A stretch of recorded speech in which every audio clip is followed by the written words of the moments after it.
Are we No. live now? Are we No. now? Okay. No. Okay. All right. Okay. Penis. Okay, so I want to say under I'll make a hot take. Under a honest, non-specific religion centric. Sorry, that's me. Honest. That's my fault. One sec. There we go. Carry on. Okay, Sorry, I under always an do that. honest definition that isn't a singular religion centric for the word God, atheism is actually impossible. Say it again. Only Right, give an example. yeah, you'll have to explain. I missed what Richard said. What'd you say, Richard? Say it again. Just give an example, please. Yeah. Okay, so an honest definition that isn't centric to a singular religion for the word God. If you have that, atheism's impossible. Right? Because you have, if it's non-centric to religion, then you're going to include all of the gods. And there are some gods that were literal physical things. Yeah, Right? like and there pantheism. are gods that are like they're pantheists. Right? Yeah, To deny that God is to deny that your own existence. So it's not actually possible to be an atheist. Yeah, if you agree that the universe is God, like basically everyone will agree that the universe is God. So if you accept that definition of God, yeah, there are no atheists. I wouldn't be. But that can't be what I'm saying, because that can't be the definition, because then it's centric. It'd be centric to pantheism. I'm saying you have a definition that encompasses like all the gods.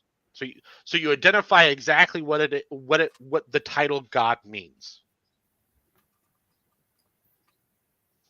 And it's not specific to any one religion. So what would that definition be? So the one, I mean, there's different ways to formulate it. And when I say mine, it always changes just a little bit because I don't have it written down. It's just in my head. God is a title given to something by human beings or by a group of human beings that sincerely believe that thing is more powerful and more important than they are. Yeah, yeah. Yeah, that will make, yeah, there will be no atheists under that definition. Yeah, it's impossible. But also that would not rule out, but it would, if you're saying it's just by human definition, that doesn't really help you as to whether there's like a all definitions we know of are human definitions, right? Yeah. I think what you mean to say is that it's a title given by human beings in a sincere way. Right? That's what I'm limiting it to. It's a sincere way, because if it's not sincere and it's only by like a singular person, right? We can go out and find nut jobs that think anything in particular could be a god to them. Right? There's a nut job out there worshiping the oak tree in his backyard, probably. Right? Yeah. I'm ruling those out. Right? I'm not counting those. Those are crazy. but why, most times literally. But why not? Why not include? I mean, what makes a person who worships a tree as a god less crazy than a person who worships? At least you can see the tree. At least you know the tree definitely exists. What would make a person who worships a tree less crazy than a person who worships Yahweh? What I'm saying is I don't include it because the types of people that do that are more often than not mentally deranged. Right. So part of sincerity is being of sound mind. No, I'm not. Wait a minute. You just said that Christians could be of sound mind. Yeah, they can be of sound mind. No, they at least compartmentalize, and that's definitely a problem. Yeah, I think everyone does that, so I'm not sure that's a disqualifier. You ever find me doing that? You tell me about it. No, if we can. Right, so you're saying someone who worships a tree as a god is less crazy than someone who worships Yahweh if they do it on their own, and there's no one else that agrees with them. But all right, so what if there were 10 people on the planet that worship trees as a god? Would that make them sane? Or It would make them more sane. Yeah, more likely to be sane. wow. So your definition of sanity is someone who has a Someone crazy who belief, but as long as enough no people agree with them, that makes them no. My less definition insane. of insanity or mental illness is the doing of something that can prevent you from leading a normal life. So if you're But the guy that's worshiping the singular oak tree in his backyard and no one agrees with you, that is going to be a detriment to you living a normal life. how I don't see how I could He's got a worship. wait. He's Wildheart. He's got a point here. I Well, mean, the DCM and such is based on averages and what we consider normal. It's not necessarily what's premium or best for anyone. right. Yeah. Yeah. Okay. Yeah. In fact, that actually used to be the specific description in the DCM of what makes something a mental illness. It might still It's be. something, It used to be, anyway. but that's clearly like a fallacy. Do you know, is that an like argument ad populum? Like just Yeah, it's an because ad populum. well, Very good. That's yeah. perfect. So it's Yeah, congratulations. You discovered what definitions are. That's what all definitions are. but that doesn't mean that anyone is more or less sane just based on the amount of people that agree with them. Do you know what I mean? Wait. What psychologists do is decide how to best integrate someone who's being an outlier back into society or how to separate them. It's about being quote unquote normal. It's not about being wise or intelligent. It's not about that. Or even being right. Yeah. It's not about being right. Right. Yeah. No, it has to do with how well you can fit in society. Which, Yeah. if all of society were absolutely bonkers, and all of them believed that walnut trees were gods, then you better believe that walnut trees are gods, or you don't fit. Yeah. So yeah, I think the only conclusion to that is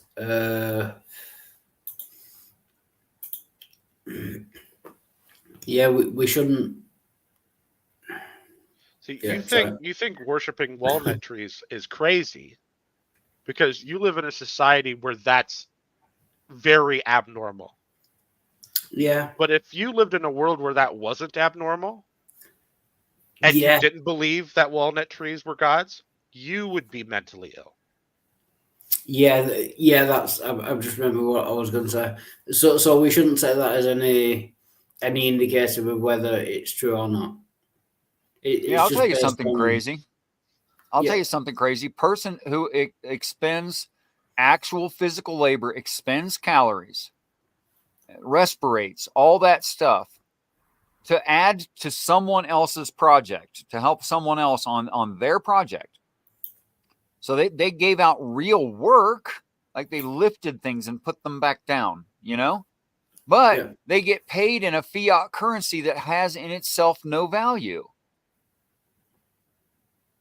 Doesn't that sound crazy? Like, who would accept that?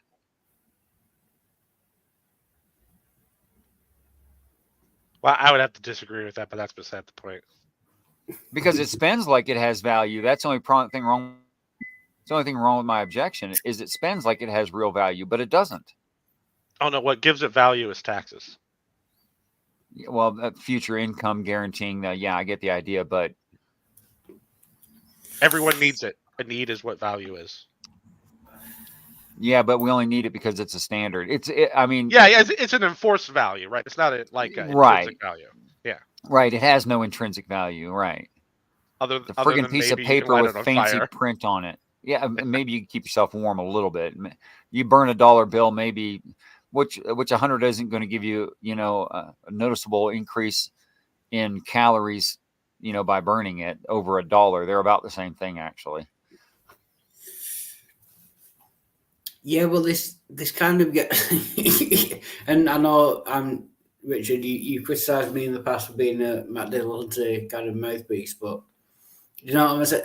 This is getting us away from the point of what is actually true.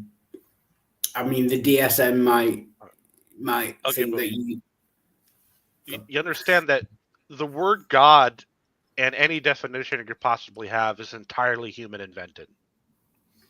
So Yeah. when you say true, you can't possibly mean something that objectively exists in reality because the word's made up. The things that you call gods can exist, but the word's fictitious. I So what would do you beg mean when you that say the something's human true? animal. Yeah, I would beg that the human animal is the most important thing to me, and thereby what definitions of things we come up with and agree upon and use are the actual definitions of the things. Yeah. Like the name Wildheart is fictitious. Like you exist, Yeah. but the name's made up. Yeah. So when you say true, does that include words and definitions?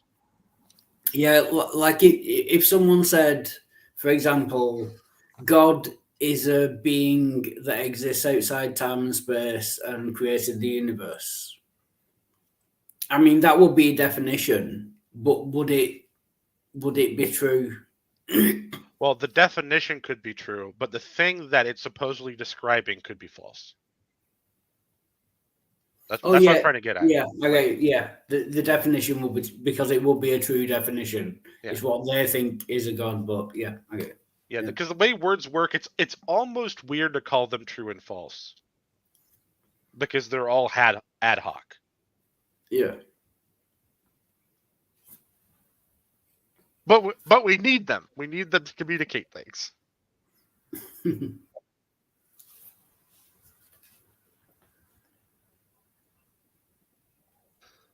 Nerdy rodent is a theist then.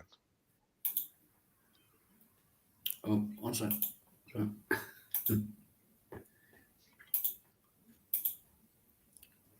Welcome, DT. Good to see you. Hello. Yeah, Can you hear me okay? yes. Go to icon, bro. You're a little bit delayed. All right. So what would you say to like Nerdy Roland says? I define God as the universe.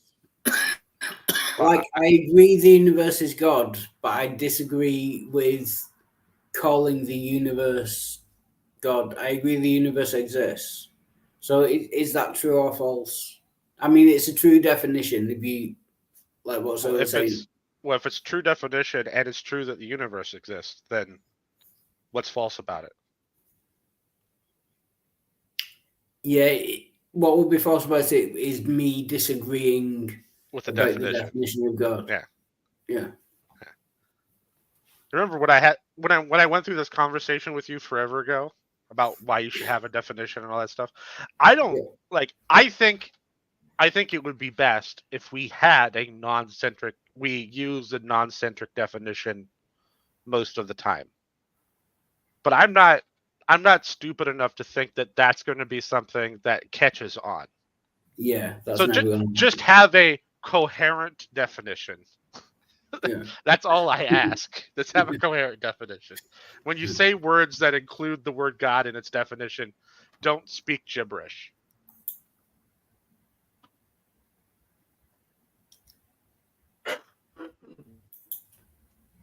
What do you think of my standard answer, Cerberus?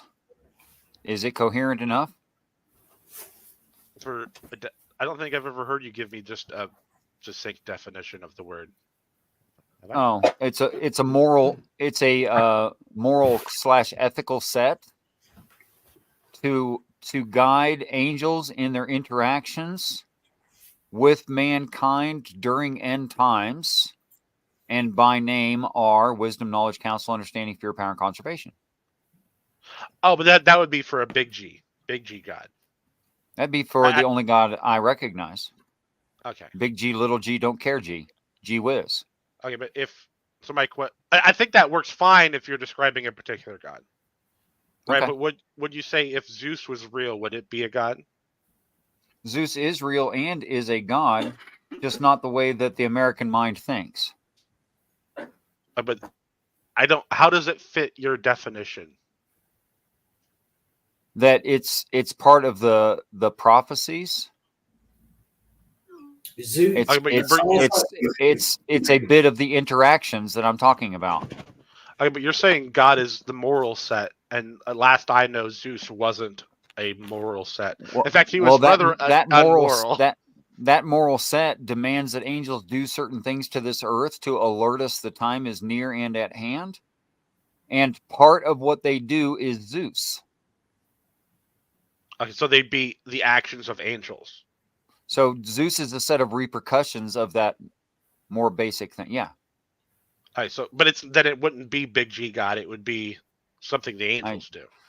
Gee whiz, put your own label on it. It's fine. But didn't Zeus exist before? So define angel. Yeah, I'm guessing you're not talking about an angel is a human being from a previous Earth, lowercase e Earth, who's already living in the utopian society. That's an angel. That Earth may have ended 27,000 years ago, 50,000, 200,000 years ago. They might be that old. But Richard, it might be useful if you come up with different definitions. For what? Of like angel and God, that just for like when you say angel, I think you're talking about the Christian angels, the angels in the Bible. But you're not. Wow, I am talking about the angels in the Bible. But you're also talking about angels outside of the Bible as well. No, there's only angels that all the same set of angels are being referred to in all these different religions. These same set of acts are being referred to. The same hero is being referred to. There's nothing wrong with calling Jesus Thor or Buddha. I'm sure he'd accept those titles because those stories are about him. Now, I'm only saying Jesus because the culture I'm in. I don't think his name is Jesus Christ. That's goofy. The Buddha hated being called a god. The Buddha hated people talking about gods. Yes, I would think that Jesus is also quote unquote an atheist, not believing in magic, not believing in the traditional senses, definitions of God, not believing in supernatural. No, I don't think that any angel, including the past, the father or the future father, the one who will be called Eternal Father, I don't think that they are magicians. I don't think they believe in magic.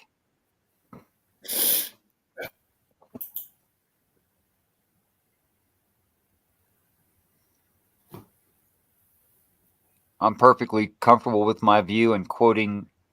I think it was Dillahunty who said, "Real magic is fake and fake magic is real." Yeah, because he's I think that's a Dillahunty. Yeah. And he's right. He's absolutely right. And if you think otherwise, well, you're detached from reality.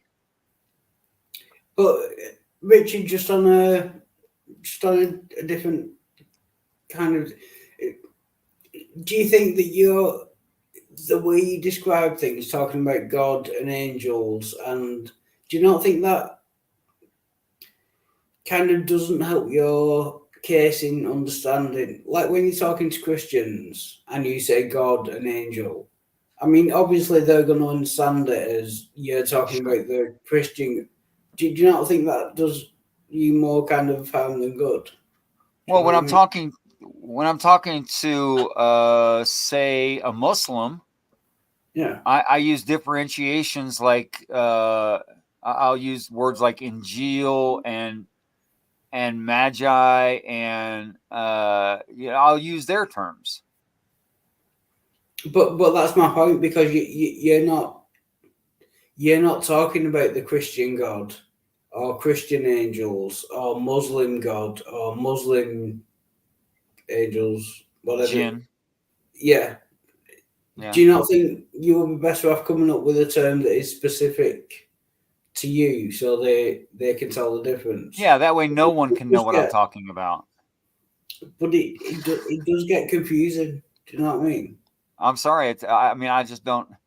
If you want to come up with terms, when I talk to Wildheart, I'll use those terms. I don't know. I mean, I kind of wish Richard would just go into Christian rooms going, "My God's better than your God." Yeah, my God's plausible. Well, I mean, your God is morality, right? Right. That's the whole point. Yeah, it's not just something that is moral; it is the moral. Well, that's what the text says. You know, that I am truth, I am love, I am that stuff. Yeah, I mean, I kind of just one time, I want you to go into a Christian room and go, "My God is the God that your God has to follow." Well, that would be great, except their God doesn't exist anywhere. So what's following it? You know, nothing's following it. Doesn't even. Well, I mean, you could tack on that is if it was real, if you wanted to. Okay, fair enough. It's not going to be a productive conversation, but I would like to see it one time.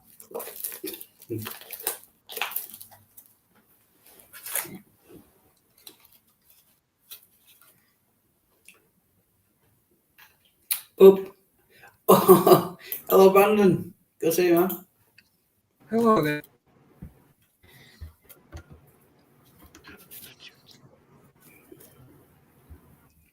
How's it going? Do I have the best news? Peace and respect, Brandon. Welcome. How are you, bud? Do I have the best streams?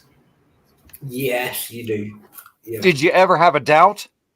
Yeah. I just did one.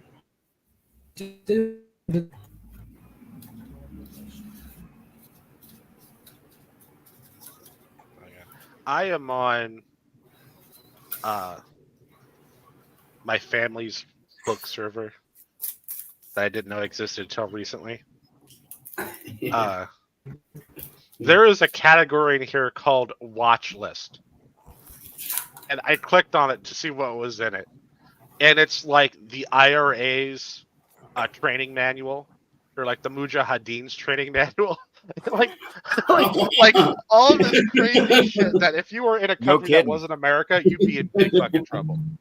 That must be disturbing. Wait, whose watch list is it? Is it the FBI's watch list, or is it your sister's watch list? I mean, what do you mean by watch list?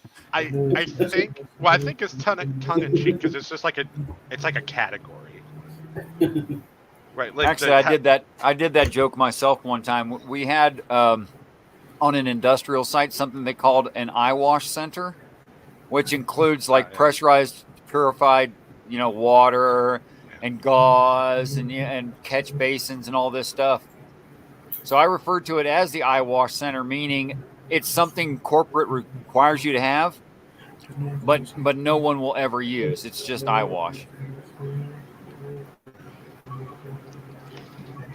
Yeah.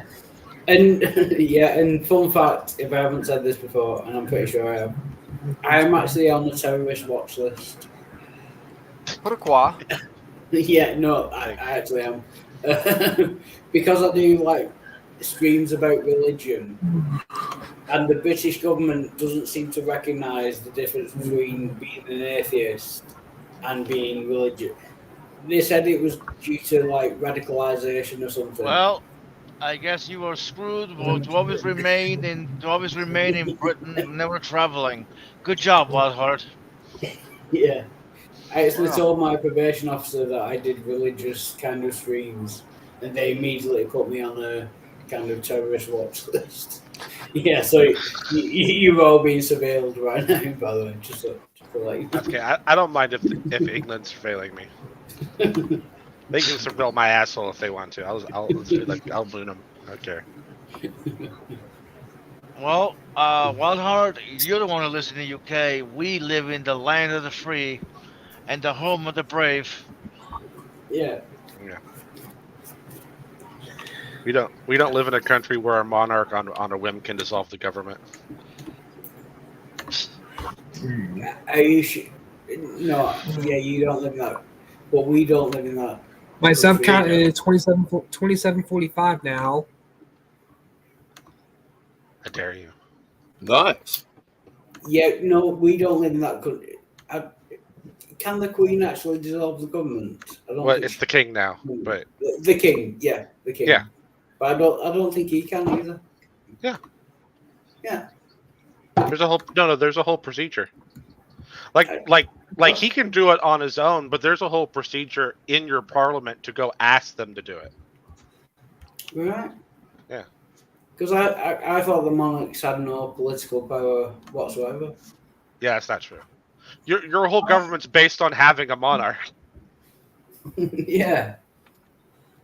But I thought we brought in like a law or a series of laws that would mean that they couldn't make any decisions. I thought that was part of the deal we made. There are essentially treaties.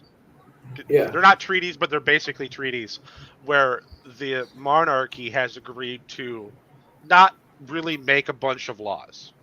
Right? They left making the laws up to Parliament. But one of the things they kept was the ability to dissolve Parliament. Right. That's why Yeah. we still call it a monarchy. You're a constitutional monarchy. I'm actually becoming more in favour of the monarchy now. If they can do that, I think that might be a good thing.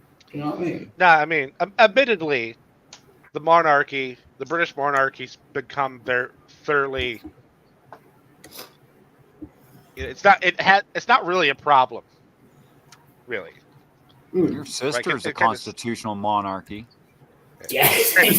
Giggity.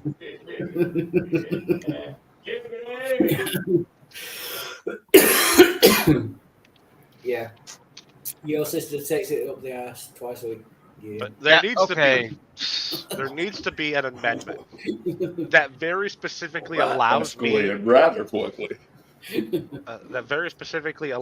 to run around the government with the really bendy, flexible end of a fishing rod, right? And then whenever people start fucking around, I'm allowed to just beat them with it.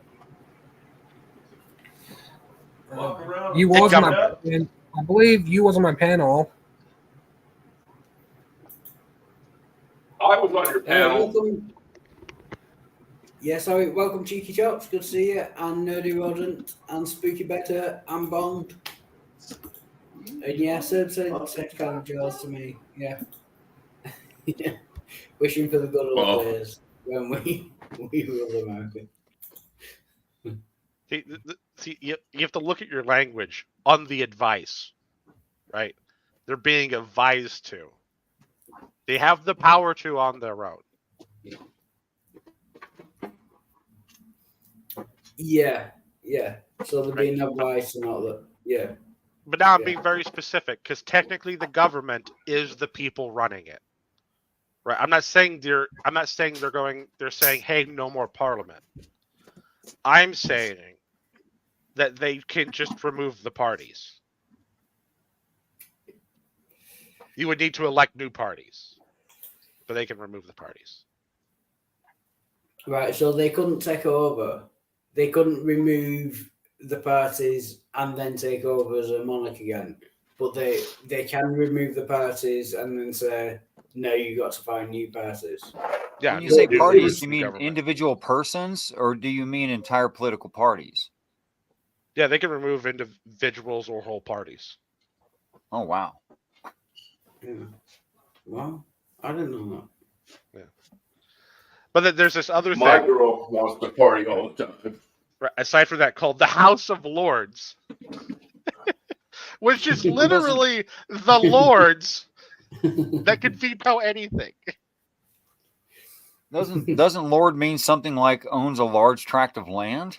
Well, it used to. Yeah. Now it means the people who used to own large tracts of lands that were rich before other people could own large tracts of land. Now they're just rich because their great-grandfathers owned large tracts of land. Yeah. Okay. I mean, they still own large tracts of land. Don't get me wrong.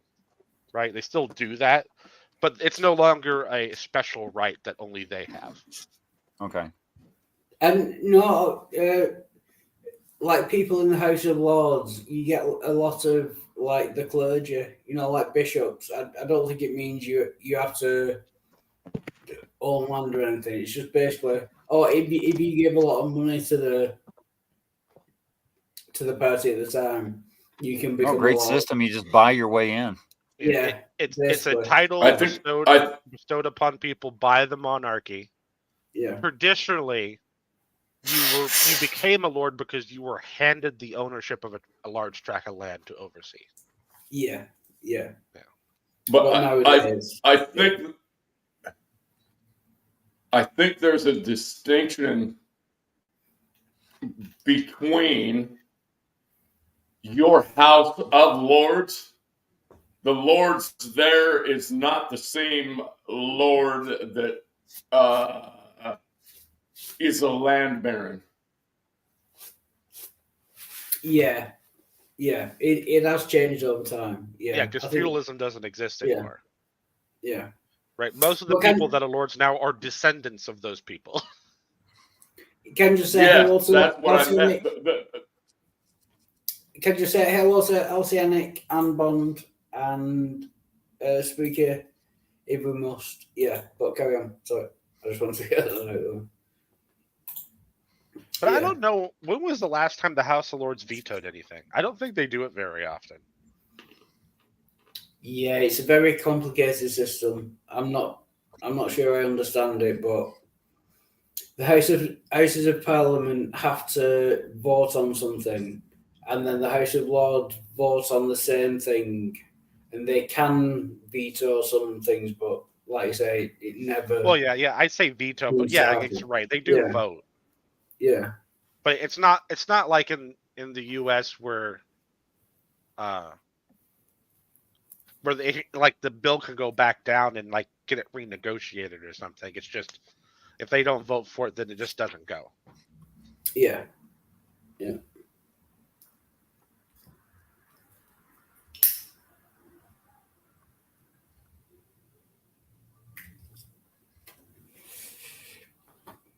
But it's difficult to argue that it's a worse system than the US. I mean, you're less politically free. Better or worse in practice is about the same. But I mean, the important thing is we're still both better than the French. Oh yeah, yes, that's amazing. French, and not in a good way. You effectively lost. You effectively lost that argument 248 years ago, Wildheart. What, that we are better than the French? I don't think so. He's talking about the American Revolution. You said it would be hard to argue that the U.S. wasn't more fucked up than the U.K. Yeah, I stand by that. Welcome, Zara B, by the way. Good to see you. Well, I know you stand by it. Yeah. But it's also you stand by the loss incurred 248 years ago.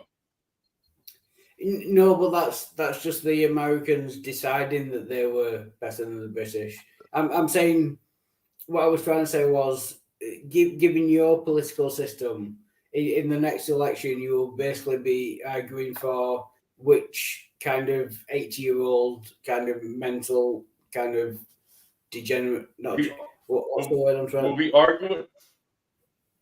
That's what you said. I mean, your system has ended up with you voting for like an 80-year-old who's lost his mind versus another 80-year-old who's lost his mind with a bad wig. Do you know what I mean? Right. I mean, it's difficult to find a worse system than that. Do you know what I mean? Yeah, but here's the counter argument. Let's just say I take what you're saying is true. All right. Right. The main counter argument is our system is so great that even with that, it's the system that lords over your system.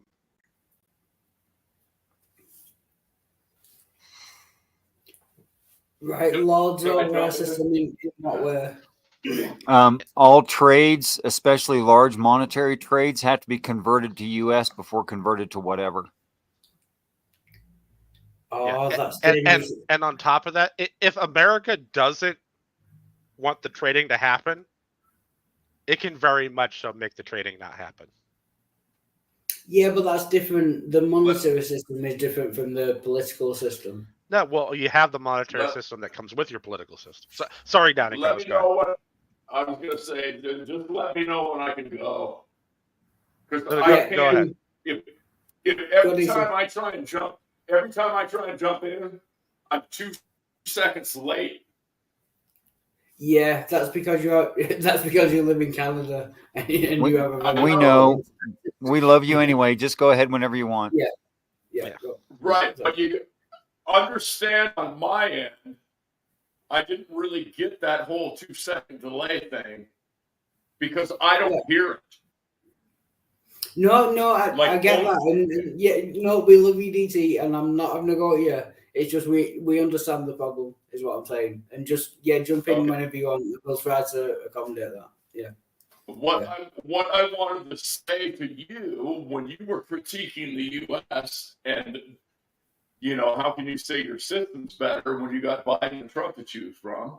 And I would submit to you, you're like the clay fucking criticizing the sculptor. Although now you're having a lag, and so sorry, but I didn't understand that. I can't wait to move back to the States. Did you hear that? Yeah. You should get Elon Musk internet. They probably solved the problem. Yeah, have you considered Starlink? Yeah. No, I got about another month to go, and I'm out of here. So. Right, so, Wildheart, think about this. During the Trump administration, your country came to our country. We didn't invite you. Your country came to our country and was like, hey, please help us. We suck at trade. No one likes us. Make a trade deal with us. And the guy, I keep on forgetting the guy's name, but the guy Trump appointed to be in charge of negotiating all the trade deals bit you guys over and took everything we wanted. Yeah. And the only reason why, the deal wasn't signed, but the only reason why the deal wasn't signed is because when your guys came over to sign the deal was January 6th when we had the storm of the Capitol building. Yeah, no, I get that. I'm not saying that British people are better than Americans, although clearly we are, but that's not my point. I'm just saying that the political system that Americans have in charge has made it so that you're deciding between two. What's the word when you get up and you lose your mind? Fucking retard. Senile, yeah. Retard. Yeah, you're deciding between two senile kind of. I'm saying that political system has to be worse than our political system. No matter like about trade and all that and monetary stuff. I'm just saying any political system where you end up choosing between two senile kind of 80-year-olds, one with to be fair, only Biden of those two, only Biden is senile. Senility is not Trump's problem. That's not what's wrong with him. You've misdiagnosed Trump there. Yeah, he's just an idiot. Yeah. That's a completely different thing now, isn't it? Yeah, he's just an idiot. Yeah. Like Biden used to be smart. Like what I'm saying, look, on a surface level, right? If you just look at that and look at nothing else, I see your point. But our political system is what's given us our position. Yeah. And your political system is what's given you your position. So, clearly in practice, our political system's better. Because our position is way, way better. Yeah. Yeah, give me a minute. I might. No, I can't argue with that.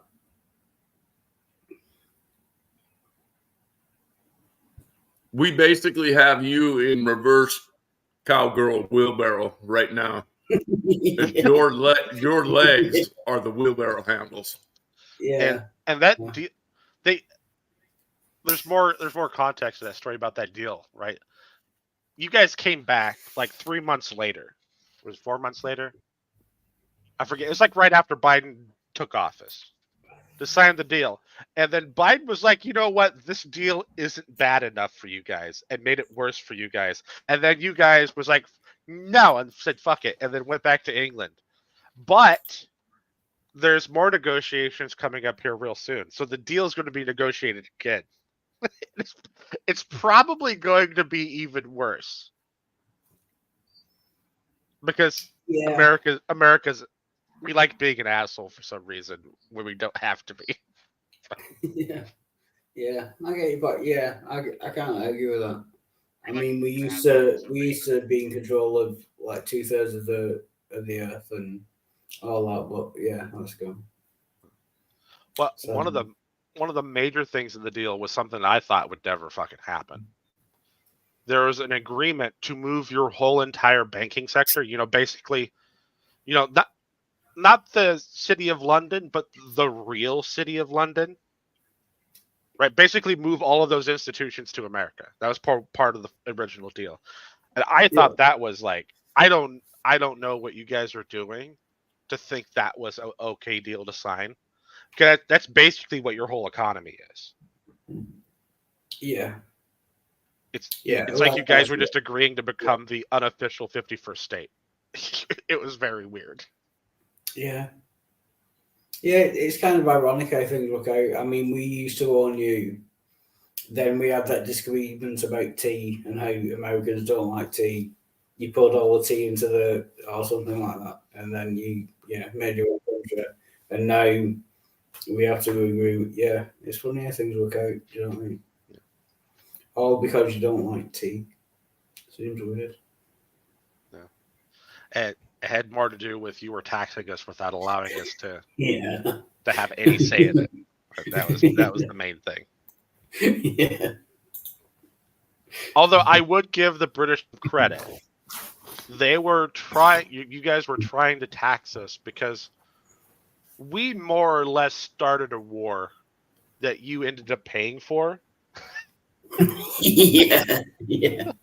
Which is part of my conspiracy. It's a little conspiracy theory I have. There's no evidence for it, but it's highly possible. Right? There's nothing really in the way that makes it not possible. And as when George Washington, when he was still in the British military, is basically the person that started that war.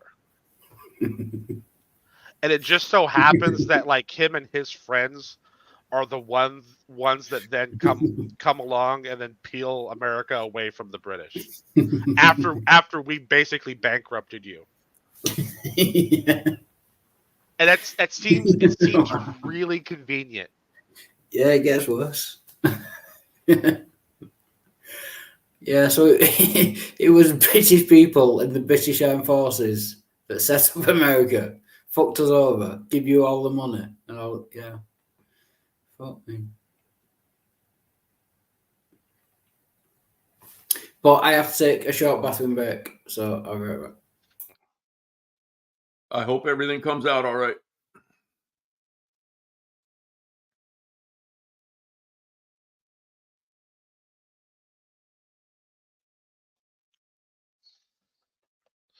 So not to pry too much, Downing Thomas, but I'm guessing that whole entire messiness is going through. To not be too specific. Oh yeah. It's pretty well a done deal at this point, I think. Well, I don't know whether to say sorry or congratulations, but whatever one's appropriate. Right. Yeah, a little of both, I guess.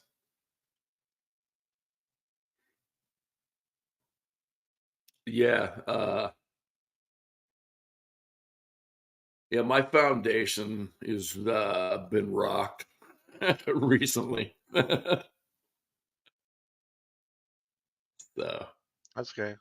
Just Yeah. Come to America. Your skills are highly sought after. You'll get paid well. Find yourself a nice little young Korean lady. I think the only nice little young Korean, well, I don't know about young, but Korean lady I'm going to find.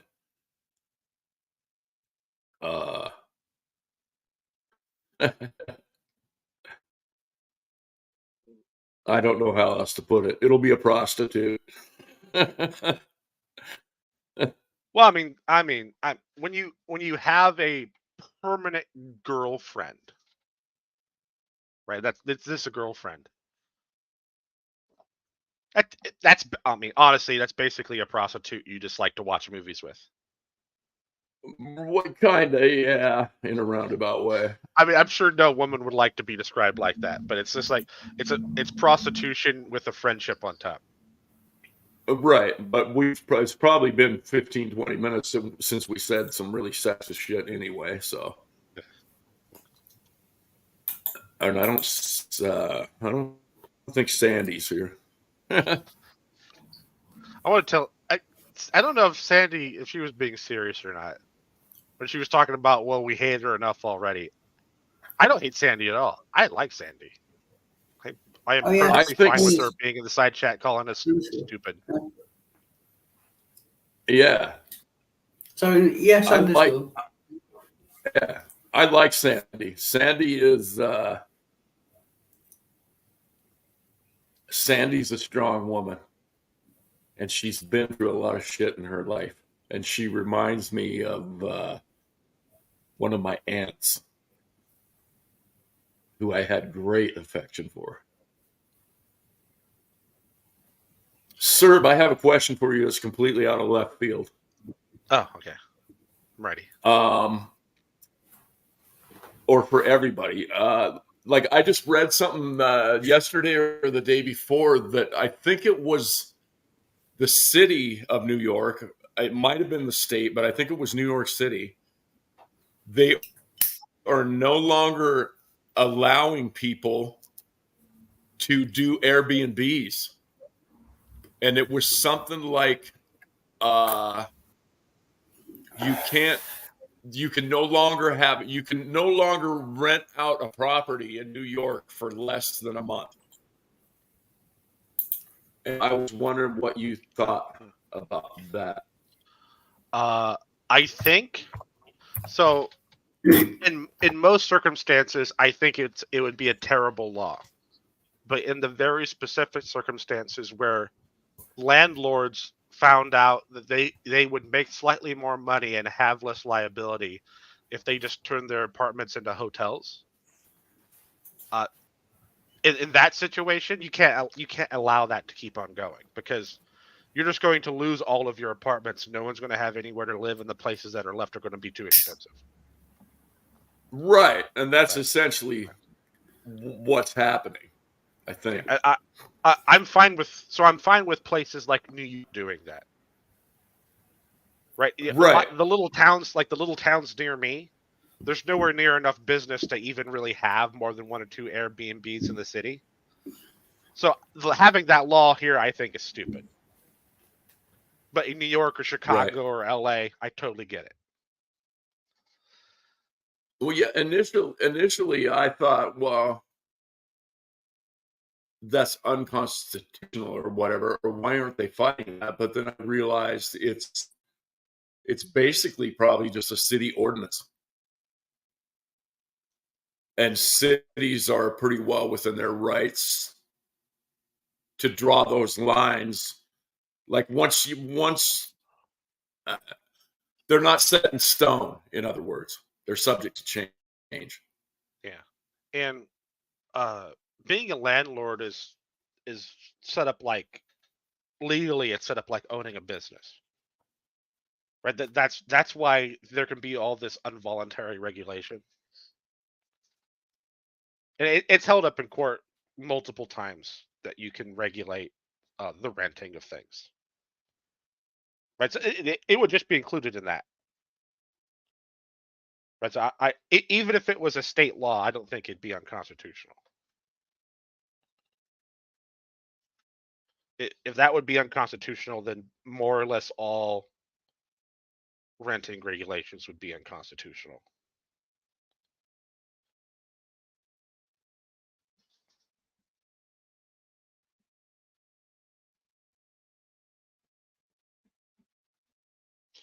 And I mean, for full I don't know, honesty, clarity, disclosure.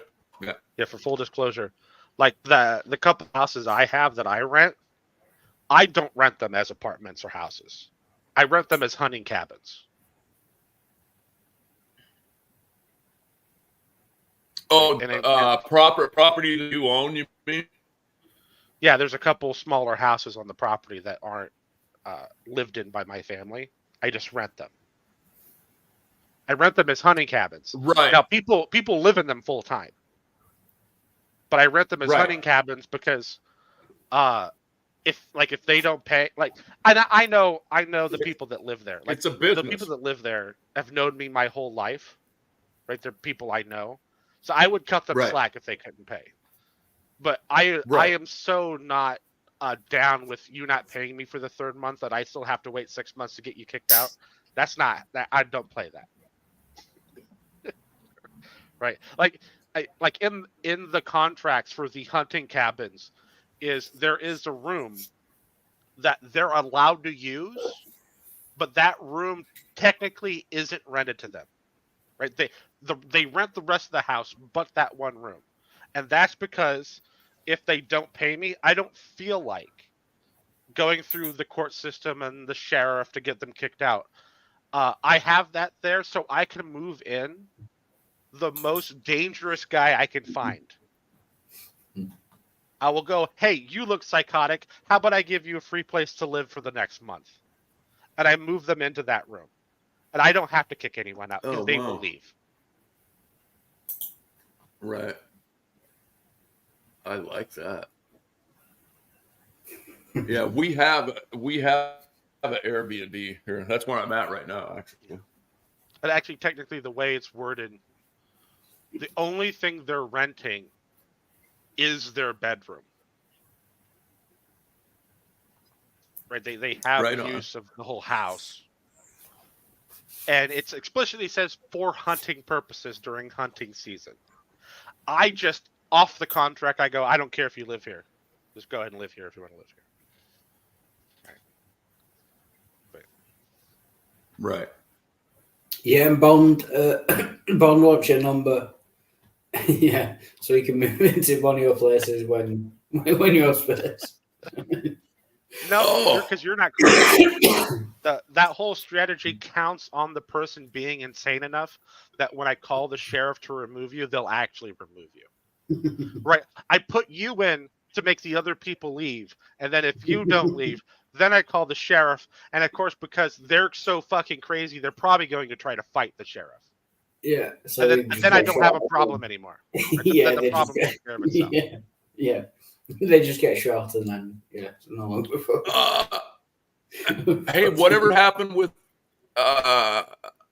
Red Fang? Did Red Fang show up, or did he get a hold of Brojo? Does anybody know? I haven't heard, so I I'm don't guessing know. not. No. That would be Was something that- Brojo, I'm sure, would mention. Right, Bond. Was that you that posted that in the happy chat, Bond? That you saw Red Fang like 4 days? Yeah, okay, it was Bond.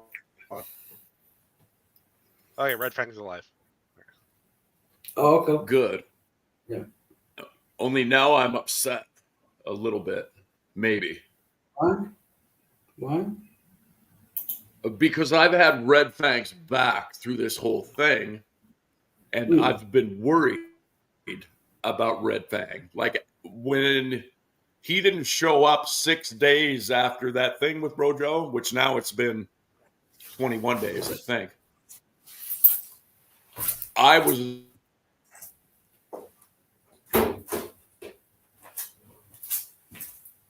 cut out there for a second. You was what? I didn't think Red Fang would fucking duck it. Oh. Well, I'm not I'm not entirely sure this is ducking, because I think the way the bet was phrased, or the way Red Hart said the sentence he said when the bet was made, I think it could be interpreted to mean that Trump wouldn't be able to run for president, not so much that Trump wouldn't be able to run in the primary. I'm not 100% on that, but I think Brojo thought run period in anything, and I think Red Fang thought run for president. Yeah. Yeah, that makes sense. I would have to go back and watch that hangout again to know for sure. But the impression I got was it was run for president when I heard the bet being made.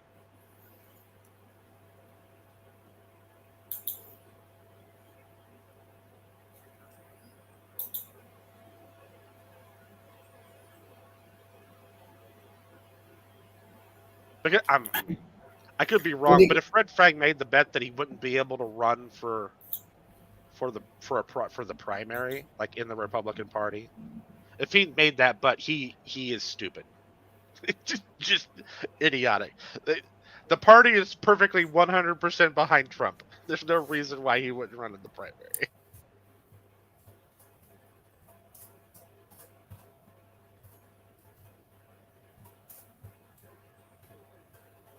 He died.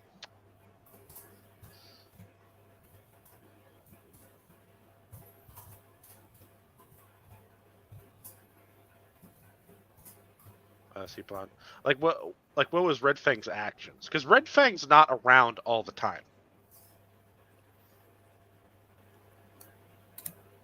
right? And this isn't the first time he just poofs away for a couple weeks and then comes back later.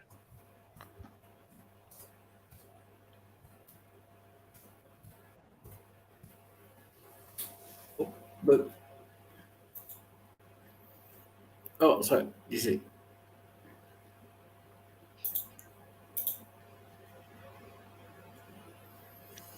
I don't know what's going on, man. It keeps cutting out on me.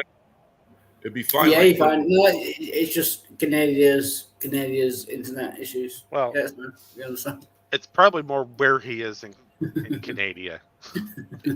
Yeah, for sure, it is. Yeah. It's being way over there, and you're might as well be a different country, part of Canada. Right. Exactly.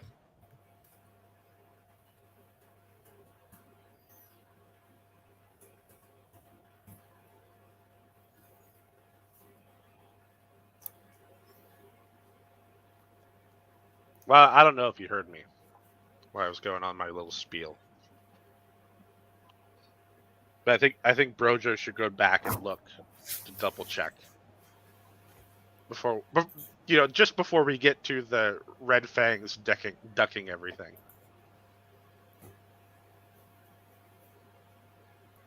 So how exactly did the fight start? No, obviously the fight didn't start, but how did the fight between Red Fang and Jill start? What was the Red Fang? What was the argument there? I think Jill insulted him. Sorry, go ahead.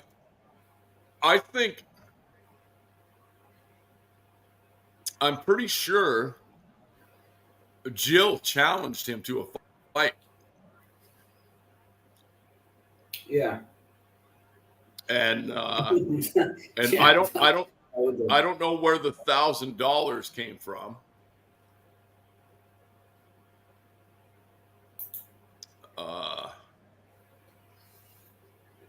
But then somehow when Jill found out Red Fang is fucking 6'4", 280, then everything changed. Yeah, then Jill slowly pulled. Oh, and he said Jill slowly pulled out. Yeah. So, it also didn't help that he found out that Red Fang's actually a fighter. Wait, non-professionally, but is actually someone who knows how to fight. Right. Yeah.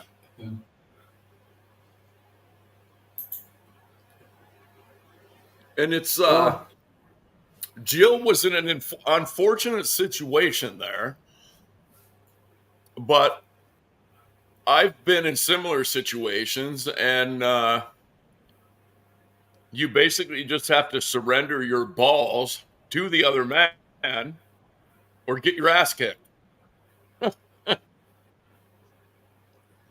I brought it up to Jill once. Most of the people Mike Tyson fought, Mike Tyson was a dwarf compared to them. Oh yeah, no, he was very short. Yeah. So it's like if Jill was like, look, I'm just going to do this. I'm going to spend the next 6 months beefing up as much as I possibly can. I think Jill would still have a shot. I don't think Jill has the motivation to achieve anything like that.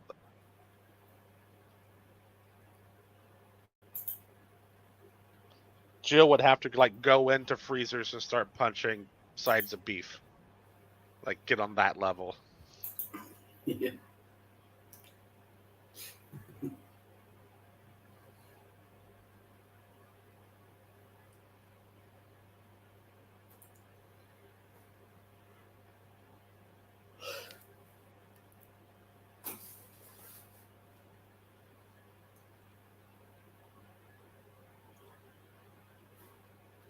Yeah, yeah. Welcome to the Trusty, by the way. But now all I can think of is I've just got the Rocky theme playing over and over in my head, so it makes it very difficult to think. Yeah. Thanks for that. Rising up. When did they? When is that fight?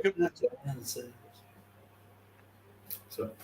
Wait, when is the Jill fight going to happen? I don't think it's going to happen.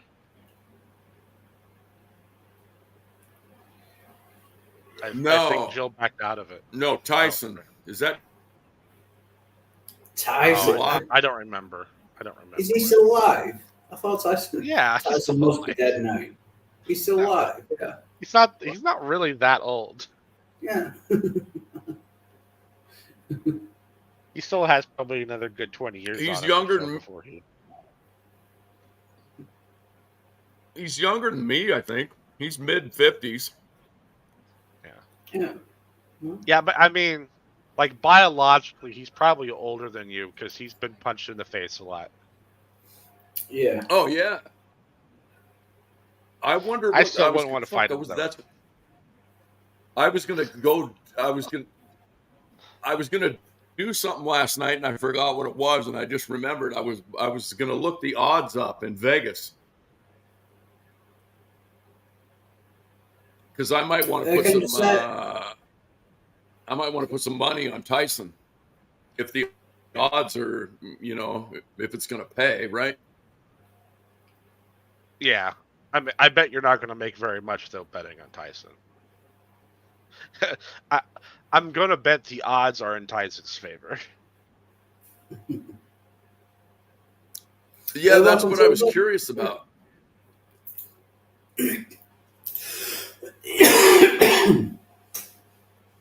And I saw a clip of Tyson recently because he's training for this fight. I think it's July 20th in Arlington, Texas. Yeah. Oh yeah, there it is. Yeah. Okay. Yeah. But you're never gonna get very good odds on a fight because it's like 50-50. You're never gonna get like 100 to 1. Like no, you're not gonna get 100 to 1, but you could get like 5 to 2 for sure. Yeah.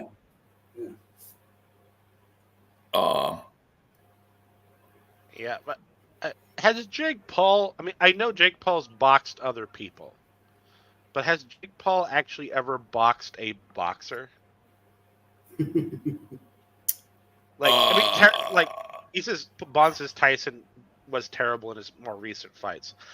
Yeah, I mean, maybe. I don't think Mike Tyson really trained for those fights, and I think he was, if I'm not mistaken, up against other boxers.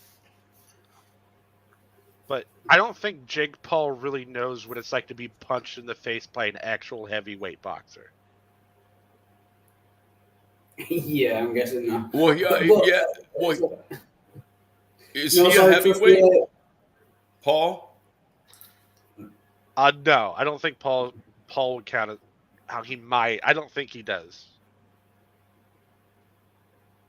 yeah, no, Trusty. Yeah, sorry. This is not a competition. Like if you were streaming, everyone go over to Trusty. This is just and anyone else who's streaming, it's fine. No, he said he gave up and he's here now. Get in here, right? Yeah, get your ass in there. Jake Get Paul in. is a cruiserweight. Oh, Well, wait. Is that the right Jake Paul? 1 second here. No, I guess that's the right. Yeah, that's the right Jake Paul. He's a cruiserweight. I think he's probably going to get hit harder than he's ever been hit before. That's what I think. Yeah, that's kind of what I was pointing out. I don't think he's ever been in Yeah. a fight with someone that knows how to box, that is also a heavyweight fighter. Right, and you were saying a minute ago, Tyson was he wasn't tiny compared to his opponents, but he was shorter for sure. Yeah, well, he was very square though compared to his opponents too. Like he had a lot of muscle on him. Well, that's what I was going to say. It was actually, in a way, an advantage for him being shorter, because if you watch him throw an uppercut when he was in his prime, that uppercut comes from his fucking starts in his heel, basically. Yeah. Like it starts in his feet and then he just drives it up. Yeah, it's nasty. It's a very nasty uppercut. God, it's unreal. I remember when he was in his heyday, my buddies and I were probably in our fucking early 20s, I'm guessing. Maybe late teens, early 20s. And he, just the way he boxed, he would just unreal. To see some of the like a knockout punch that he threw in slow motion, and you can see like every muscle in his back is going into that punch. Someone in the chat might know, but I think the only other time Jake Paul's ever boxed someone that knew how to box, it was Nate Diaz.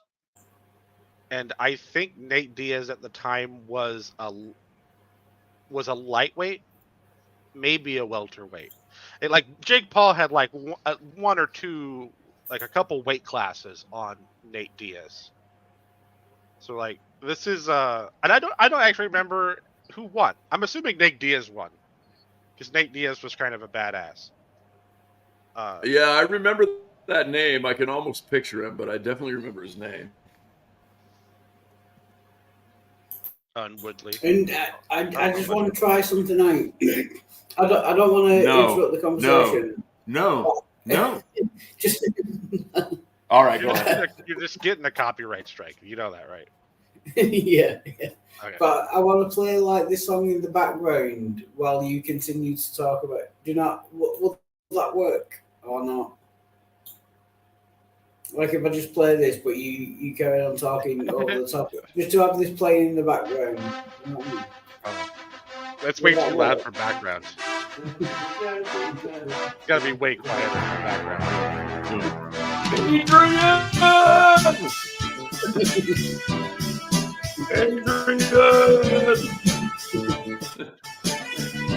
Yeah, they go. You're easy when you grab flippers.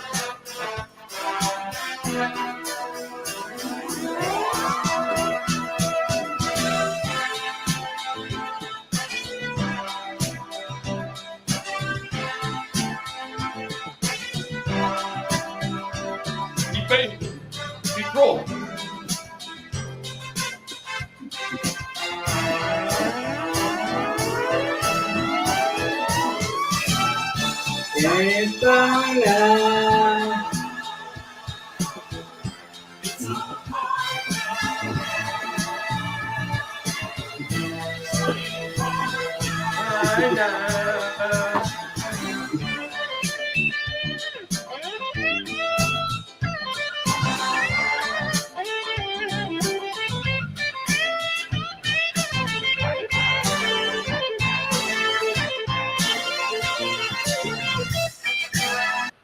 Yeah, and Jill had just said copyright info. Yeah, we'll stop that.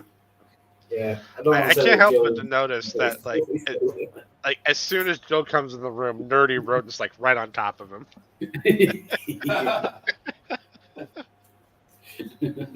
He already answered that, Nerdy. An ape is something made not in the image of God.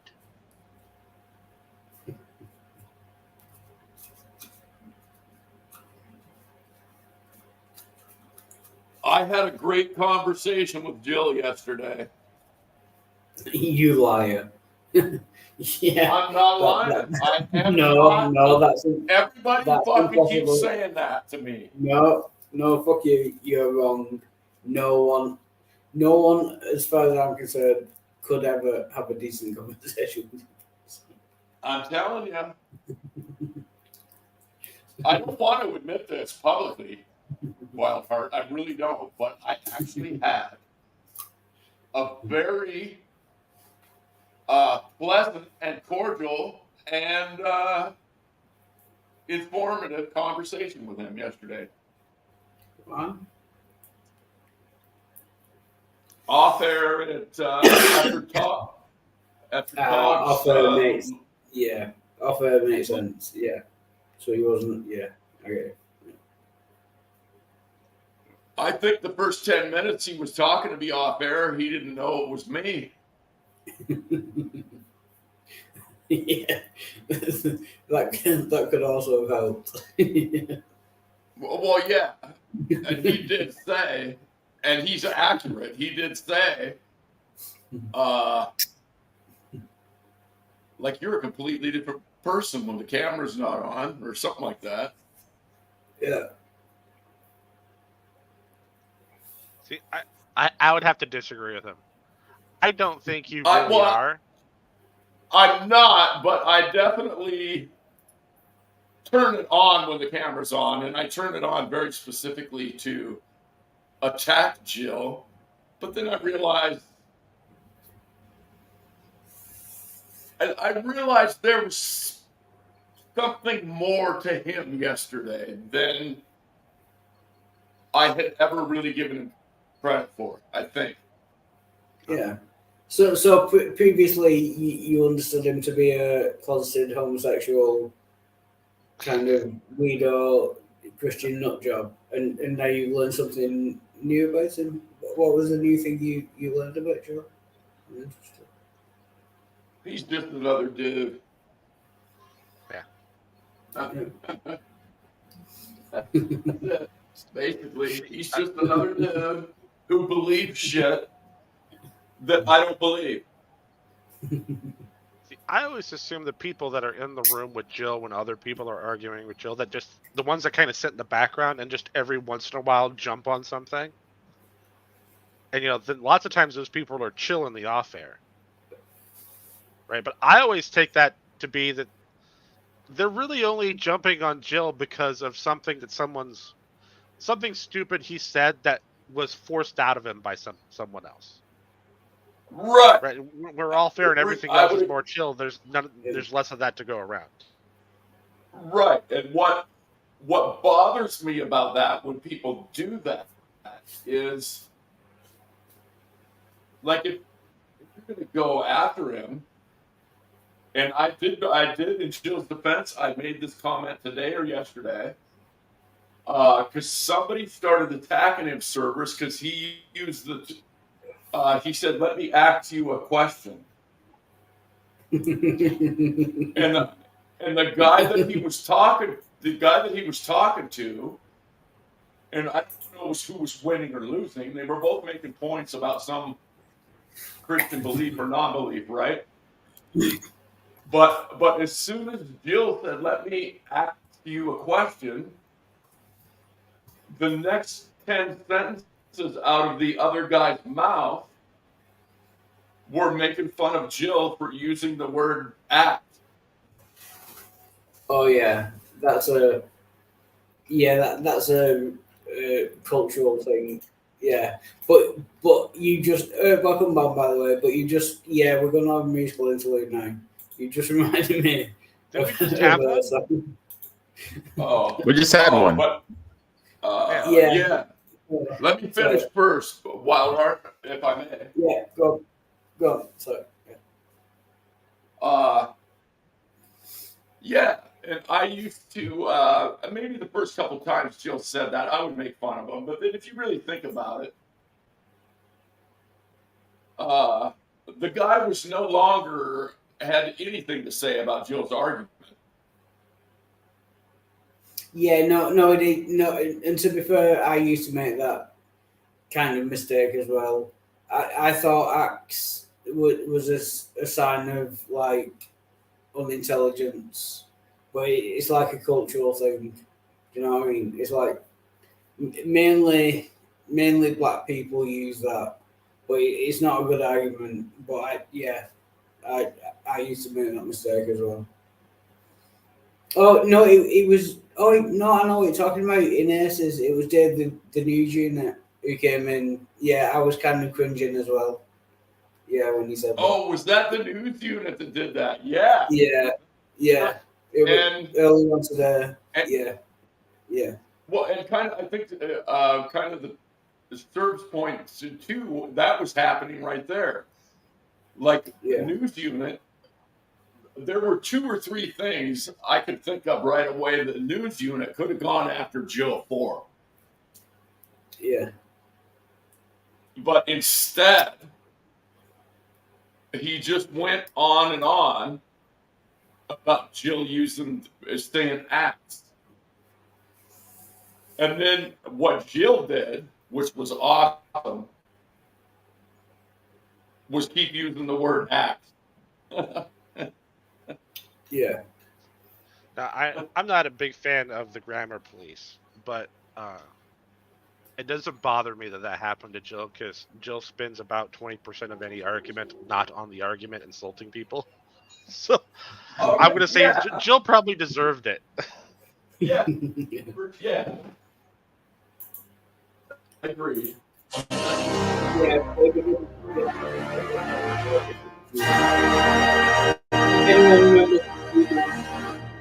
Just genius.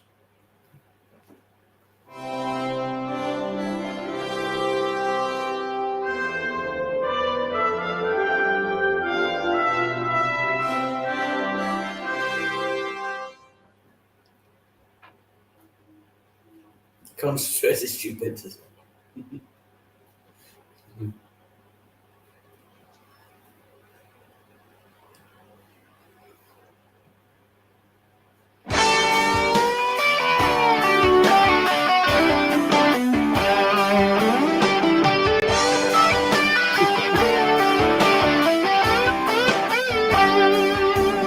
Can I ask you a question? Why can't you show me them bones? Can I ask you a question? Follow up, yes or no? Let me ask you a question. Show me your door, come on, I'm smarter than hell, and in 4 degrees. I'm angry at Drag 'cause he's just plain mean. All the time, JD just keep on teasing me. Well, my wife, she up and she left me. Betty, can I ask you a question? Show me a cat coming on frog. And I'll ask you a question. What's your face is sticking not from God? Let me ask you a question. Show me them transitional bathrooms. New dates my way, gonna tell you a good G lie. Gonna make a response video of that later on tonight. So read from your Bible and do what you say. It's the lake of fire for you and your elk. You claimed you've gone remember which college well you guys read. Well, I cannot remember, I cannot be sure. I heard Beckles' blessed member fits well up your ask you question. Your. Can I ask you a question? Is your anus that sore? If I ask you a question, I will lie to you some more. Can you show me a dog? Come around, dog.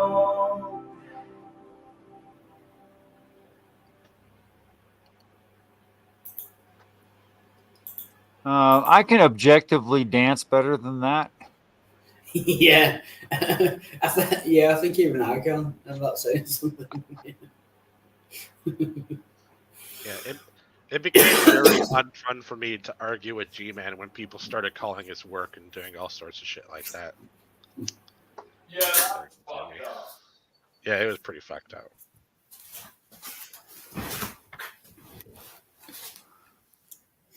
But I actually want to talk to G-Man. I've seen a couple of his live streams, and I've been trying to get on. It's just on my bucket list. Yeah. So that you can talk some sense to him? No. That will be ridiculous. No, just so I can say I've talked to G-Man. Basically, yeah. I'm not going to convince him of anything. No. Yeah, talk sense. No. Just so I can say I've talked to G-Man, basically. Have you talked to Darth Dawkins? Yeah, twice. Yeah, he told me to shut the fuck up, and I called him a twat, a cunt, footwit. I called him something. Yeah, can't quite remember, but yeah. I think Tom Rabbit owes you a shirt, Wild Heart. Yeah, he does. Yeah, he does. Yeah.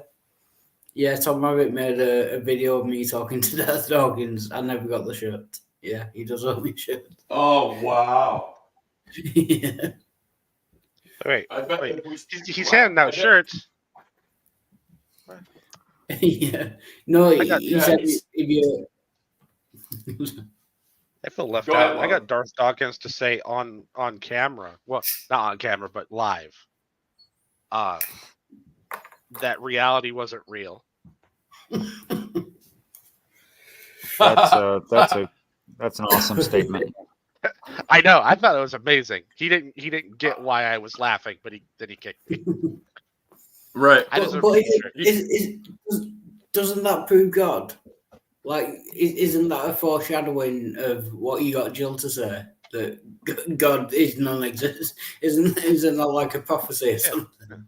Doesn't that prove God? So your God isn't in existence. Your God is outside. When they say, so would you say your God is outside of space and time? Yes. Okay, perfect. He doesn't exist.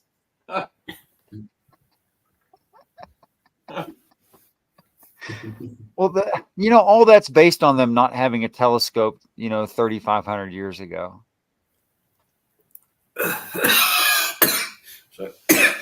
Wait.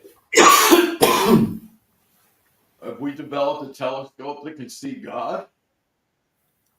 No. Just they didn't understand that there was something outside of the atmosphere. They didn't understand how big space was. They just didn't get it. If they just had a telescope, they wouldn't have had to claim that God was invisible, that heaven was invisible, all these silly, silly things. Okay, Richard. This goes back to earlier. I'm going to try and make a point that I couldn't find the words for earlier. When we were talking about how I believe religion, it's not made up. I don't want to use terms like made up or coping mechanism or any of that shit because that's not what I mean. Okay. But what you were just like 3,500 years ago, we didn't have telescopes. Well, before that, if you go all the way back, we didn't have anything. Like we were hunter-gatherers, and that's where I think somewhere in there, those people saw the sun rising and setting at the same way later people would see the telescope. Okay. And what I'm getting at is when you, in my mind, when you say,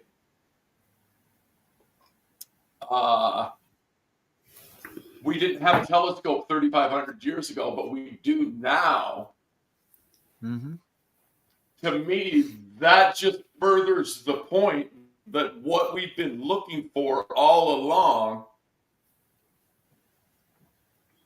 is a way to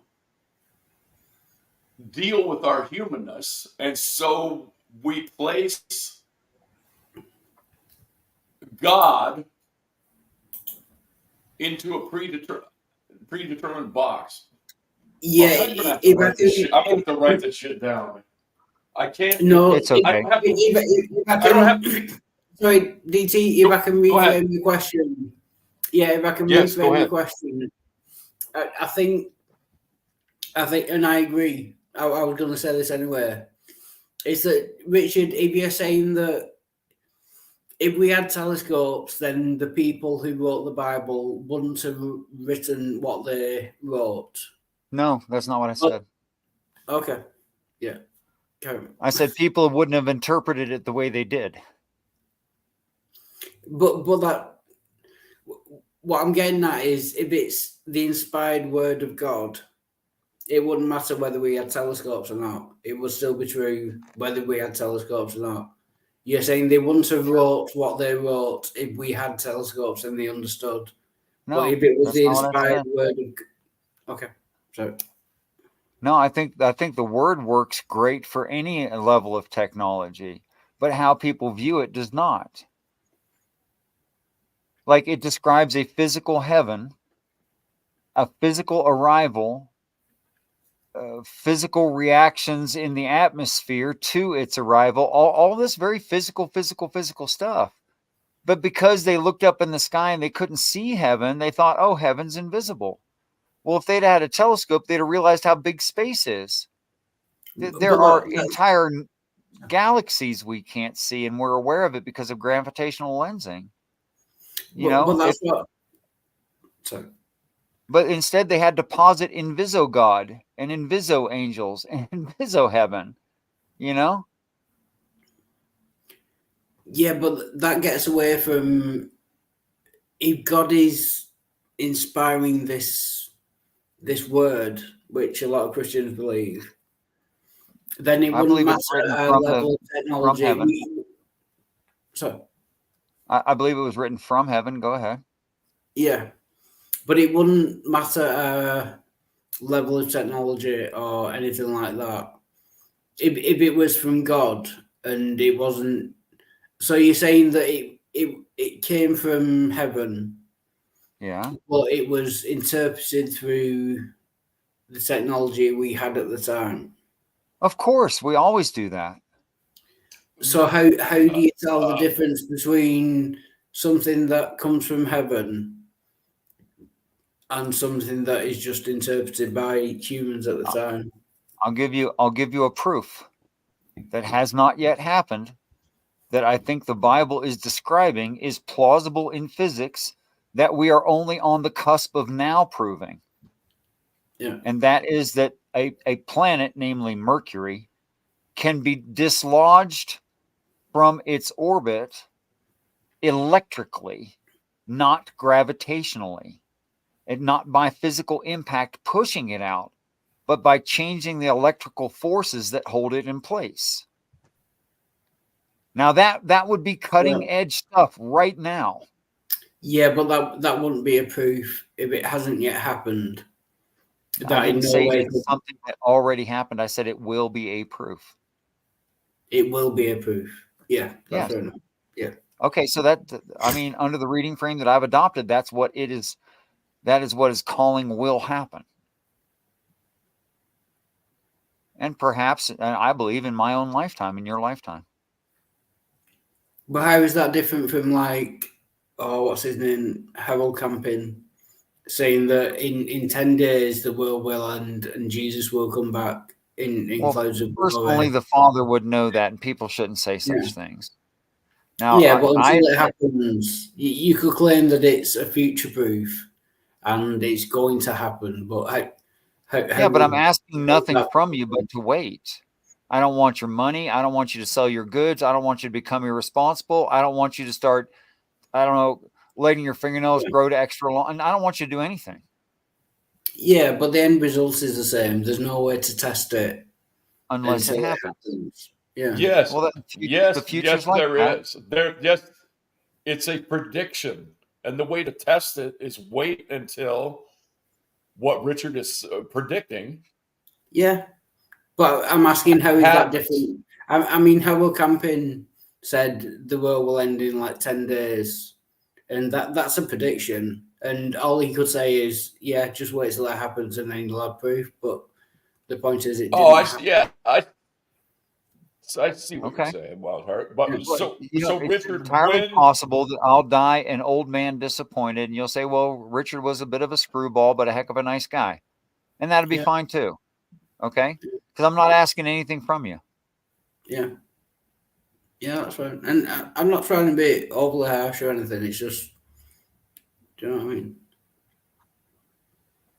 Richard, I have a question. Sir.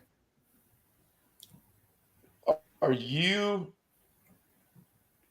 I think I was misunderstanding you, and maybe I still am. Are you saying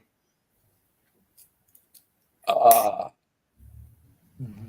the authors knew about all the galaxies and stuff 3,000 years before we invented the telescope? I'm saying that before they terraformed this planet, they had already been on one like it and had already got translated into a space-based society and already had great technology before they ever transformed the first Earth, which was probably millions of years ago. Right. Okay. And then as each Earth is collected into the existent space-based society, quote unquote, heaven, right? But as they get translated in, they write about their experience where they just interacted with angels at the end of their Earth. And that's what we call a religion, is that story. It's just the story of what happened to them just now. Okay. So do you have any idea where we are at in that story? Like if there's 24, do you believe in 24 Earths, for lack of a better term, or 24 places, I guess? Yeah, 24 minimum. Yeah. Okay.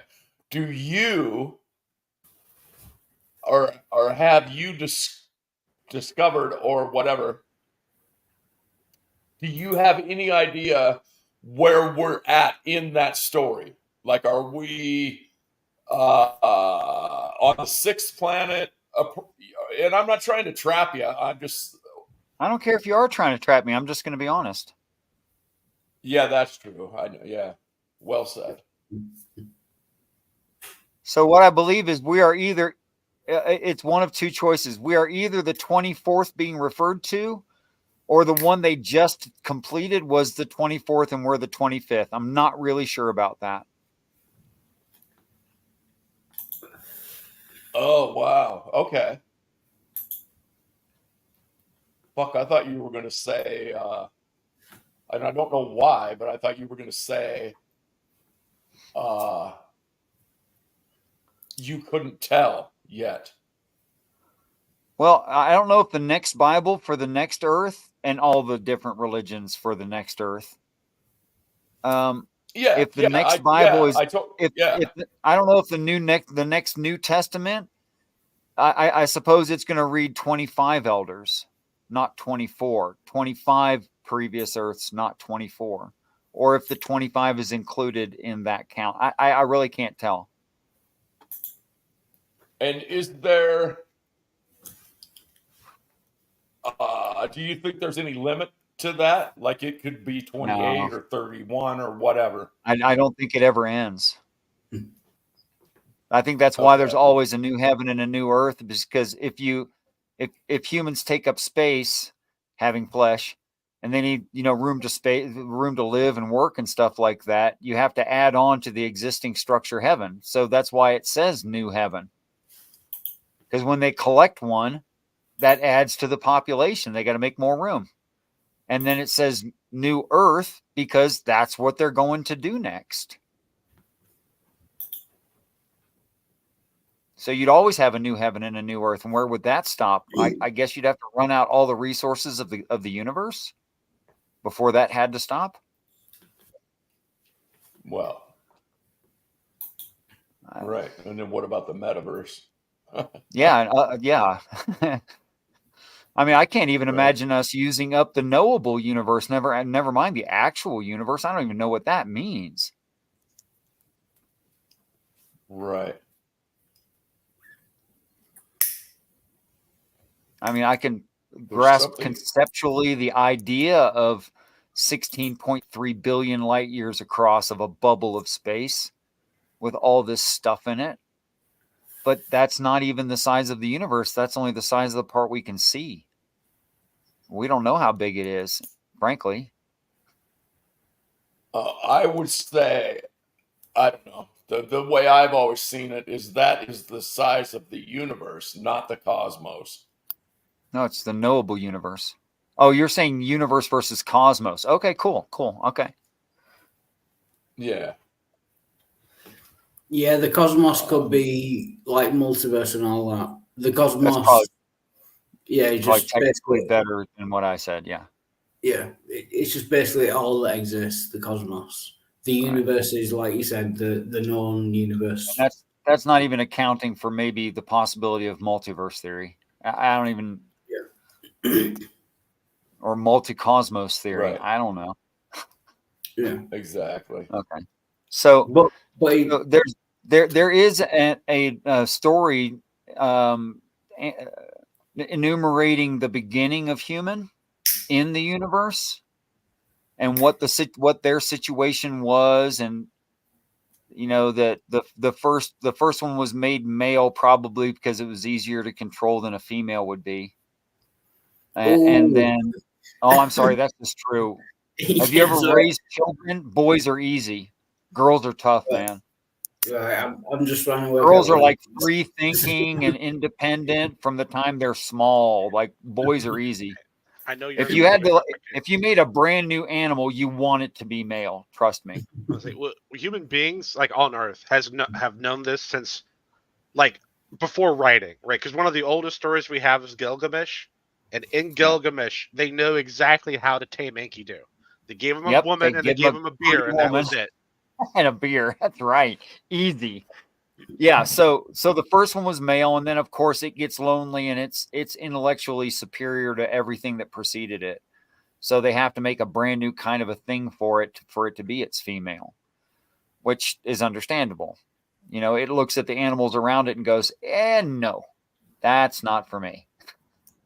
So they make the first two, but they're able to replicate to create children and stuff. And well, that's automatically a problem, and all the rest of it is what happened due to the fallout of a brand new species on the scene, which may have been some 200,000 years ago, or maybe 3 million years. I don't know.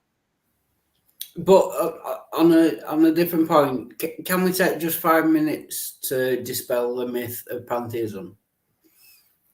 Well, we all know that's not true. Yeah, like I'm not a pantheist. I don't know. But pantheism is the myth that the universe is God, but we already have a name for the universe. It's called the universe. Ooh, brilliant. Yeah. So why assign the We name already God? have a name for the Christian God. It's called Yahweh. Yeah. Yeah. So I call that God. Because it matches the definition. Yeah. Yeah, that's fine. So You tend to call things by their definition, even when there's multiple words that describe the thing. Here's the problem that I have with pantheism. If everything is God, so is your shite. Yes. Yeah. That's the problem I have with it. Yeah. So is that inert lump of rock. That's also God. I mean, come on, it's meaningless. That's my point. Yeah. Pantheism is meaningless. Like I said, we all agree the universe exists. Calling the universe God is just pointless. Do you know what I mean? In fact, I make fun of Christians when they say God is everywhere. I say, "Oh, is God in your colon?" Oh yeah, no, this is funny. Yeah, I don't know if you can. Oh, I just remember this. Me talking to Jill the other day, and he said that God is omnipresent. God is everywhere. And then I asked him if God was on the end of my finger, and he said no. Do you know? Which is it? Yeah. I personally it's one or the other. I personally like the Christian God being literally everywhere, because that means he is up your rectum while saying no homo. While saying no homo. I mean, you're if that's what you assign truth value to, then your God is also in a yeast infection, in cancer, in all kinds of places you wouldn't want it to be.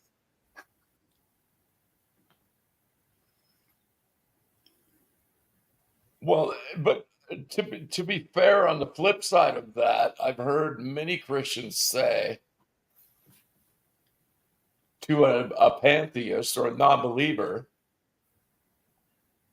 well, you're just calling the universe what they call God.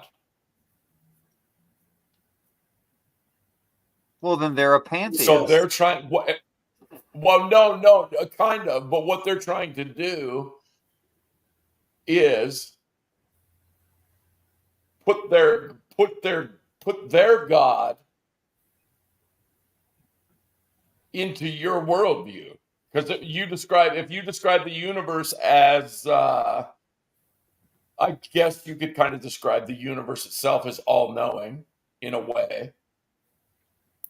In a very highly technical way, I do it. Yeah, this goes back to Service's argument. Yeah, the universe is all-knowing in that it contains all knowledge. But that's everything that is known is held in minds of the universe. Sure. Yeah. Yeah, but I don't think that's how they mean it. I think they mean it like the universe has a mind and it knows all things, which is different. Well, no, I don't even need. I wouldn't need a God to know all things. I would need a God that knows how to benefit me best. Yeah. I don't need him to know what's all kinds of useless knowledge it could have. I don't care. That doesn't help me. Yeah, but I tried to say this before on Bojo's, and I don't want to pick out Bojo or make this unnecessarily harsh, but I think it's basically kind of Christians who can't give up the God label. Not just Christians, just people in general who can't give up the God label. So once they stop believing in like Yahweh and that kind of God, they can't say that they're atheists for some reason. So they need to put the God label on something, and they're just going around, what can I call God? What can I call God? Well, the universe exists, so let's call that God. Do you know what I mean? I think that's like what someone could have. Someone could have a potential to be a plasterer. There are some people who just have a tendency toward religion, and Aaron Raw is one of those who went through several religions and several different, very distinct religions, not all Christians. Christian religions before he settled on agnosticism, atheism. Yeah. Sorry about that, Downey. Oh, that's all right. I was going to say Brojo hates it when people say shit like that, Wildheart. I know. I'm sorry, Roger. You probably just offended him gravely. Yeah, I think so. Let me give you the counter argument here. So the universe exists, right? Do you agree to that? Yeah. Okay, so it's true that the universe exists. Is the definition that would make the universe a god, is it false? That's a good question. No. Yeah. No. Because if it's not false, then I'm going to ask you, what exactly argument do you have that the pantheist god isn't real? Isn't a god? No, right, give me a minute. Well, that's where I was going with that, Cerberus. When the Christians say you're just calling our God the universe, I would say no. I'm just Yeah, no, I'm reducing your God to the universe. Basically, you're the one who's calling your God the universe. Yeah, what you're calling your God, in my mind, is the universe. Yeah, it's the I can't demonstrate that the universe isn't God. I just don't think that pantheists in general have a good reason for calling the God the universe, if you know what I mean. Okay, but is lacking a good reason, would that make it not a god? No, not necessarily. No, it could be a god. Because there's only two components. There's the thing that exists, and then there's the word that describes it. If neither of those things are false, then it's true. That's my whole counter argument. But the problem with that, Cerberus, is if no, sorry, carry on. I'm just trying to pass that. Carry on, DC. Sorry. If sorry. DT just paused to think. He does that. Just wait. Welcome back, man. guys, something Cerberus just said. What did you say again, Cerberus? Oh, the last thing I said is there's only two components. There's the thing itself, and then there's the word that describes it. And if neither of them are false, then obviously then it's true. Oh, right. So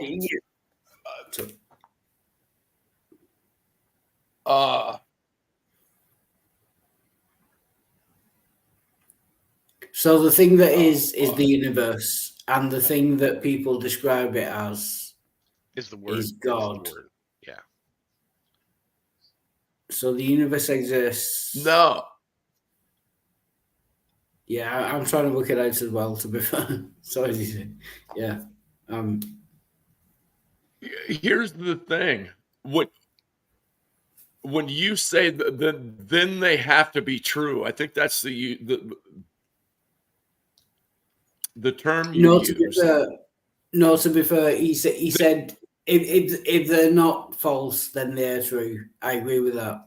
I agree with it. Okay, if they're not false, then they're true. That's fine. But what if you don't know whether they're false or true or not? Like, we know the universe exists. We can call that tentatively true, unless you go into solipsism and all that kind of shit. But if we just, for simplicity's sake, say that the universe exists, that would be true. But someone calling God the universe, how would we determine whether the definition of God being the universe, how would we determine whether that is true or not? Okay, so it does exist, and the definition is good. The label is just fine. Both those aspects, absolutely fine. I just can't appreciate a God which 99.999999999% of wants to kill me. Yeah, Yeah. right. Because it's very not habitable. Most of it. Yeah, like so. It's the argument I gave. It's like on its surface. There's multiple layers, right? Because up front, if you knew other similar arguments for other subjects, you would go, well, definitions really aren't true and false, right? I think I mentioned that before. Definitions are kind of ad hoc. Yeah. So the only real argument you could have against a definition is that it's not useful, or it breaks one of the basic rules of making definitions, like it's self-referential or something. Or it doesn't define the thing. Yeah, or it doesn't really define the thing that you're using it on, right? But there's a layer below that. Then, if definitions aren't really true or false, then the only thing you need to be true is that the universe exists. That's easy, right? So that actually makes the argument, that makes the case easier. Yeah. So it all really rests on having a very well thought out and very long list of reasons why that definition isn't a good definition. But that's all you can do. There isn't. It doesn't make sense to say it's false. It just doesn't. Yeah. Yeah. So is there like an in between with definitions? Like it's kind of a different. Let me know when you're ready. No, but it's kind of a different argument. Is it a true definition? I would agree that calling the God universe is a true definition, but that doesn't make God being the universe true. Well, it's a. Do you know what I mean? But that's the thing. Let me know. Or you want to go? You can go ahead if you want. Yeah, or I'll just forget it again. No, go, man, go. What I've been trying to say, but I can't find the words for, is if I'm talking to a Christian and we come to a point where either he says to me, "You're just calling my God the universe," or I say to him, "You're just calling the universe your God," then if you say, when Cerberus says, when you talk about truth, then yes, basically, if I'm talking to a Christian and the Christian, we get to a point where the Christian God is the universe, then I have to answer yes to the fact that I now believe in the Christian God. No, but I don't think that would ever happen. I don't think. Sorry, well, he's saying if he comes to the agreement that they're the same thing, then he would. Yes, I just don't think you would get there.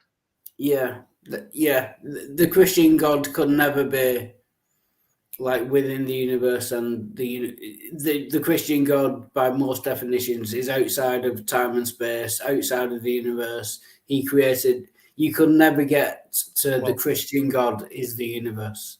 Even if you go one step farther, like I do when I say existence in my arguments, I think the closest you can get and still call it the Christian God is if God was a small part of existence, right? You could call it existence in the sense that it's a part, but it's not equivalent to. Yeah, that would be panentheism rather than pantheism. Yeah. Because it's not equivalent to. Yeah. Because it's not equivalent to, you could still deny that that's even a part that's real. Yeah. So like I don't think the universe actually get there. Yeah, it would be the universe plus God, basically. Yeah. I don't think any Christian would agree with you that the universe is God. Yeah, I don't think there's any way you could. Yeah, but no, but hold on. When a Christian accuses me of just substitute what I call the universe, if what I'm calling the universe is their God, I just don't want to use the term their God in my rebellion. When they say that to me, then yes, I believe in their God. But that's what I'm saying. A Christian, I don't think any Christian would agree that the universe is God, because I think That's what I'm saying, Wild Yeah. Heart. They're using Okay. that argument. When Yeah. they use the argument to me yeah, that that will be what a I foolish am claim. doing, Yeah, that what I am doing with my definition of the universe is defining the Christian God. yeah, they will just be wrong. Yeah. All you have to do at that point is just ask them: is the Christian God outside of space and time? Did he create the universe? If the answer yes to any of those questions, then you saying the universe is God is not the Christian God. That's all you have to do. Yeah, I mean, I prefer that I'm your God. I just like, then worship me. I'm your God. Yeah, I am part of the universe. The universe is God, therefore I am your God. That's what I I don't do. think I'm making this. I don't think I'm making this clear. No, I totally understand you, but I'm trying. Yeah, I understand your point of view, but I'm pointing out that their argument is nonsense because What? No, I you're was saying. talking to. I was talking to Serb. All right, sorry. Okay, well, what am I missing then? When you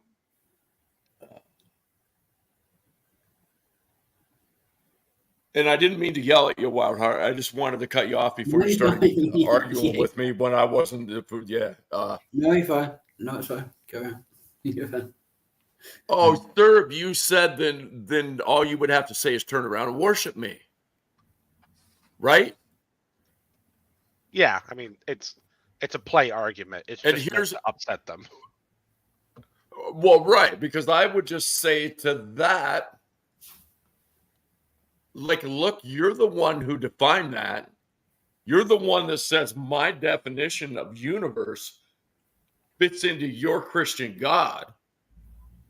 That doesn't mean I'm going to worship your Christian God any more than I worship the universe. Yeah. Because it's the same fucking thing. It's the same thing. However this works out, we're talking about the same thing with two different labels.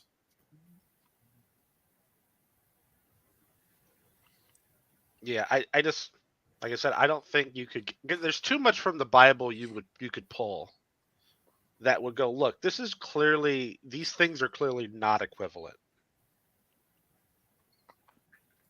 Yeah, the universe cannot be equivalent to the Christian God. Basically. But I get it. Like if I mean, it could. I mean, they could be a weird type of Christian. Like pantheist Christians are a thing; they do exist. Yeah. But you would basically be in the same situation I have with Wild Heart with pantheism. You would just go, yeah, but your definition's stupid, and have reasons why it's stupid. Like that's the last argument you could possibly have. And what it is just neither of you are going to agree, and no one's going to feel satisfied with the argument. Because no one likes to just sit and argue about a singular definition, having that be the difference between the two. Right.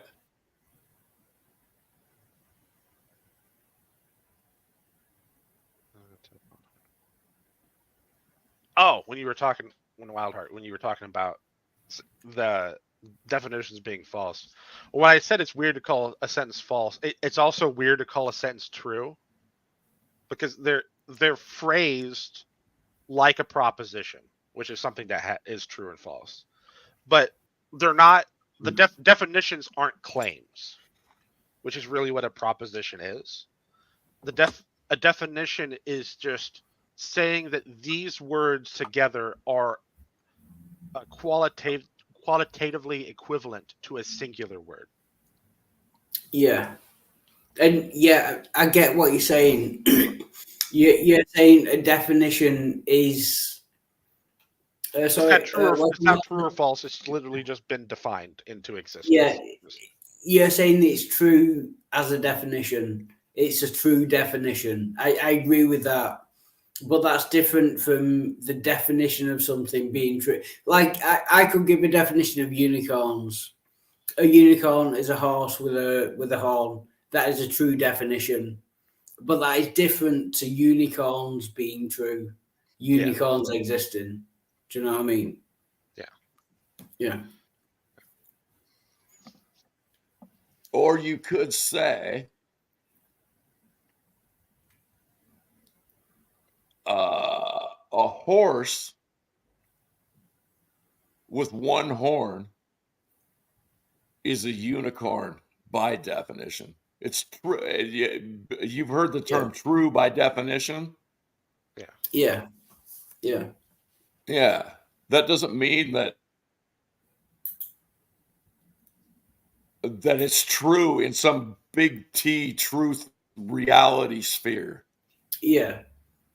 You can define anything into exit. Like I can say God is this cigarette tin. That is a true definition because I've just made it up. God is this cigarette tin.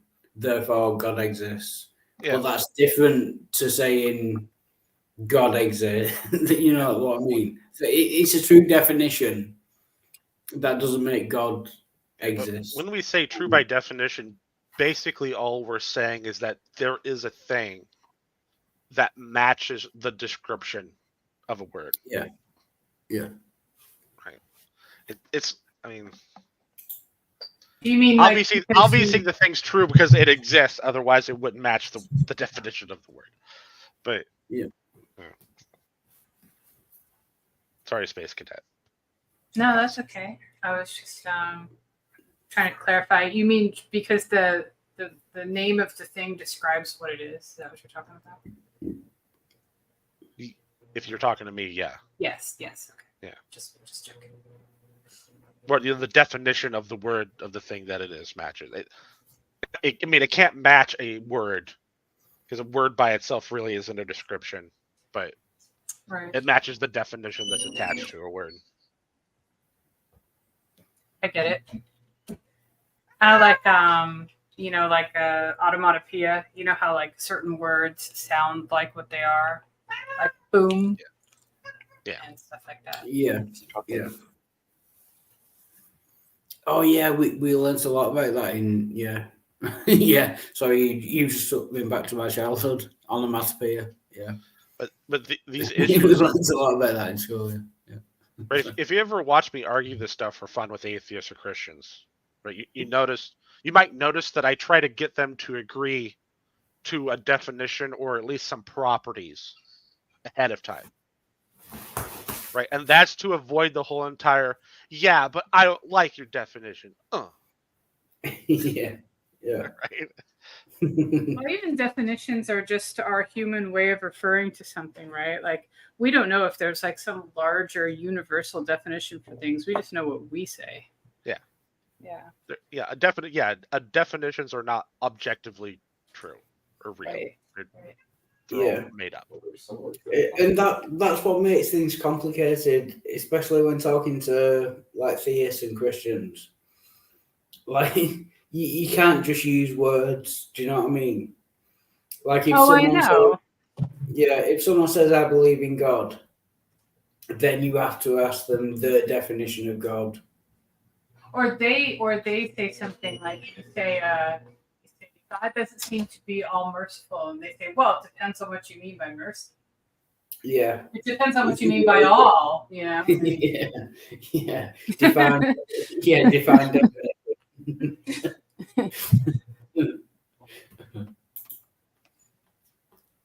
There were some great moments in the stream. Was it yesterday or last night, where Jill was arguing the Tower of Babel,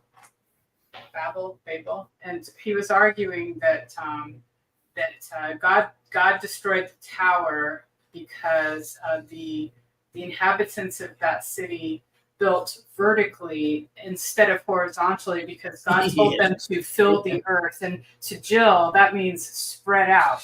And if you go vertical, that means you're not spreading out, and so you're defying God. You're being a rebel, and you should be destroyed because you're defying God.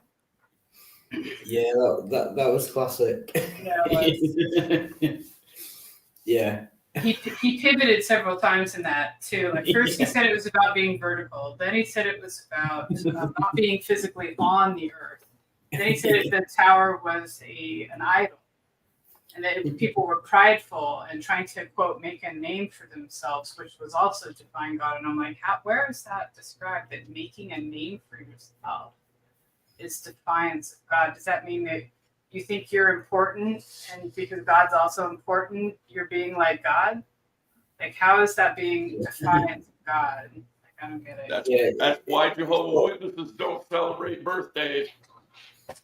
Because you're like competing or something for glory. Yes. You're not. You shouldn't celebrate yourself. You should only celebrate God. Yes. Yeah, I believe that's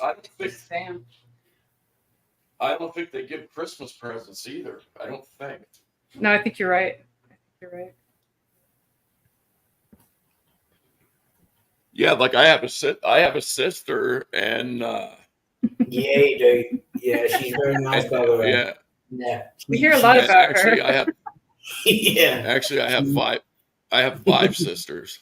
Oh, wow. But the one I'm speaking of has a twin brother. She is a Jehovah Witness.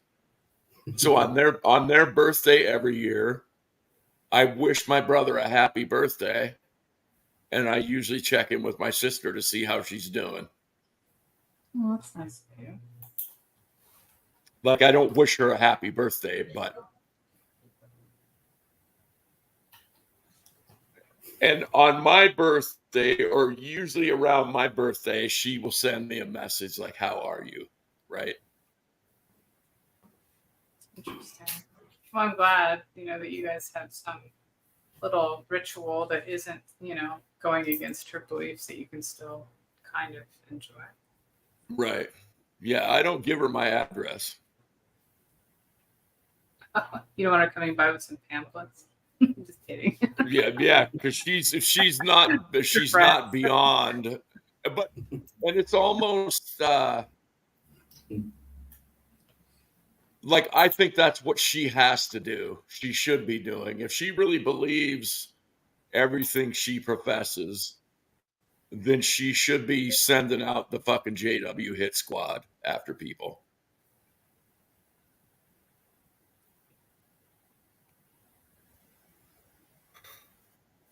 Yeah, religion has an interesting effect on people when they kind of are brainwashed. I was considering Orlo, Daniel, I guess.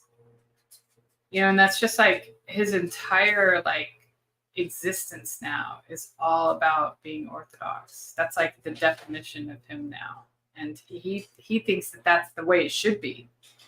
Like that he's not now like ahead of the game because he was completely taken over by this. He's pure in his eyes, or he's getting there, because he's like emptying himself and filling himself up with this belief and his own little rituals and stuff. It's bizarre.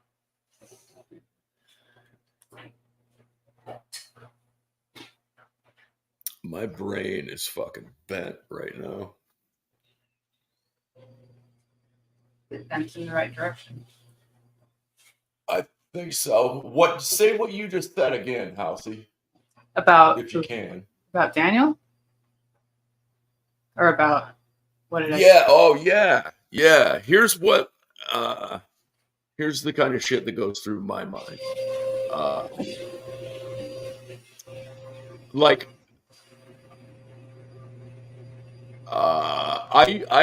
I used to get upset and still do at times when people proselytize to me.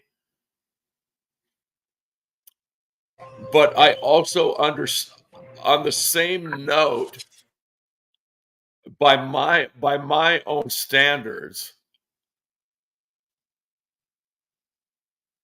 if I look at what they believe, like my sister believes or Daniel believes,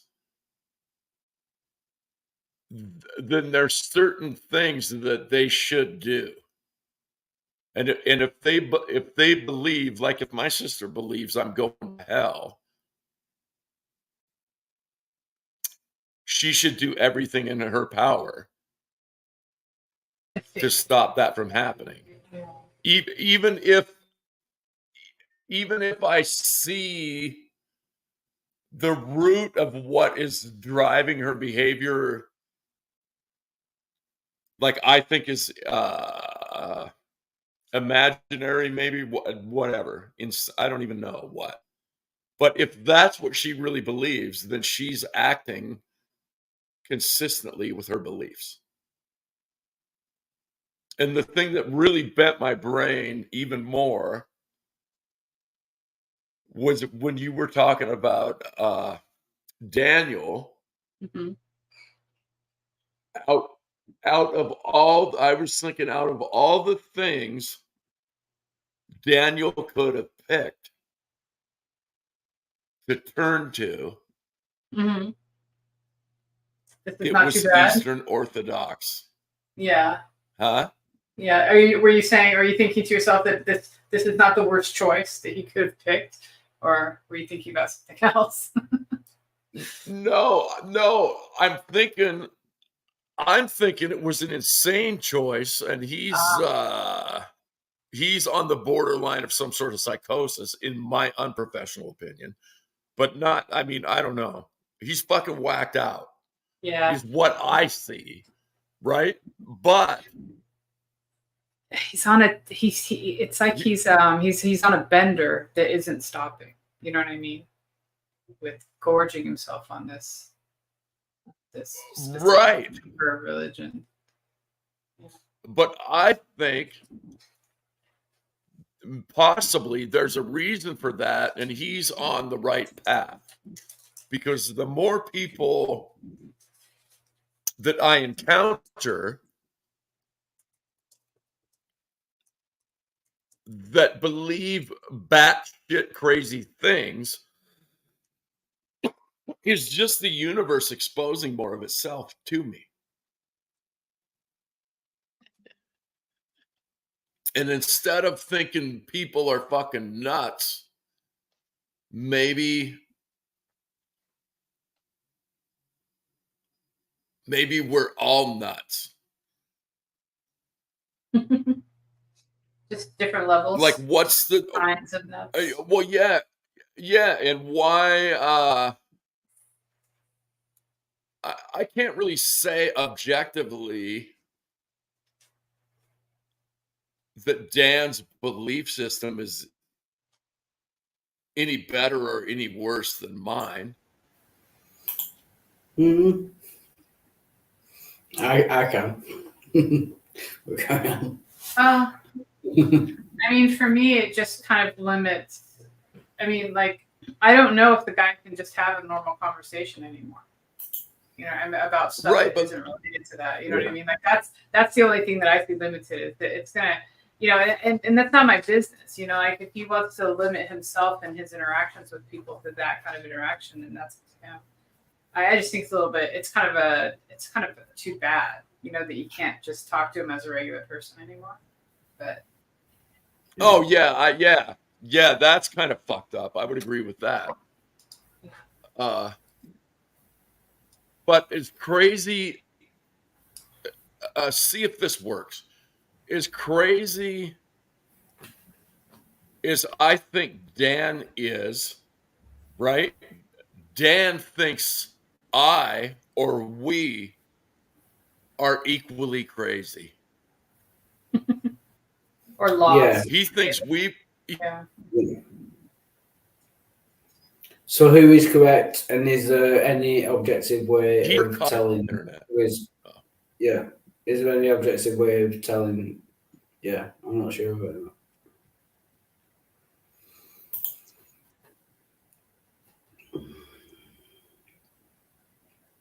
that. Apart from going to, like, the majority of people would say, I think that Danny's crazy, but then that's just, you know, arguments ad populum, and that doesn't.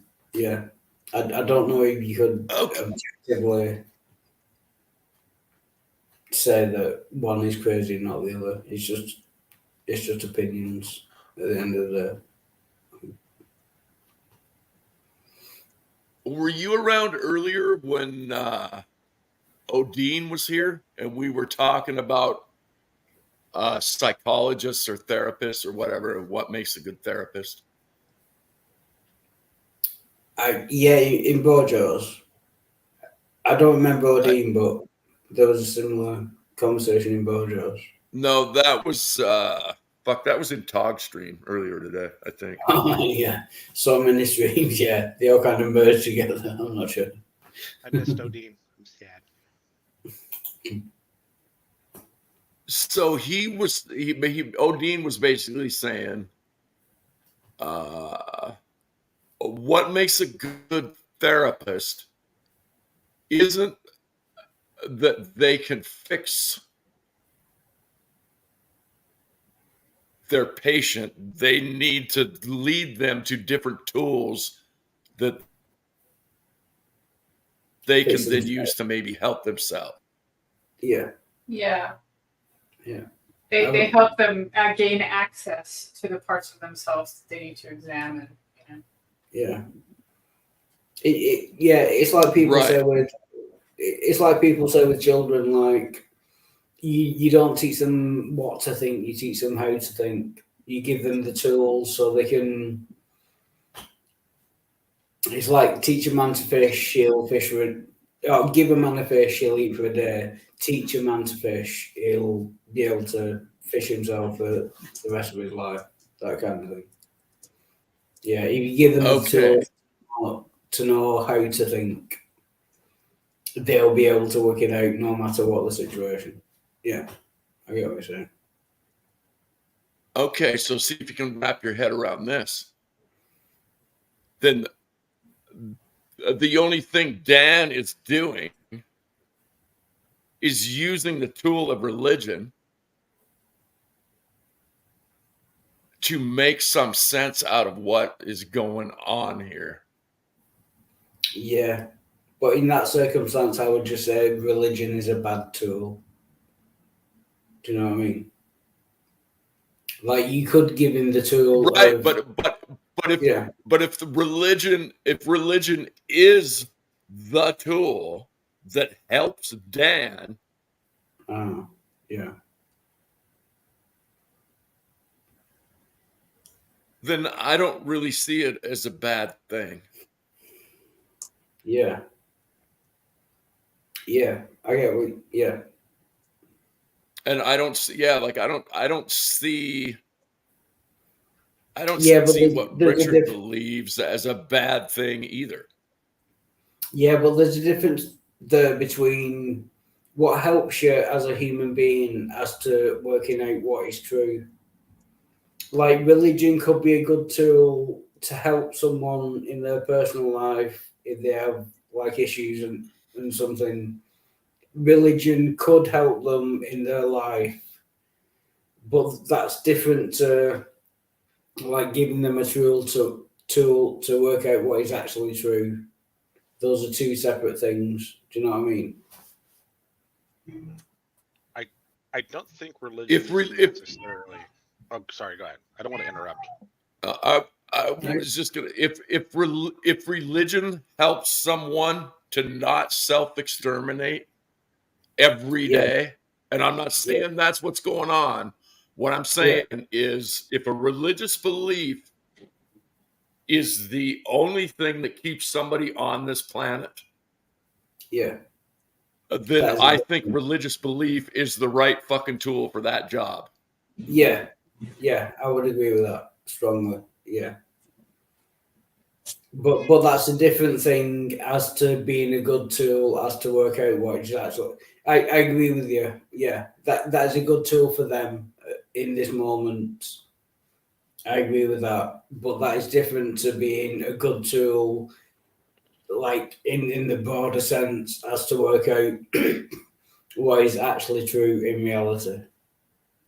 You know what I mean? The two right. But here's the thing: how do you know what they're working out isn't actually true?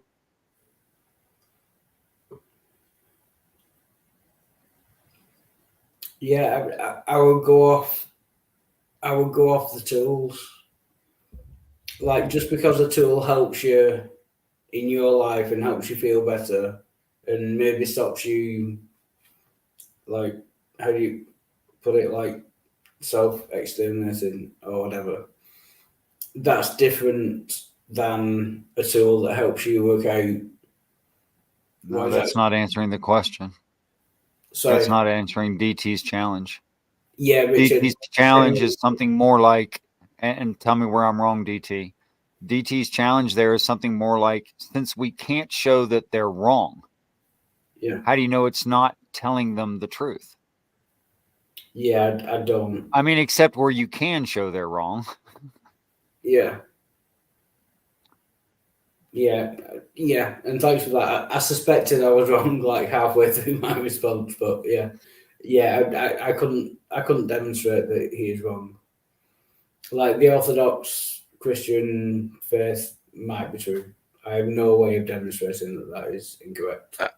I think the best, I think as far as you could go would be to say faith isn't a reliable pathway to the truth. Yeah, but I'm not even really sure how much water that statement holds, really. No, that is kind of true. Sorry. No, because, and Richard, you'll like this. This is straight out of the Matt Delonte kind of playbook. Yeah. Faith is not a reliable pathway to truth because you can have faith in anything. You can believe that the Bible is true based on faith. You can believe that the Bible isn't true based on faith.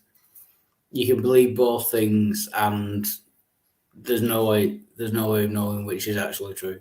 It is definitely not. As much as I'm sure of anything, I'm sure that faith is not a reliable pathway to truth. Let me ask you a quick question, because you keep using a term like this. Yeah. What do you mean by actually true? What comports to reality?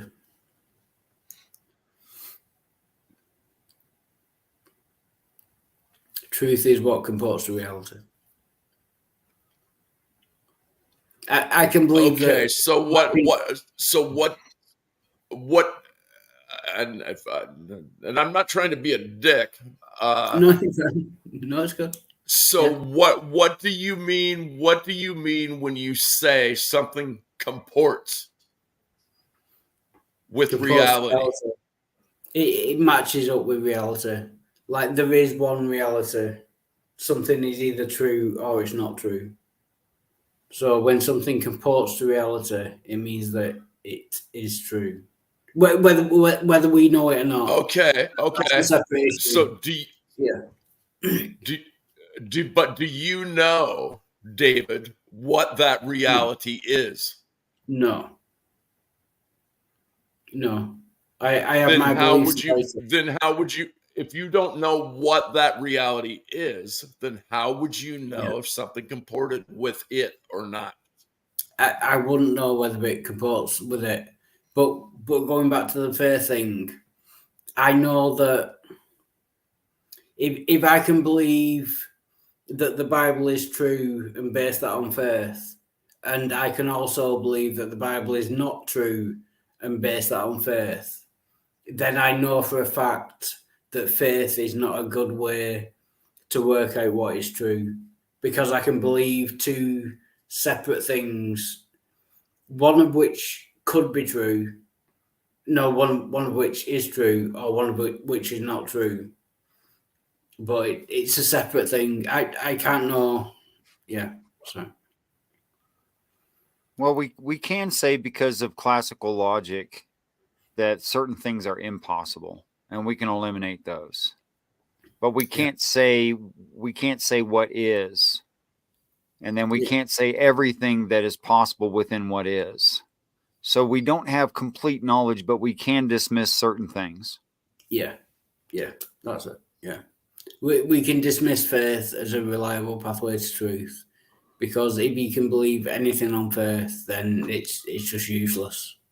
If you can believe one thing on faith and I can believe the exact opposite thing on faith, then faith is just useless as a tool to work out what is actually true. No. It just clearly doesn't work. You know? Can I possibly blow your mind for a second? Oh, yeah, go on.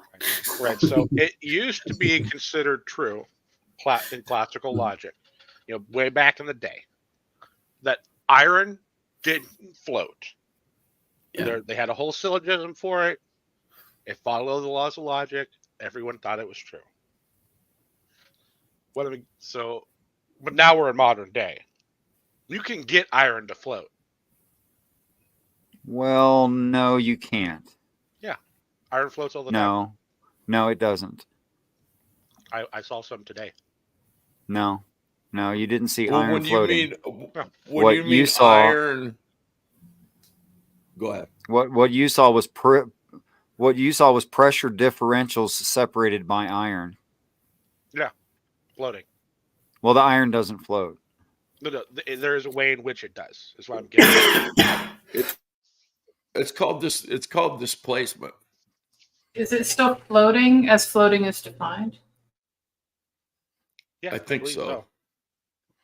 All right. Because no matter what you do with iron, if you took a ball of iron, no matter what, a solid ball of iron is going to sink. It's just going to. What you need to create is that pressure differential by using the iron to separate two different substances of different pressures. It's that you're changing. What you do is you change the overall density to the amount of water it's displacing. So then the water acts to this iron as if it was a less dense object, right? So boats are hollow. Right, it's hollow. So I don't right. Effectively making sure it a less dense object. I don't think you're changing the density of the iron, though. In fact, I'm pretty sure you're not. No, you're not changing. No, he the didn't say density, that. Yeah, of any like little hunk of iron. What you're doing is you're changing the density of the overall object. Yeah, right, you're making it hollow. Right. You're spreading it out by changing the shape. Anyway, what I'm getting at here is that if you told them that you could make a boat out of iron and it would go down a river, they would think you were absolutely crazy and it was impossible because of this argument. Right. Yeah. What I'm getting at is there might be information you don't know that possibly could make faith the absolute best way to go about doing things. But he's just playing around. Also, but also it still doesn't make it a reliable pathway to truth. Yeah, being incidentally right doesn't mean you're justified in being correct. And then all the Gettier problems. Sorry. The point that Service brought up would make the syllogism that they made incorrect, whether they knew why it was incorrect. It will make it was real because of their lack of knowledge. They thought it was correct. Yeah, they thought it was correct, but it was actually incorrect. Which wouldn't change the fact about faith. No, what I'm getting is there might be knowledge that you're completely ignorant to that would make faith the best way to do things. Theoretically speaking. Yeah, theoretically speaking. If you're completely ignorant of it, though, you can't really think about it at all. Yeah. That's true. The best you can do if you're being as nitpicky as possible is saying, based on what I know or believe now, I can't say faith is the best tool. Ooh, now you're refuting faith with a faith claim. Right? Yeah. No, That's where it gets messy. I'm not saying that faith isn't the best tool or faith could be the best. What I'm saying is, if you can believe anything based on faith, which you can, then faith is not a good way to know work out what is actually true. It's a different. It's not saying this is the truth and therefore it doesn't work. It's saying if you can use this tool to come to any conclusion that you want, it's not a good way to determine truth. It's a different. Well, unless we are creating the reality. But then that's not faith isn't needed for that, right? No, that would be completely dependent on faith. If the creation is actually happening, where does faith come in? If the creation is actually well, I don't know what those meant exactly. We're creating but reality. I was arguing from the idea of the matrix, that we are the creators of the matrix. And if that is true, then whatever people think is true is what's making the matrix, in which case it's completely faith-based. But I was just having fun. I don't really think that's the case. All right. It's artificial intelligence. Hey, have any of you aware of a guy called Anthony Magnabosco? Oh yes, I even know I even found out what his name meant. Oh, okay. I don't know what his name means. It means little pig learns big truth. It means little pig learns big truth in the woods. Ooh, okay. Which is funny because what he does on that wilderness path. Yeah. It's really profound that his name actually means that. It makes people examine what they believe. Although sorry, I'll just let a cigarette. Jeez, die of cancer before you start a show. Yeah. You know, we have someone backstage called Daft Monk. Oh, sorry, Daft Monk, is that? Is that Trusty? Is it Kev? Yeah, Trusty. Yeah. There we go. Yeah. Bring him in. Yeah, but before I get to that, Richard, he doesn't just do streams on wilderness. He started off in like parks and like university. No, he's talking about like just hanging out at the trailhead and like talking to people as they go in or as they leave. I mean, I'm aware that humans walk. Right. Yeah, but you can't say that the definition of his name is funny because he does. No, that's what he was doing. Yeah, but he also does videos on university campuses, and that's fine. So what is the Latin for university campuses? And the woods can symbolize anything. They don't have to mean actual forests. Well, Magnabosco is actually Italian. Sounds like it. Yeah. Welcome, Trusty. Good to see you. And Anthony is something like Middle German, meaning the runt of the litter of pigs. Aww. That's what it means. But sorry, Richard. Sorry for being so anal. But like his name goes back several thousands of years, I would imagine. His surname, Magnabosco, goes back to his ancestors. I would think. And his first name was just a random name picked by his parents. I don't think it's a message from God. Relax. Okay. What if it wasn't random and it was picked by the universe? Yeah. So you think they called him Tony? So to get, I mean, I don't want to drag it back there, but I'm just curious.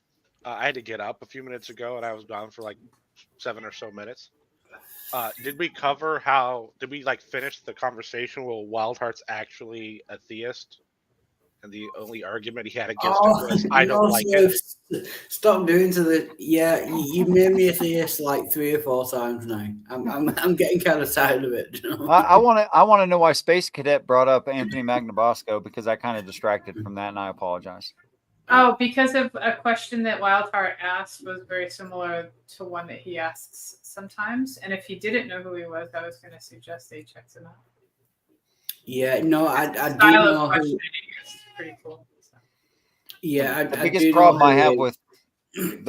I have with Anthony Magnabosco is that he admits in his private lectures that the idea is to manipulate people away from God. Then when he actually talks to people in public and shows that as examples of how to perform street epistemology, he acts as if he's being honest. He is not. Well, okay, so I think it would be difficult for him to say, so, Mr. Believer, I'm here to try to put a seed of doubt in you, to put a stone in your shoe that's going to bother you as you walk away, and it's going to bother you 2 weeks from now, and you might start questioning yourself. Like, I don't think he's going to get people to talk to him that way. But the thing is, if the conversation, which I think the way that it is handled, personally, I think it's mostly honest. You know, when he's talking about, like, you know, would the percentage of your belief, you know, Be diminished by. yeah, if there was like evidence for this or that. You know, I think that is honest, you know, like, because he's asking people, would it change? And a lot of them, even after like discussing their situation at length, say no. You know, they wouldn't reduce from 100%, even if someone, you know, even if they admit that, like, you know, they would look at evidence that said God didn't exist. Like their faith would not. That's why I say a lot of Christians are fundamentally dishonest. I will go further than that and say that it's impossible to be dishonest if you're just using the Socratic method and just asking questions. That's not what I said. Actually impossible to be dishonest. Yeah, but you're actually misquoting what I said. No, not what you said. I'm just saying what Anthony Magnabosco does. Magnabosco does, which I claimed that he does this certain thing, and the part which is dishonest is saying to the person in real time, I just want to know what you think. I just want to. That's not true. That's not what he's doing. That's a lie. It's an outright lie. He doesn't. No, to be fair, though, he doesn't. He doesn't need to say that at all. True. Yeah, that's true. That's not exactly what he says. Like, he explains the line of questioning to people, but the fact that he's transparent about it online and he does tutorials with his method, I mean, shows that he's I don't think he's totally dishonest. Like Halsey said, you can't just come out and say, I'm deconstructing your faith here in real time, like, because that's going to turn people away immediately. They're going to have an adverse reaction to that. But he does explain his line of questioning. And yeah, if you go back to his earliest videos, which are still on his channel, he started off as quite blatantly arguing with Christians, and he's kind of refined his position over time to be the most. So yeah, I don't think he's being dishonest. I mean, what's more? Go ahead. Sorry. No, sorry. No, I think Richard. And then he endorses a book by Dr. Oh crap! Anybody? What's the name? Bogosian. Yeah, Bogosian. How to make and the name and what's the name of that book that Magnabosco recommends? I think it's like How to Make an Atheist, right, or something. Yeah, yes, How to Make People Atheists. That's right. Okay, so let's not play around and pretend that he's actually interested in what people think. Right. No, but his method of making people atheists is to ask them questions and get them to question why they believe what they believe. Yes. Like if you walk up to a Christian and they believe that God exists, what is wrong with asking them questions as to why they believe? Even if that leads to them. But you keep talking about the part I agree with and saying I'm objecting to it when I don't. Yeah. Can I ask Richard something real quick? Yeah. So let's say if he says to them, I'm just asking questions and having conversations with people. That's a lie. You think that part is dishonest. If he didn't say that, would that be a lie of omission? Why mention it at all? Well, that's what I mean. If we're specifically not going to mention, I mean, it's a lie of omission if they ask. I mean, but lots of people say that. Well, so why are you doing this? He said he gets that all the time. Sure. You guys aren't going to. But his answer could be, I'm trying to popularize myself on YouTube. No, but he doesn't walk up to people and say, I'm trying to make you an atheist. No, he doesn't. He says, I'm just going to ask you about your beliefs and see why you believe what you believe. Yeah. He doesn't mention his motives in fact, he makes a point to say, like when someone asks him if he's an atheist, he says, I'll answer that after the talk, but I don't want to get into that at the moment. Right. You know what I mean? And that's honest. Yeah. I like that. Personal beliefs. Yeah. Look, I think it's also, no, I mean, it's a mischaracterization to say that he's going to make somebody an atheist. He doesn't argue against them. There's no persuasion involved, right? He lets them hang themselves with their own arguments. I can respect the methodology, and I can even respect someone saying, I don't want to answer that right now, which he's done. I've seen him do on several occasions. And as a caveat, I have to admit, I haven't seen any of his shows for the past 3 years. And maybe he quit doing what I'm referring to. And if so, good for him. But it was an obvious lie. He does have an agenda. He is trying to accomplish certain things. And to say otherwise is dishonest. Now, I'm not saying you have to be forthcoming with every bit of your personal life and all of your motivations. But if someone asks you, the only correct response is, I don't want to talk about that right now. But sometimes I heard him say, oh, I just honestly want to know bullshit. You do not. Right. In the interest of honesty, I'm going to play, it's just a random video from his channel. It's the first thing that came up. I've not seen it. I don't know what he's going to say. But we can watch it and make your own minds up. I've seen this one. I'm on a pursuit of truth. I think asking questions is probably one of the best tools at our disposal. Pause, please. For figuring out if what you're believing Can is you true. pause it, please? That guy that just walked by.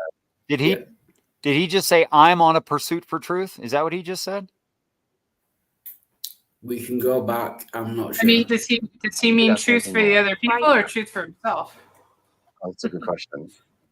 I'm on a pursuit for truth. Is he? Yeah, I'm not sure what he said. He already thinks he has it. I'm on a I think he said I'm on a seek for truth. Or I'm on a pursuit, I think is what he said. But even if he says I'm on a pursuit for truth, I'm on a pursuit for truth. Or someone else. You know, he doesn't say I'm on a pursuit. Yeah, now we can play Christian mind game. We can play this contortionist game, but you know what he means. No, he said I'm on a pursuit for truth, which just means yes, I am on a pursuit for truth, as in for myself, which he is not. If he doesn't, that's not why he's asking them questions. He started this with a lie. What makes no? Just because he's an atheist at the moment doesn't mean that he's not on a pursuit for truth. He could say I'm an atheist. He's trying to get the truth out of believers. You have got to be kidding me. No, I'm an atheist. Just because that's a position I hold at the moment, that doesn't mean that I'm not pursuing truth. If someone can convince me that I'm wrong, I'm on a pursuit for truth. Okay, David. What was her question? Oh, this is going to take a while. Was it why are you doing this or why do you do this? I didn't hear it. This is a 5-minute video. I can see this going for like 4 hours or something. You can ask me anything you want. Why are you out here? Oh, it's a good question. I'm on a pursuit for truth. And I think asking... Right, so she said, why are you asking this question? No, she said, why are you out here?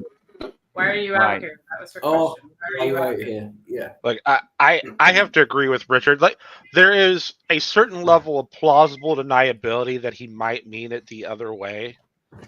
But I think the odds are that he didn't really think out that statement.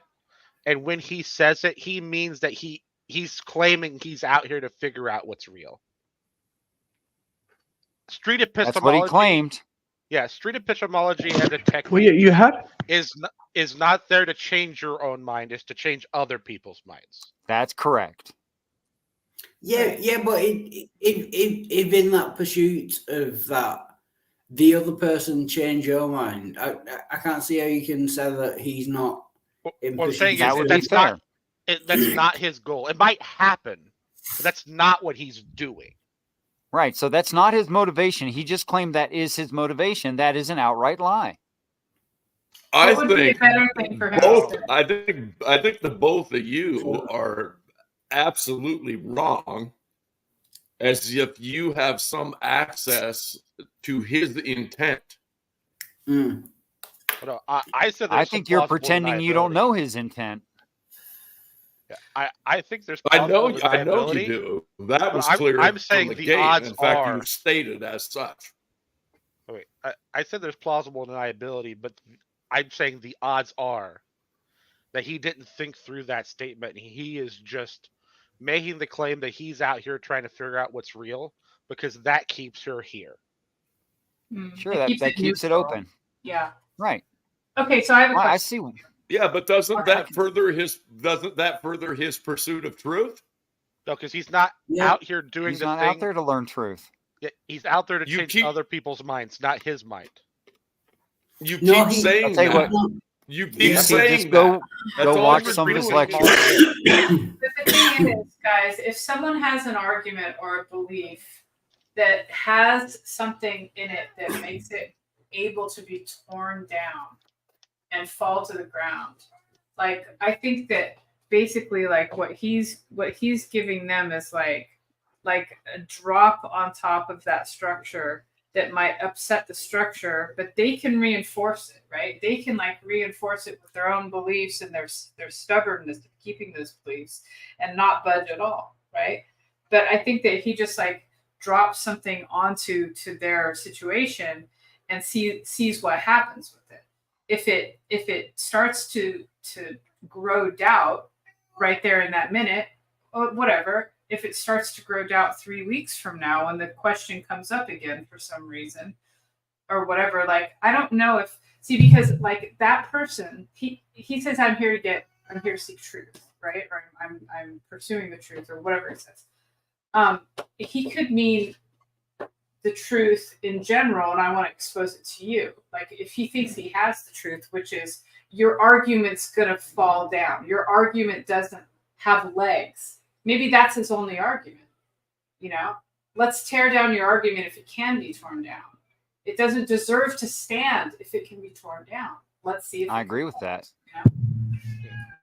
It could, but I mean, sure. I mean, surely you could agree with me that normally in most utterances of that phrase, when someone says "I'm in the pursuit for truth," they mean I am going out and looking for it for themselves. Yeah. You could make that assumption, but they could go further and say they could ask him further questions about that. You know, your truth? What truth? Yeah. Yeah, but the claim me and Richard have here is that this is a little dishonest. It's not that it's not all the other stuff. It's not completely upfront. But you know what? I wonder what kind of reaction he would get. Like let's say that he was standing next to like a little signboard with like a picture, like a big blown up picture of the book that we were referring to that he tells people about, the How to Make an Atheist or whatever. Like, let's say that people walked up to him and he said, I have a question for you. What do you think of this book title? Do you think this is presumptuous at all? Do you think this is possible that someone could just make an atheist? And if they say, no, absolutely not, like, you know, because maybe they're a very strong God believer. And then he says, well, do you mind if I ask you some questions? Do you think that would be more honest? So, I mean, it might be. I fundamentally think the whole practice is immoral. So, I mean, this is going to open up a whole different conversation. Immoral.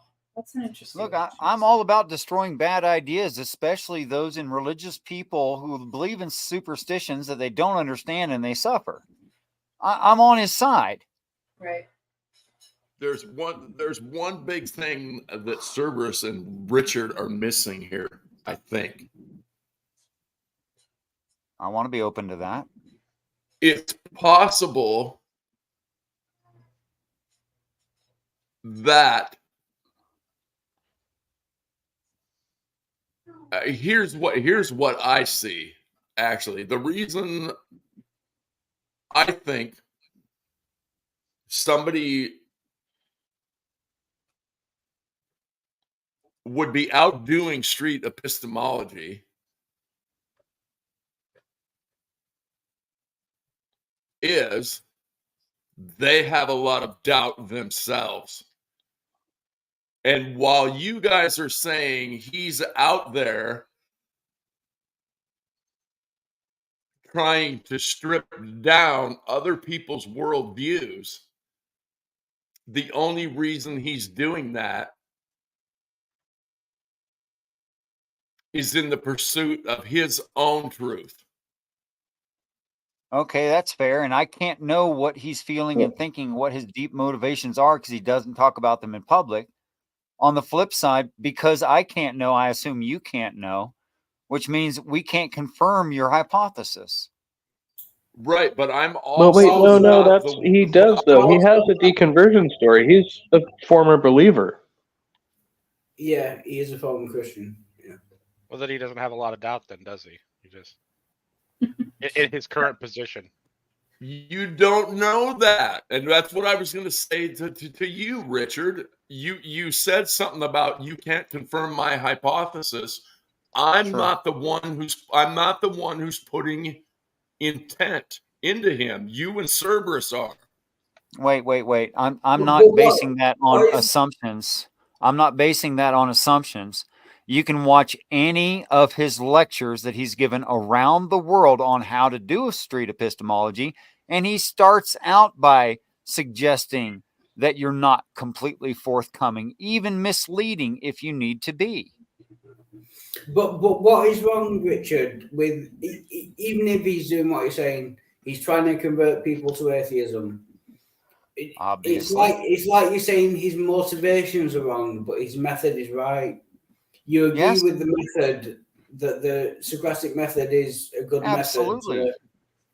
So I don't see why you're just calling it dishonest, even though you agree with No, that. he said he's dishonest. He didn't. He's not the one that said The method isn't dishonest. The man is. Yeah. I'm the But one that I said don't it's know. immoral. But if the method is fine and you agree with the method, why would it matter whether it's dishonest your means behind it? If I you don't know. agree I'm not planting a flag to die on this hill. It's just Yeah. someone brought up Anthony Magnabosco, and I gave my honest assessment of what he's doing, Yeah. which is I agree with the total idea of it. I don't agree with being dishonest with people to accomplish it. Yeah. Okay, that's fair enough.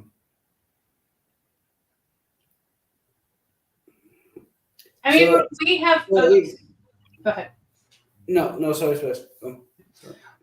When people when people here like that in our little community have conversations where we've got non-believers talking to believers, I think that I don't really think that people who don't believe just want people to stop their belief. I think they want to see why the belief is not a good idea. Which is kind of training a person in a way to examine what they believe and why, which I think is almost always a good thing. Yes. But I understand kind of where Wildheart is coming from, where if the motivation is tainted, but the method is okay, does the motivation for actually stepping into that space where you're going to exercise the method really matter? Do the motivations? Yes, it does, and here's why. Okay. When someone goes and they start using logic, and they think back to that conversation that they had with Anthony, where he was purposefully deceptive, and they realize it, they are less likely to continue down a line of logic. It's just like when Jill lies about the Bible, and everybody knows he's lying. Well, what's that do? It makes the Bible look bad. Well, yeah. I mean, do you think that the kind of dishonesty that Christians and other religious people demonstrate is a bigger and worse kind of dishonesty than the kind of dishonesty that he is using? Or is it equal? I think it's the same. Interesting. Okay. It's still harmful to humans. I still object. Do you think it's immoral to argue from a position that you don't hold in order to help somebody? No, it's not dishonest as long as you make it obvious that you don't hold that position. Sorry, that was a great question. Yeah. But if you made it obvious that you didn't hold that position, that would defeat what you're trying to do right out of the gate. Then you shouldn't be doing that. Why? So, in your Because you're being view, dishonest with dishonesty is yourself. always You're wrong. being Yeah, dishonesty is always wrong. I don't know. If it saves a person's life and stops someone from being harmed, I would definitely disagree. No, wait, why was that the only option? Why'd you You said have to always, lie? though. What's that? I would definitely lie to save my life. You said the only option. And I said, why did you make lying the only option? And you said lying was always wrong. I said Lying is always wrong, in my opinion. Yeah. Okay. Let me give you it's kind of a counter argument here, Richard. Oh, I see, Good luck. Mr. Richard. Where are you hiding the Jews? Are they in here? Where are the Fuck Jews? you. There's my answer. Mr. Godwin. Fuck you. See, the Jews could have answered that. You know why? Because the Nazis were going to do whatever they were going to do anyway. You could tell them the truth, and if you told it the truth in such a way, they would have killed you. Have you ever heard I of think in that situation, it's perfectly reasonable to tell the Gestapo, "There's no Jews in here." Right. Yes, I didn't say. Wait. Yes. Go ahead, Richard. Exactly. It is wrong for them to lie.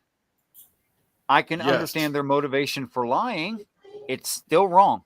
saving people is more virtuous than not lying about. That's not why they lied. They lied to save themselves. Oh, because they would also be killed because they were hiding. Even if they lied to save the Jews, they lied, and it's still wrong to lie. Even if the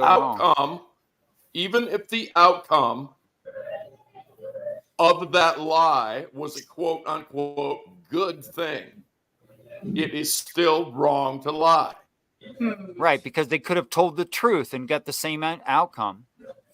What if a woman who's about to be raped tells her rapist that she's HIV positive, and if he rapes her, he's going to have it. Again, I can see the motivation for the lie. But we're acting as if the lie was the only option when it's not. No, we're not acting like the lie is the only option. We're wondering whether if that lie is immoral. We're trying to figure out what you mean by immoral, because it seems like it's just he didn't say immoral. He said always wrong. I said it's always wrong. Always is where I'm getting. Which is an ethical. I suppose that is an ethical claim. Yeah. That would equate to immoral. Saying it's always wrong would equate to being immoral. Because it seems like it's just... Yeah, I'm making a moral claim. It seems like it's a belief out of nowhere with no reference to circumstances or outcomes. Well, we can present all kinds of different circumstances, but there is always an option to tell a true thing instead of lying and get the same result. No, but there isn't. That's what we're saying. No, so the Nazi knocking on the door asking, "Are you hiding Jews? And if you are, we will kill you." Right. You're saying even if you answer yes or no to that question, it will result. Well, it depends. It depends a lot on the situation. You're gonna have to draw a more clear picture for me. Right, and Nazi knocks on the door. He says, like, you're gonna have to tell me how smart is the Nazi. You're gonna have to tell me that, and I mean right away in just a few seconds by the first things they say out of their mouth. Could I fool them with a truth? Could I fool them with a truth? So that's still isn't that still sort of a lie because you're not telling them the answer to their question? No. This is very simple. A Nazi knocks on your door. You answer the door. They say, "Are you hiding Jews in your basement?" Okay, how smart am I in this scenario, and how smart is the Nazi? But no matter. Average. Sorry, no. If I can just finish.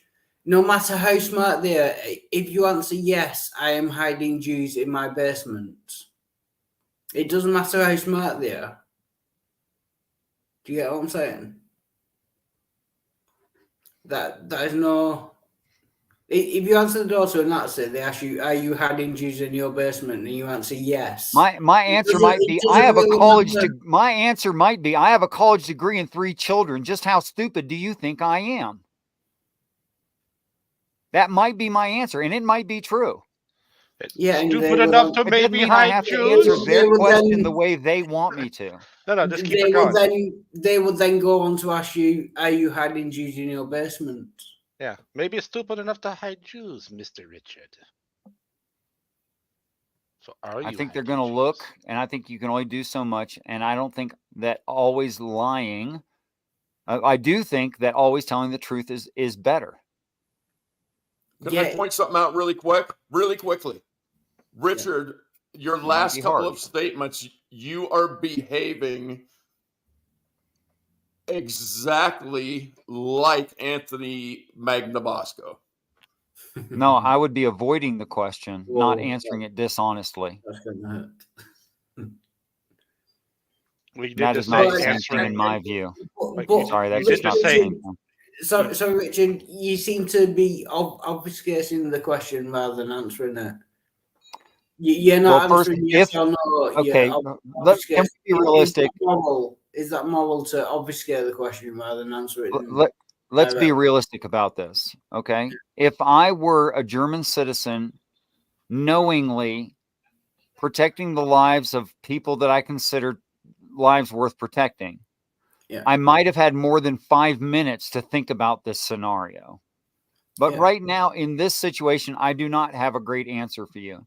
But I still think that if I had, I don't know, a month or 2 months to think about it, knowing that eventually the Nazis are coming around knocking on my door, No, Richard. Sorry, I think I might be a little bit better prepared. you can't. You can't say that you've been around this. I know how long you've been around. You can't say that you never thought about the Nazi and the Jews. You that can. question, you No, can't. actually, you must have thought not about for more than a minute.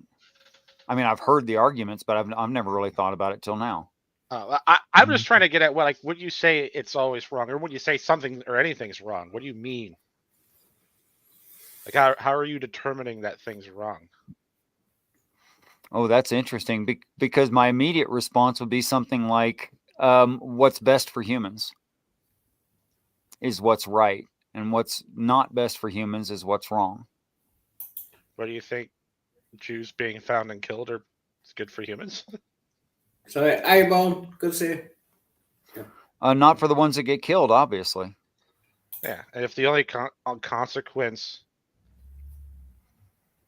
Look, you're choosing the lesser of the two evils, and I can respect that, and I can say, like I said with Anthony, I can understand why he would say that in that situation, but I don't I think think the truth would be better. I don't think these are consistent, Richard. Okay, go ahead. Because if you have a much better chance of keeping the Jews from dying by lying that they're not even here, then how is that not the better course for humans?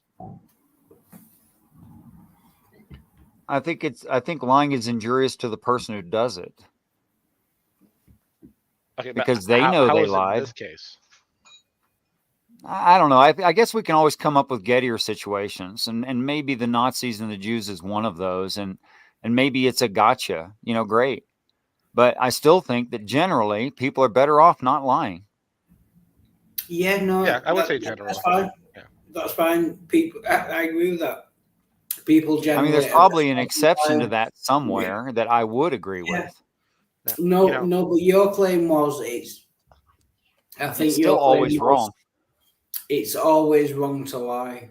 It's still always wrong. It might be always morally wrong to lie, which Yeah, I is believe what so. brought up the Jews in the attic kind of thing. We've already beat on that. Yeah. He got to the point where maybe I could be wrong. It might be some little case somewhere. I don't know. I think Gettier was a solid philosopher, and I mean, if we want to go to like Gettier cases, special cases where maybe or something. Well, if I knew all the answers, then I'd have eaten of the tree of knowledge of good and evil, and I haven't. So there you go. Oh no, Richard, no, I can get you out of this very easily. So what you should say is that in most cases it's better off to tell the truth, but in some think cases it's always wrong it's better off. But in No, some I cases, think you can be justified in lying, but I think it's always wrong to lie. I mean, is it okay? I got it, Richard. I got it. You can tell the Nazis straight to the face, there are no Jews here. As long as by here, you're imagining the literal spot where you two are standing. Well, see, now that's what I'm talking about. That There you go. I would rather do something like that than lie. Now, I mean, Yeah. only you will ever know the difference between those two things. Well, that's the stupid Nazis problem. But wouldn't that count as lying by omission? No. Okay. You guys are going to trigger me. We have two things. There are lies, which is knowingly saying something false, and then there is omissions, which is not saying something. A lie of You don't have to omission is volunteer not a information. lie. Yeah, and in this case, only an you're specifically there's an omission that's committed in order to further conversation. So there's an objective behind it. It's not like there's no basis for it. And see, at the risk of sounding like I feel like I'm being left out.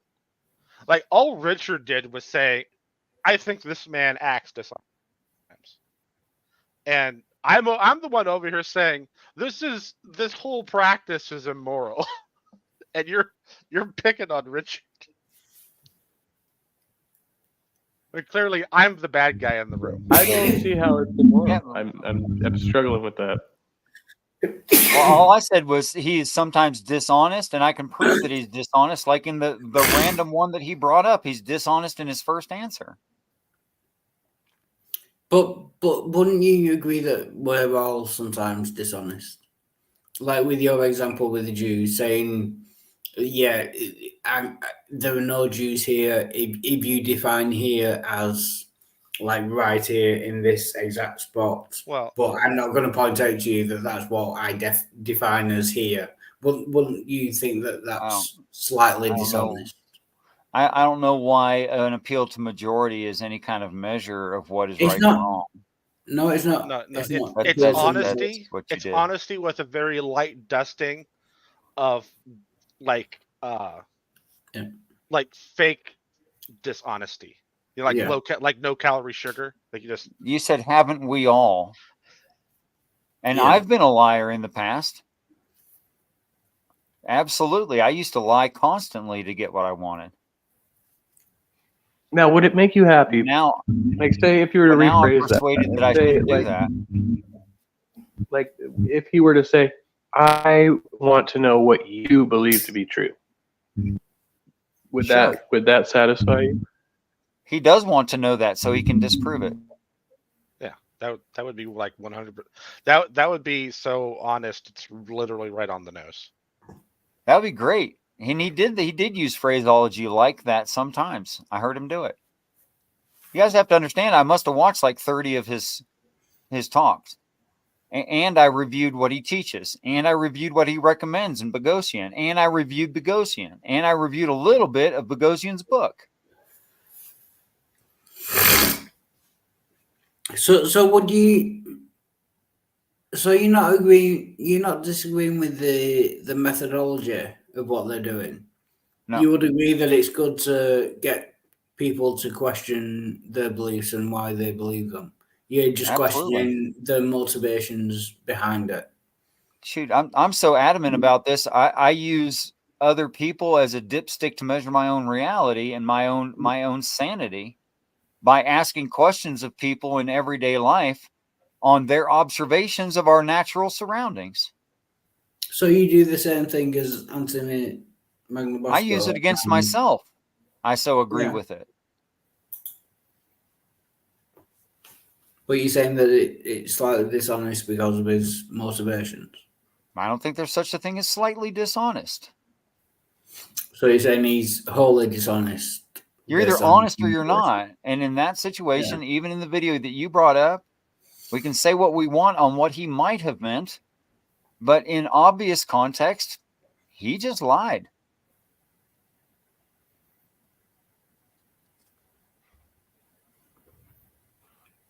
Yeah, sorry. I really didn't want to, but I'm going to fight against that. I mean, if he said something like, I'm a truth seeker, when I'm not talking to Christians, I would have accepted that. No, but he's an atheist, but he wants to know the truth. What truth about what? So if the person he's talking to could convince him that he's wrong, would you say that he would just deny that and wouldn't? Okay, I'm not saying that's that? Impossible. So that is exactly what he's saying. He's saying, No, I'm an atheist, and if you convince me that I'm wrong, then I will be convinced that that's a you're lot right. of mental gymnastics. You object when Christians do this that you're doing. Because street epistemology isn't about changing your own mind. No. It's not anyway. Right? So it Go could watch happen, any of the, but that's not what he's there for.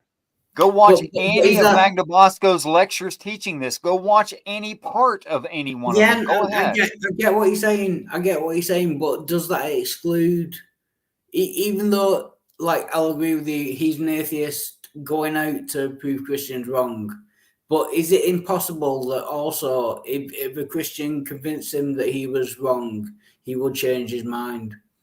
So he would be justified. See, and that's So where you guys are like way off base though, because the whole point of doing epistemology as such is there is no claim being made. He's not proving anything.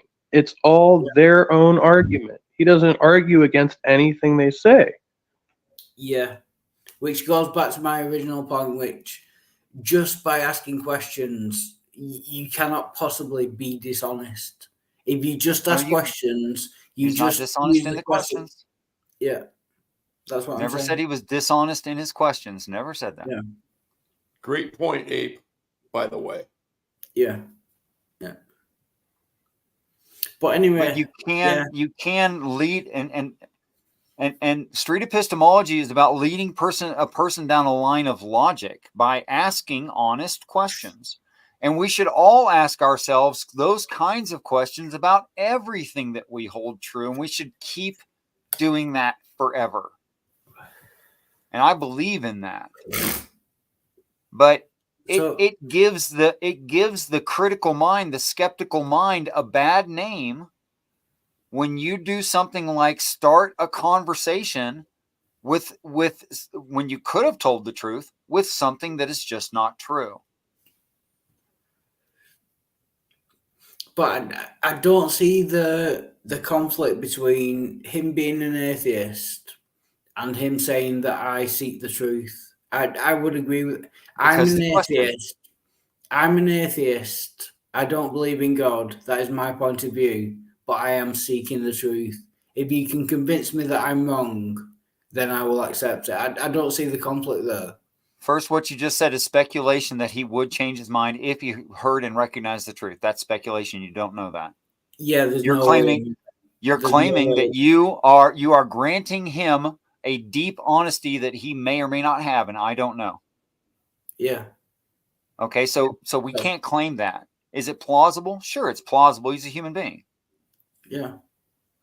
Okay, but the question was, why are you out here? To which he answered, I am seeking the truth. Now, do you think that Anthony Magna Bosco is out there doing that to seek the truth? Richard, he is not. Richard, on the other hand, you can't also claim that that's not what he's doing. You can't say yes, that I can, because I can tell you what he teaches in his lectures and that he uses these talks in his lectures. I can show you that. But you just agreed that there's no way of telling his motivation. You said that I'm wrong for saying he has the motivation of wanting to know the truth. And you said I was wrong for claiming that I know his motivations. And then you are doing the exact same thing, saying that you know his motivations, saying that because I know what the question was. Because he answered a question. And the question was, what are you doing out here? To which he replied, I am seeking the truth. Yeah. Which is not what he's doing.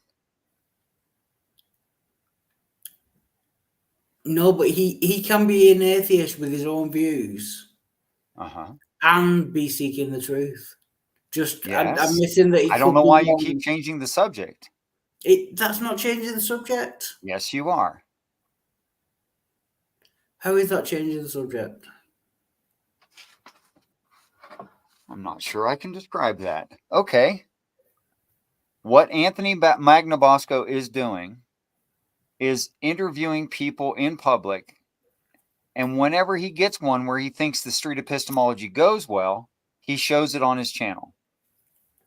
Okay? We agree? No. No. I think he shows. He's actually said he shows all the videos that he has, whether they go well or not, unless Fair enough. the person asks specifically not to be shown on YouTube. Strike that from the record, court recorder. Yeah. Okay, so moving on. And he uses those as examples of how to perform it and also how he's gotten better at it over the years in his lectures, which he gives internationally. Do we agree on that? Yeah, he uses all the videos, whether good or bad, in his lectures to, yeah. Okay, great. And the point of the lecture is to teach people what? How to perform street epistemology. In the effort of doing what? To question people on their beliefs. Wrong. To make people atheists. And he says so in no uncertain terms. There is nothing honest about that. When he answers, I am seeking the truth, he should have said, I am trying to convert you to atheism. That would have been the truth. And maybe they'd like the challenge. You never know. But what I'm saying, that they're not mutually exclusive. He could try to convert people to atheism and trying to seek the truth as well. Like I'm trying to. He could. They're not mutually exclusive, but the second option would be incidental. Not why is you out here? Yeah, but if I went up to someone and said, I am trying to convert you to atheism, but if you have a good argument, I am seeking the truth, and if you have a good argument, I will change my mind. What is the problem with that? I think you're granting him way too much because you're an honest person. Right. Sorry. I'm just going to stop right there. That's what I think ultimately is going on here. Yeah. Okay. I think you want him to be as honest as you are. I don't think he is. Sorry. That broke my comment into dirty. I appreciate that, Richard. And I wasn't trying to argue with you as much as I did. So. Look, I think he's a smart guy. I think he's a nice guy. I think he's doing what he thinks is right. All right? I agree with tearing down bad thinking. Look, I got kicked out of a community of LGBTQ++ and my support of it because I pointed out that someone was making a bad argument, and they were so bad at thinking they thought I was a homophobe, which I'm not. Yeah. That's what I'm pointing out. It's either good thinking or it's bad thinking. It's either lying or it's not lying. I agree with a lot of what Magnabosco and others do. However, that's all. Yeah, I disagree. I think that's the rhetoric they tell themselves. They say that a lot, but it's just, if they were trying to get people to critically think about this, the subject, because I've never seen street epistemology outside of religion or politics. Right. And the motivation behind the people doing it isn't to make people better at critical thinking. It's to get them I can give an example of how you could use it that way, because I've done this. Before I ever heard of street epistemology, before I ever heard of the Socratic method, I was already doing this. Okay, but what I would do is I would not give them the typical Christian context for the Bible, and then I'd tell them a Bible story, and then I'd ask them non-leading questions about what they thought about each part of the story in order until they created a narrative. And then we'd put the narrative together, and I'd say, okay, does that narrative make sense to the story? And once they felt really solid and secure in it, I'd say, I took that story out of the Bible, and what you're saying does make sense of the story. Anyway, I forgot where it was. I have to start over. Can you bring that comment back up? Sorry. Which one? The one you just had up. No, it wasn't Um, that one. It was No. no. It's a longer one. Yeah. Oh. Promoting. I don't even know if that one is it. Yeah, where was I at? I haven't seen it used outside like a of meta politics there, and right? religion, and they're not out there trying to teach people how to better critically think.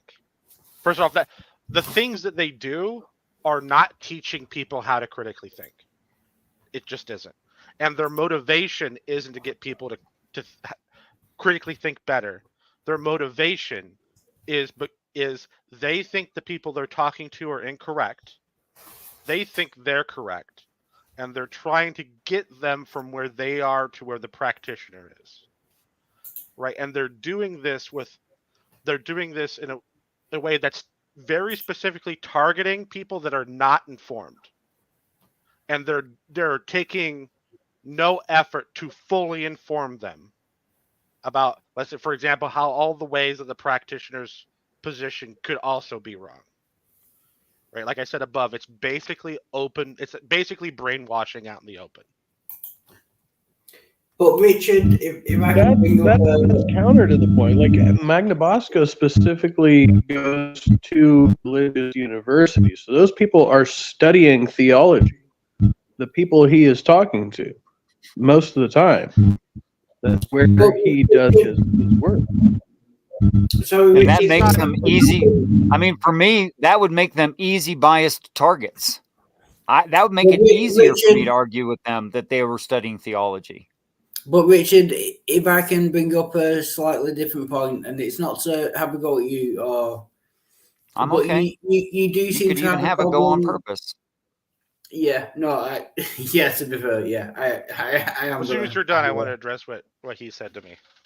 Yeah, Richard, you do seem to have a problem with Anthony Magna Bosco, Christopher Hitchens, Matt Dillahunty, and several other atheists. Do I? What have my objections been? Do you not think there's kind of a bias going on there? No, let's review what I've actually said about them instead of you making assumptions about how I feel. Yeah. What I have pointed out is inconsistencies, poor thinking, and claims that are inhuman, and lies. And in all cases, that's all I've ever pointed out. Yeah, but you do seem to have a focus on. What do you want me to? Did you want me to talk about people you don't know? No, but I mean, you could choose to pick out problems with like Christian. You're saying I've never said any such thing about Jill, about praise, I'm just saying you seem to have a specific, like, venomous kind of, I don't want to say hatred, but for people who are misinformed. For people who are lying, people who are bad at thinking, people who are making statements.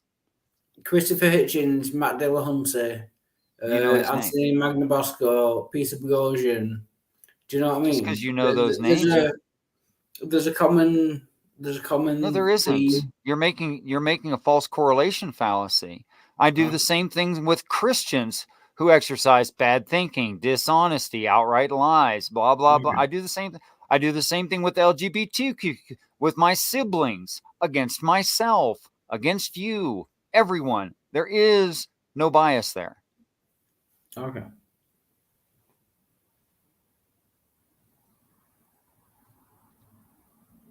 Now, I want to know why you're defending and picked out when you know that I do that to everyone always. Peter Boghossian and Anthony Magna. No, why did you pick out Christopher Hitchens? It's because of your kind of, I was going to say mad, like vitriolic. Like you'll have a go against like people like Jill and stuff, and like you do have a go at Christians, but you seem to have a specific kind of vitriolic kind of hatred of people like Christopher Hitchens and Matt Dillahunty And you've obviously never heard me talk to Irenic Pelagian, have you? oh no, everyone hates Irenic. No, that's fine. Okay, I'm just saying, I treat everyone equally. It's all about how well I think that they are thinking. It is not about their stance, whether they're atheist, agnostic, religious. Nope, I'm not. I've gone to ask this one guy if I ever went after him and Mr. Lizard. Yeah. Yeah, okay. That's fair. Yeah. Welcome, Q. Good to see you. In fact, it's very infrequent that I get to meet somebody that I can't have an argument with the way that they're thinking. It's extremely rare. 3 people I can think of right off the bat: Hillary's emails, Cerberus Hex, and Kevin here. Yeah, so basically you argue with them both. Almost. That's fair enough. Yeah. YouTube seems to have a problem with the sentence, any method that targets the uninformed should be effective. Sure, I don't know what's wrong with that sentence. Yeah. So Brojo's response to me was, I think it's effective. Well, of course it is. Right. Sure, but lots of things could be wrong and effective. Yeah, the only way it could be more effective is if we found a bunch of like 5-year-olds to tell it to. Like,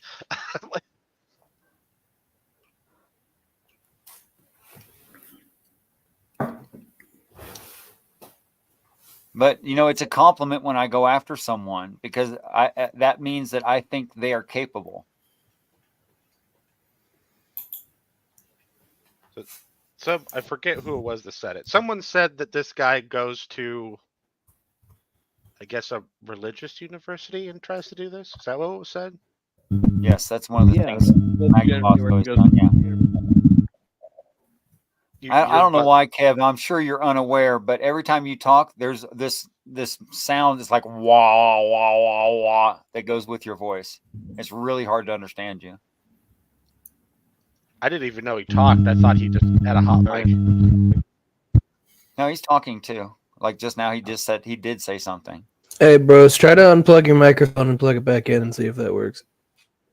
Yeah, it might just be a little bit of dust on your connection or something. That's good advice.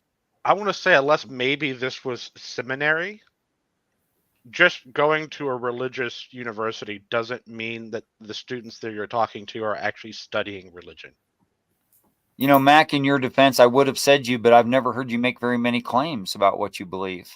We've always made attacking me the show. I tried really hard to be the bad guy. I thought I made a claim way more outrageous than you, and no one cared. Yeah, that's true. But you seem to get away with that sort of thing. Maybe it's their prejudice in your irreligious stance that makes that acceptable in you, but not in me. And well, I can make but that's offensive. What claim did you make, Cerberus? I must have missed it. Oh, I said street epistemology is immoral. I think it's immoral. Richard was just saying this one guy was dishonest. It's deliberately taking advantage of people that are not fully informed, and it takes no effort to fully inform them. And it's in the setting where it's considered, where it's like an assumed friendly situation where you're not just like picking on an asshole being an asshole, right? You're just picking on a regular person who's being polite and nice. And you're taking advantage of their ignorance. And not helping their ignorance. I'm still not seeing that. How are you? And I did have a problem with that when you said that. I just couldn't jump in soon enough. Oh, okay. Well, that's good. Because I was gonna ask you what makes that immoral, and I think you just gave your reasoning for that. Yeah. And I don't think your reasoning necessarily makes it immoral. Okay, I have disagreements about morality. So, how do I want to put it? Yeah, like the whole point of it, because my background, I'm sure mention it all the time, is debate. Years and years of debate. The whole point of a debate, a real debate, is to give the audience both sides of an argument fully informed. Yes. Right, because the point is to give people what people need to figure out what the truth is, and that's I consider that to be a good thing. Straight epistemology, as it's practiced and talked about, is not that. It is very much one-sided, and it takes no effort to inform the people they're dealing with, and it targets people who are not informed while trying to change their mind. Oh yeah, no, like I lived in Vegas and I saw it all the fucking time, and it was bad. I just not. Right, that's why I called it, basically it's out in the open brainwashing. Someone is taking some techniques, targeting the uninformed, and using that to change their mind to the epistemologist's mind position on that topic. Yeah. It's doing basically what I would religions love. do. I tried for months to talk to Magna Bosco and let him try that crap with me. Yeah, it's doing. Because I'm actually informed. Yeah, it's doing basically what religions do, or what atheists hate religions for doing, except for the people in religions doing it usually genuinely think what they're giving the person is the full information. They're wrong, but they believe it. Yeah. I don't think street epistemologists come out thinking that they are unquestionably correct. They just ignore that and then don't say how they could be wrong.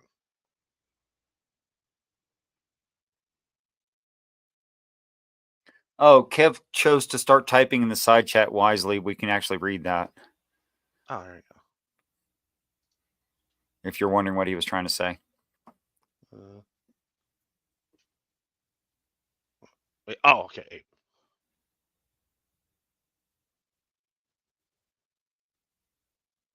Well, I mean, they're making Socratic argument. That's an argumentative method. Dude, the people in the street evangelists in Las Vegas are cranky assholes, bro. Like, they get up in your face. They're like, "Here, take this pamphlet." And I'm like, "I'm all right, man. Thank you, though." And then, like, they will fucking walk with me until I finally take one. Wow. Like, I'm just trying to work. I'm just gonna go to work, man. I don't want this. Problem is, that's not going to make you read it. Just going to make you carry it till you find a trash can. Exactly. And that's what I do with any street evangelist. Like, if you give me a pamphlet, it's most likely going in the trash. Sorry. When I'm out in public, I'm doing one of two things. Either I'm doing what I need to do and going home, or I'm going home. Right on. I mean, that's why in good argumentation, there's included a human factor and personal motivation, emotional reasons for hearing the argument. That has to be part of it. You can't just force things on people. Okay, wait. But I mean, address what Brojo just said. Look, let's say atheism or secularism, agnosticism was the overall predominantly common thing, and it had been the common thing for hundreds of years. You could have out there making their arguments to the completely uninformed and ignorant, making them Christians. I'm sure you would not be happy with that. No, that's perfectly true. That's perfectly fine according to all of this argumentation I've heard tonight in support of street epistemology. Yeah, that would be fine. Yeah, it seems like I should hear no objections to that. But everyone's looking at it like, because it's usually atheists doing it. But doesn't everyone who argues about anything have kind of motivation? You're saying that they shouldn't have any motivation whatsoever, but then you just wouldn't. Then you just wouldn't argue. I think what would be required to make it not immoral would be to have a disclaimer of all of the possible ways the practitioner could be wrong in their position. They should state their position. They should state their motivation or why they're asking the questions and go, hey, look, I could be wrong for A, B, C, D reasons, but how about we go ahead and have the talk anyway? But you remember when that will be like really tedious if you had to go up to it. Well, yeah, it would also make it not work. David, do you remember when I first showed up on the scene and I started talking to all you guys and And people started saying, well, Richard, why don't you say this is your opinion? Why don't you say that every time? Why don't you say... Yeah. See, you guys demanded that of me. Now you're saying it's unreasonable. But that's what you're demanding of Anthony Magnabosco. No, that's what Cerberus Hex said would make it completely forthcoming. Well, that's what would make it not immoral. It would make it moral. Yeah. So you're saying that Anthony Magnabosco has to go up to every person he talks to and says, "Look, I'm an atheist, but I could be wrong. But what is your position?" You know that would be like a 10-minute kind of diatribe. You guys asked me to do that. No one will talk to him. Yeah, sometimes. But you guys doing asked the right me to thing, do that. Yeah, sometimes doing I the need right more. thing is I very need more inconvenient. ape. Oh, ape's Everyone gone. needs Fuck, more ape. sorry. Yeah, Carry on. sometimes doing the taking a right side thing. bet. Sometimes doing the right thing is very inconvenient. I get that. That isn't, but the inconvenience doesn't make it okay. Yeah, I get that. Yeah. So why is it different when I came to this community and people started saying, well, Richard, you have to start saying, well, this is what you believe, which was already understood that people say what they believe. So I don't know why I had to say it. But now you're defending Magnabosco saying he shouldn't have to say that when people in this community, and I never heard you argue with them, said that I do have to do it. So what's the difference? I'm a believer and he's an atheist. Is that why it's okay when he does it? It's not okay when I do it? No, it sure looks that way. Like once people get to know you, and and I'm not saying whether this is right or wrong, I'm just thinking through it for myself. Once people get to know you and they know your position, it's a good point, and I'm not, it's complicated, but once people know your position, then you shouldn't have to do that if they already know your position. But if you just walked up to a random stranger in the street, right? You couldn't not give them that 10-minute diatribe about what you believe. No, you could. There are ways I do it.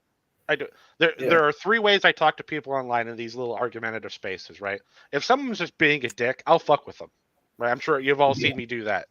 If I'll argue with someone that I think is fairly informed, so I don't feel like I'm taking advantage of them, I'll have that argument.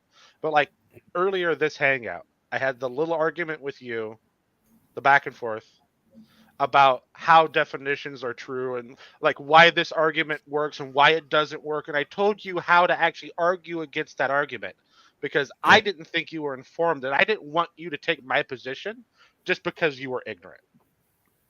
Yeah. Sir, being an asshole to people? Never. I don't believe that for a fucking second. If they started, he will. Yeah, if they started, I'll be asshole right back. It's actually my favorite thing. I like. No. We're not gonna justify this with the. I love motherfucker, you're foaming at the mouth the minute you go live.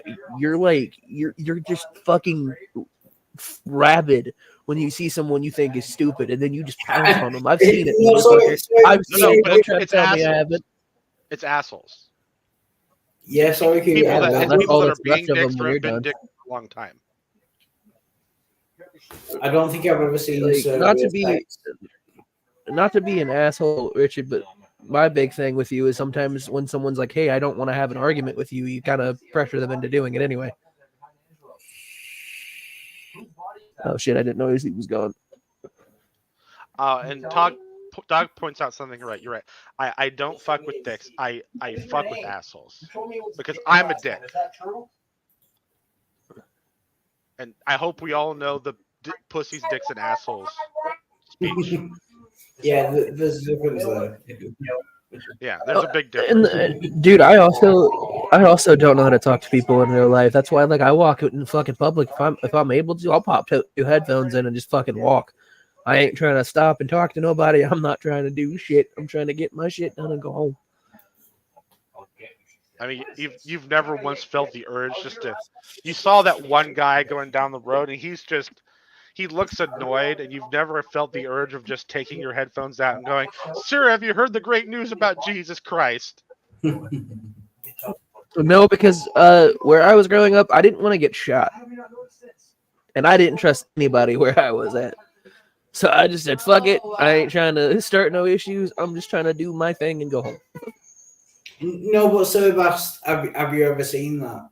Even if you ignore them and you. Oh, I've seen it. There was this dude who was like on fucking everything. This dude was either on crack or some other fucking like hardcore drug, because like 8 or 9 times this he kept walking up to this lady. He's like, "Hey, you should take one of these pamphlets." And she's like, "Hey, no thanks, I'm okay. I believe in this, this, and this." And she goes to walk away, and this dude loses his fucking mind on this chick.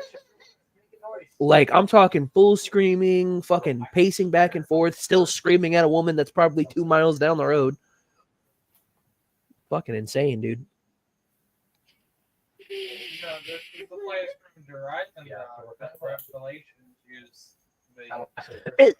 Dog, I don't think that it's a fucking bad thing, dude. Not everybody needs to like fucking stop in public and talk to people. I mean, I know plenty of people that don't like doing that shit. Now, if someone's like, "Oh, hey, it's been a while, how you been?" That's like kind of different because they've stopped you, and you're kind of like, "Fuck, I have to be nice." I got a question. Is brojo Okay. surfing at like almost 11 o'clock? Like, I have no idea. Never heard of it, so. No, someone's got an echo. I didn't hear that, so. Oh, I was just asking if brojo meant he was going surfing at 11 o'clock at night. Or if he's like talking about tomorrow or something. Yeah, I would not recommend going surfing at night. May not be a great time. Oh, but I kind of cut it out there. I don't think you need to start, if you want to do CE morally, I don't think you need to start with the full spiel. Right. You can just go about it normally. If they ask you why you're doing this, right, then you come out with your position and actually say why you're doing it. And if you've gotten to the point to where you got them questioning something, like actually questioning something, then you give the other part of the spiel where you're talking about how you could be wrong. Right? And maybe they're not wrong. Here's how they could still be right. Now they're fully informed. And you didn't have to give a diatribe up front. Right? You do the parts you have to do in the moments in which it becomes a moral question. Yeah. But isn't that the whole point of street epistemology? You don't give your opinion. You don't say what you think is right. You just ask them questions about what they believe. Isn't that the same thing? So, feminism's about equality. That does that seem like it's kind of weird, being that we have this whole entire egalitarian movement that's about equality, where really feminism says it's one thing and sort of uses rhetoric like it's one thing, but it's really about making women more powerful. Right or wrong, it's about making women more powerful, not about necessarily making people equal. Yeah, I will question that. I thought feminism was about making women equal to men. Yeah, that's the rhetoric. It's about making people equal. Yeah. Right? If you look it up in the dictionary, the rhetoric's going to be there. It's about making people equal. Yeah. Right. But they have an assumption that women aren't equal. So everything they do is to make women more powerful. So it's not about working to make sure people are equal. In practice, it's about making women more powerful. No, it's about making women more powerful until they get equal. Until they think it's equal. Yeah. Right. But all the things they do, there's no check. There's no check in their practices. They're not checking to see if it's equal. It's an assumption that it's not equal. So everything they do is to make women more powerful. It's similar. It's similar in the sense that sure they're not going. Real quick, it's sure they're not going out there and giving very specific arguments for their side. But the reasoning for them going out there and doing basically this Socratic method is to move religious people from where they are to where the non-believer is, who is the one doing the questioning. Right? All they did was find a way to achieve the outcomes of an argument without giving arguments.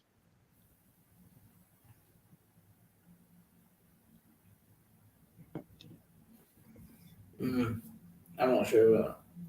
What about arguments? I just came in, so I'm like halfway. Yeah, I just got back. Can you repeat that? I was in the bathroom. It's the motivation is for a non-believer of some type, agnostic, atheist, however you want to say it, to go out and get a religious person to stop being religious and become the same thing as the street epistemology practitioner. Yeah. Right. They're using the Socratic method to achieve the same goal as the goal would be to make an argument for their position. Right. So sure, they're not going out there and making an argument, but their motivation is to use this practice to get the exact same results. Yeah. Okay. Yeah. Are you saying that it's like going up to the layman and treating them like a professional pastor and be like, listen here, you are supposed to, or like going up to a Calvinist and asking him questions about Catholicism and then putting him in a position that they had no right to be in because you're asking them the questions of their religion, but it's not pertaining to them? Is that like what you mean, sir? Yeah, I don't think we're saying the same thing. I think we're close. But again, that would only work if there were problems in the position that they're starting out with. Asking someone questions about their position would only work in changing their mind if there were problems with their position. If you have I agree. I'm not. I think street epistemology more often than not has good outcomes. Yeah. My issue with it is the way in which they go about doing it. They take no effort to minimize negative outcomes. Oh yeah, this gets back to like Dan Orlo and Ace and a lot of Christians I've been speaking to recently. I don't want to argue against them because I don't want to change their beliefs because I don't. Oh, Jack Talcott as well. Yeah, I get what you're saying. So I was gonna say. So you're arguing for like a moral kind of. Should you question their beliefs if their beliefs are helping them rather than whether their beliefs? Yeah, I get that. I mean that's in there, but that's not my main reasoning. It's in there, but it's like tertiary to what I'm saying. Yeah. I think if you are purposefully trying to separate somebody from their faith, that you realize there's a responsibility that goes with that. Yeah. If I if I go around on YouTube and try and strip Christians of their faith, and any of those Christians self-exterminate because they left the faith. Oh yeah. I'm not I don't even know if this is going to make sense. I'm not responsible for that, but I'm culpable. That made sense. Yeah. Which is exactly why I try to simultaneously give people, a safety net of reality to catch themselves in. Well said. I understand that. What you mean by that. If someone's going to lose their life and they're going to lose it like that, maybe they should have lost it anyway or a long time ago. Right. Yeah. That's not Tog fun. Exactly. It's that meme I had where it's Tog hitting the guy with the chair.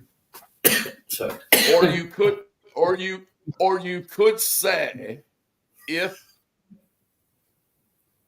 I was successful in separating a Christian from their faith and they did self-exterminate, then I could say they were never a Christian in the first place. Or they were never stable. Or they were probably going to do that anyway. Well, it makes no sense to me to say that they were ever a Christian if there never truly is no God. At that point, you're just making up a position that doesn't even exist. Like, it'd make more sense to say that, well, they That if was they represent beautiful. like their school, if they represent their school spirit team, right? Like if they're like I don't know, what's the like a cougar, right? And Wolverine. then they represent that, right? And that's more of like, yeah, they're a Yeah. cougar. That has more of substantial claim than saying that they're a Christian if there's no such thing as a God. I'm just saying, to me, it just seems silly to call something like that if it doesn't actually exist. Maybe a fan at the Also, most. you'd be kind of a dick for fucking saying that too. I'm just saying. I'm just from my point. Well, either they have the truth or they don't have the truth, and the truth tends to hurt either way. No, I mean, like, if someone just off themselves and you're like at the fucking funeral, I guess they were never a Christian. That's like kind of a dick thing to do. You know what I mean? I mean, I don't think I'd be going to people I know to get them to off themselves, right? You don't off people you know. That'd be weird. I'm going to get the person I love to kill themselves. Well, but That's like, just for right. a second, because this has been popping in the back of my mind. Like, there are religions that are just actually fucking hurtful for the people that are in them. Like, Scientology is one of those religions. Like, they make people fucking disappear. And like, it would suck if like you're trying to convince your friend, like, hey man, you should leave this. It's a fucking cult and they're doing bad things to you, and they just fucking off themselves.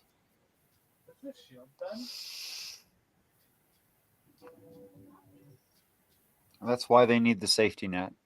We all need the safety net. That's why religion exists, Richard. Going back to how this all started. We need the safety net. I agree with you. We all need the safety net, but the safety net should be based in reality.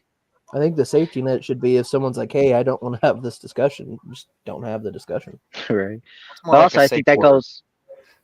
goes back in, like you said, safety net to me just sounds like forms of slavery to keep someone alive so they can keep pressing that dollar bill for the unending corporate system that lives in America. Remember, your life means dollar bill to somebody else. If you ain't making money for yourself, you need to be making money for somebody else. You know, wow. You know what's interesting is when you or I'll just say, when I use terms like safety net or coping mechanism or imagination, I don't know any way. I'm having a hard time conveying what I mean without implying that a safety net is a bad thing or a coping mechanism is a bad thing. That's because that it's make not. sense? It's not a bad thing. Like, all kinds of fucking things have safety nets. Like, if someone's like, hey, this is where I'm at, I'd rather not have this fucking conversation, or I'd rather not do this thing, that's them like, hey, this is my safety net, please stop. And then boom. So yeah, I mean, if you're worried about it, I would just preface whatever you're saying with, safety nets and coping mechanisms are not bad.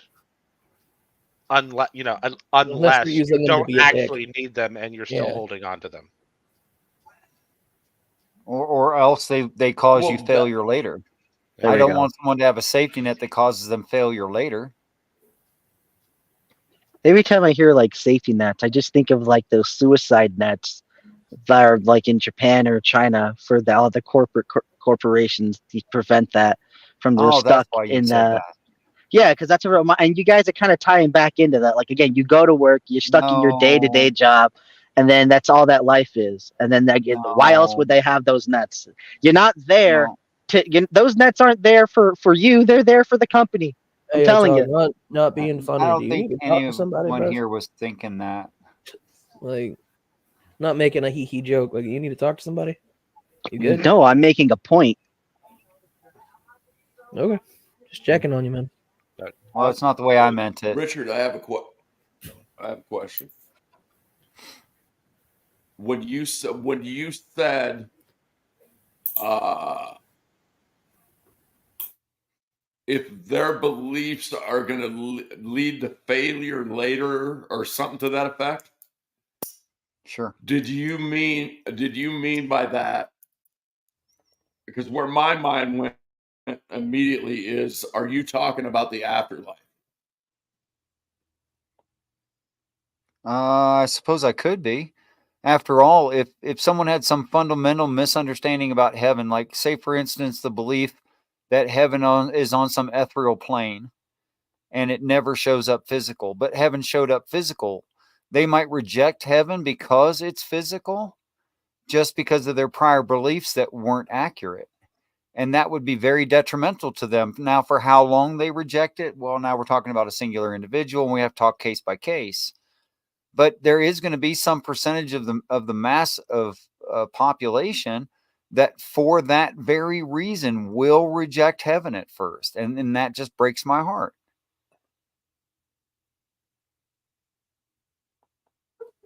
Hey, yo, Tog. I am actually kind of curious. Like, what do you, Tog? What do you mean by like they're more human than me? Like, what does that? What does that mean? Just that people are just more in tune with themselves and with each other than I am with other people. And I can't say myself. I guess I can say myself. No, I mean that doesn't. With but others. I don't think that makes you less human. It makes you less sociable, which is perfectly okay. Well, good for fucking you and your adults. But I actually have DNA tests to actually prove that I'm somewhat less human. What? I'm back down here in the underground. What does that mean? Like, Mexicans aren't real people. Are you talking about like Neanderthal DNA? Yeah, I think people are just reading in too much into what I'm saying. I'll need a gun. okay, my bad. I was just trying to continue that conversation because I was confused what you meant by that.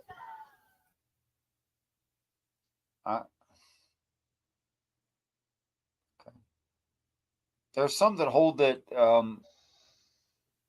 that Neanderthal were just as intelligent, just as social, just as inventive as anyone else of the time. And I don't know why that makes them less human. You could say a different genetic strain of human. Nothing wrong with saying it. Yeah, you guys are free to, but you're just digging into a straw man. You're building up straw mans and tearing them down. That's all I'm gonna say. Actually, I'm not building a straw man. I'm steel manning the position and trying to make it more normalized. Unless you're just bent on being different, so fine, be different. Fine, whatever. No, I'm not talking about I'm not even talking about Neanderthal DNA and all that. That's the silly bit.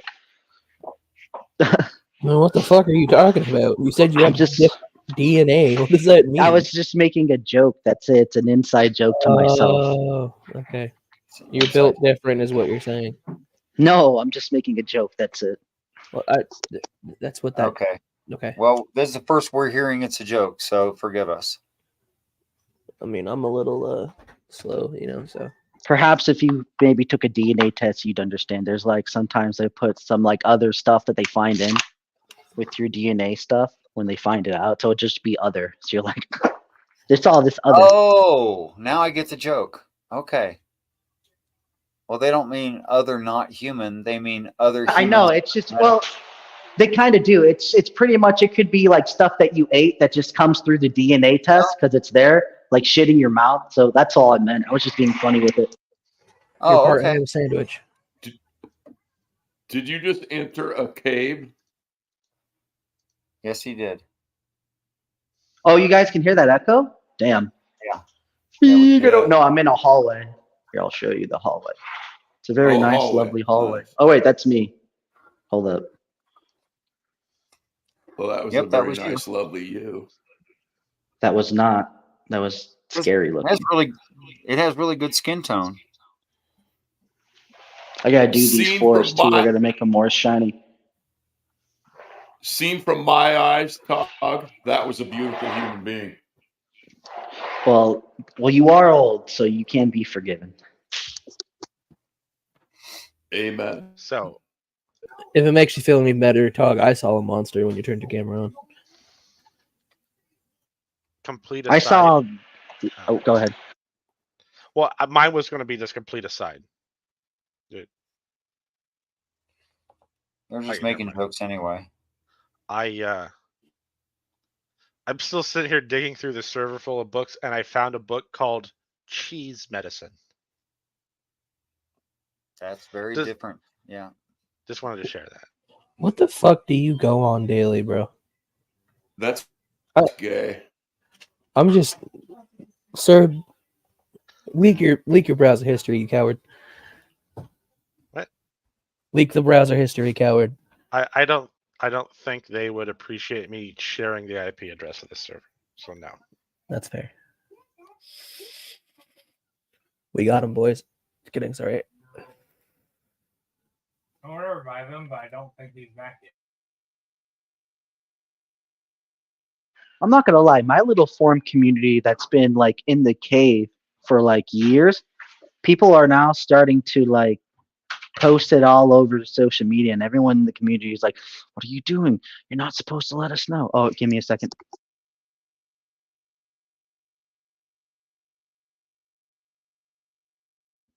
Am I the only one that was confused on that entire conversation? Nope, I'm confused too. Good to know.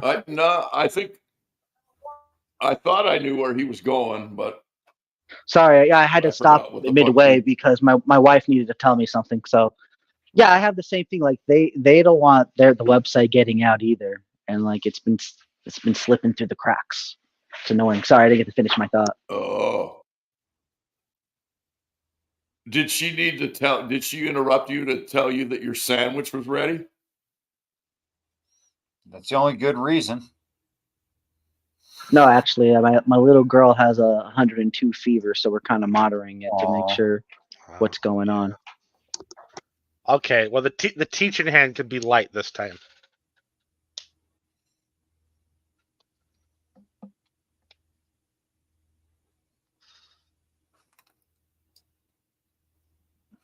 Sarah was about to set up the backhand of knowledge. Yeah. Yeah, the backhand of knowledge. Yeah. I call it the teaching hand. You got all those students out there on the street corner making your money. Shit. Sorry, yeah. My mic was- Yeah. Wait, were you gonna give me the teaching hand? No, I'm so lost. I was joking because she'd make you a sandwich. Me too. But it was still kind of a good reason to interrupt what you were saying. Oh. So she still gets the teaching hand, but it's light. It's a light Okay. slap. What does a real man tell a woman that's got a black eye? Nothing. He already told her once. Yeah. Exactly. How can black women get black eyes? They do. Yeah, no, sorry, Richard. Yeah. That's a hell of a joke. Don't finish that joke, Doug. Don't finish that joke. Don't get him canceled when he just got back.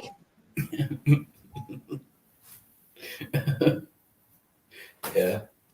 Make a terrible joke. There's a reason why they're black all over. How many times do you have to tell them?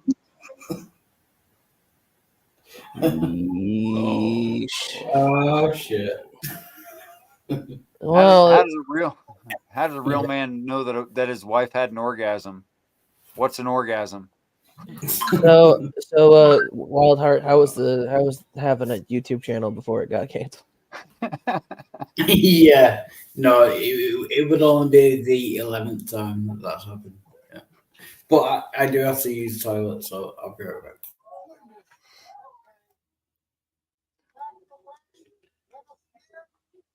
Notice how this time it wasn't a short bathroom break, which means he's taking a shit. At least you didn't just haul off and say the N-word on his channel talk. Who did you do that to? To himself. He does it all the time. Oh yeah, that's right. He dropped the whole hard R on his own channel. I forgot about that. He said, "Fuck it, we ball." Full gamer word. Okay, are we ready for something? What's that? Did you know that there are? I found out today there are 300 battered women in Newfoundland, and I've been eating them plain this whole time. Oh god damn That's it! another horrible joke. Yeah, I That like would be so much better. I like my women like I like my coffee. Ground up and in the freezer. Didn't think you were gonna say that. See, Yeah. I'm glad that you went with that joke because I was afraid you were going to say something a lot more heinous. So I was just like, shit, here we go. Oh, Bill Burr did a thing on Dark there and was a sweet. What's wrong with that? No, there was a small bar. I can't remember where it was, but they on their little reader board on the sidewalk, the employee put we like our beer just like our violence, domestic, buy American. Oh, that's bad. When's the right time to pick up a woman? When she falls? After she falls from the roofie. All right, Bill Cosby, that's enough. That one's a little too tortured. A Jello pudding pop. Oh, you didn't have to tell me. Okay. All right, this stream's just going to fucking hell ever since he went to take a shit. All right, so I got a question for people in the room. Can we agree that an infinite number of zeros has the equal value to 1 0? You do not bring this up again. Do not bring this up again. It's slightly different. I found a better one. Oh, okay. I already don't like this conversation because my brain just short circuited a little bit. An infinite number of zeros would have a value of 0. Yeah. Well, yeah. So does 1 0. I have this new math problem. I might disagree. The only reason why I might disagree, sorry for the vacuum, you have to be stuck with it. The only reason why I might disagree is because each value of 0 is a placeholder of another value that could be potentially there. So if you have a whole row of succession of just zeros, those zeros all have potentiality to become more than that value. Yeah, but they're not that other value, are they? Not yet. Sure. They're just not, though. Right, so as long as they're not a different number, they are equivalent to 0, correct? Your whole argument was, yeah, but they could be a 1. I'm like, yeah, I guess so. The way I see it, if there is a single 0, then you have a value of none. But if there's a succession of zeros, then there's a placeholder that could potentially put there within those zeros. Sure, but currently it's just a 0. So it doesn't have another value, does it? Go on. It's still, to me, it still does. I have a problem on the screen. So the top number is infinite 9s. Plus 1. Which going which direction? To the left. Is there So we're a looking at the decimal end of the point? sequence. Yeah, is there a decimal point at the beginning of it? It's a good question. No. Those 9s, the 9s that are represented there, are they greater or less than 1? They are greater than 1 because there's infinite 9s.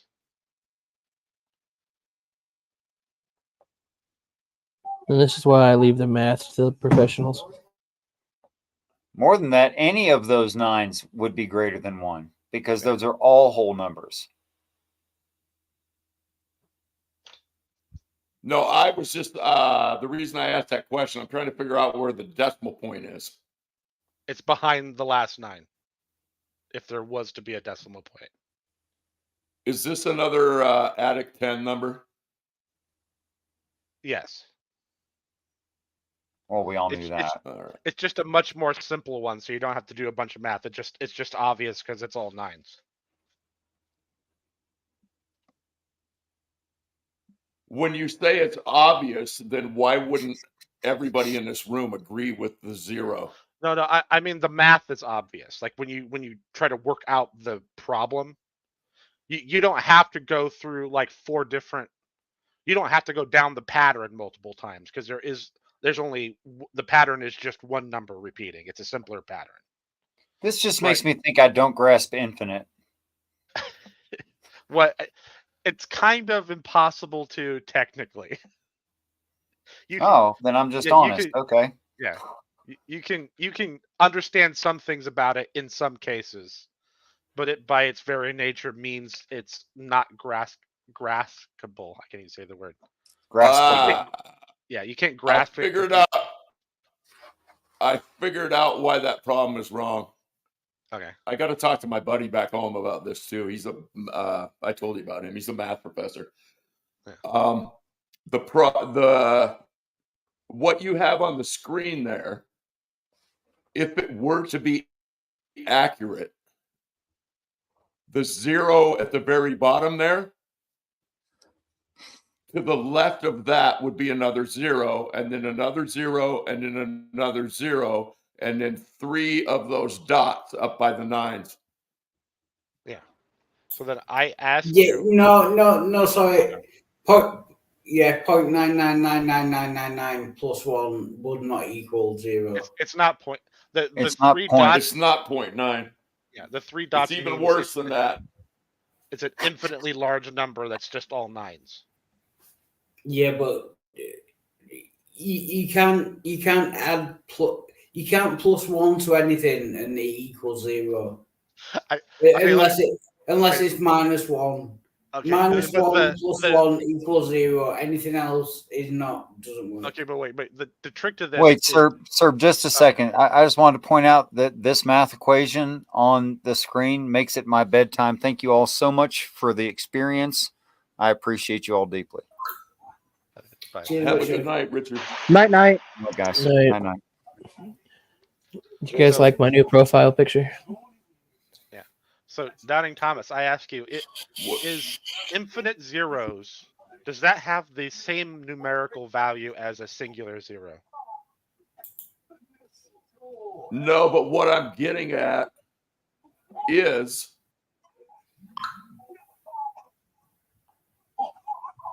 if you were to write it like I said, which is more accurate, because what you're representing there is a problem that isn't finished yet. Okay. One of the basic rules of math is to simplify your answer. Right? And the simplest way to write the value of infinite zeros is just a singular 0. Right, but that's where Tog is correct, and Tog is telling you the same thing Hillary's told you about the other one. What if you're doing okay, let's just pretend you're doing that problem, okay? You add the 1 to the 9, you get the 0, you carry the 1, add it to the 9, you get the 0, you carry the 1, right? Yeah. Right. Okay. Okay. So what the fuck is that background noise? That is Tog. Okay. There we go.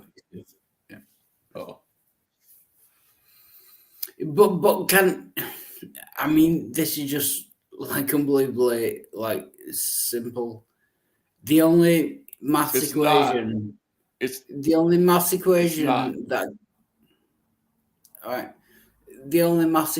that can result in plus 1 equaling 0 is minus 1. Minus 1 plus 1 equals 0. I don't know where you get the 9.99999. So point is one way of writing that the number pattern that you're seeing continues infinitely. Yeah. Yeah. So it's not 0.999. It's infinite 9s. There's a number that is infinitely long, going to the left, and it's all 9s all the way down. But that wouldn't equal 1, would it? Even if you went on for infinity with 0.9999, that wouldn't equal 1. The only mathematical equation this equals that 0. plus 1 Plus 1 equals to 0. it makes it equal 0. So 0.999999 plus 1 equals. So let me walk you through it. Let me walk you through it, right? So whether you work the problem, right? So you add 1 to 9, that makes 10, right? So you write a 0 down, and then you carry the 1. No, that makes 19. Okay. If you add 9 to 1. No, because you're not done yet. That doesn't. No, it doesn't make, because you're just adding it. You're not pushing the numbers together. You're just doing addition. So 9 plus 1 is 10. Yeah, that's why I'm walking through. 9 plus 1 is 10. You with me there? 9 plus 1 is 10. Yeah. Yeah. So if you're adding, if you're going to continue adding, you put 0, right, and then you take that extra 1 on the 10, the remainder, and you move it into the next column above the next 9. And you go, well, 9 plus 1 is 10. So you add another 0, and you move the 1 back up, and you do that infinitely because it's an infinite number. And because it's an infinite number, you will never get anything other than a 0 on the bottom. And if you can never get anything other than a 0 on the bottom, you have infinite zeros. And if you have infinite zeros, it equals 0. Sorry. Speaking of zeros, welcome in. Fuck you, and fuck you. Also, that was good.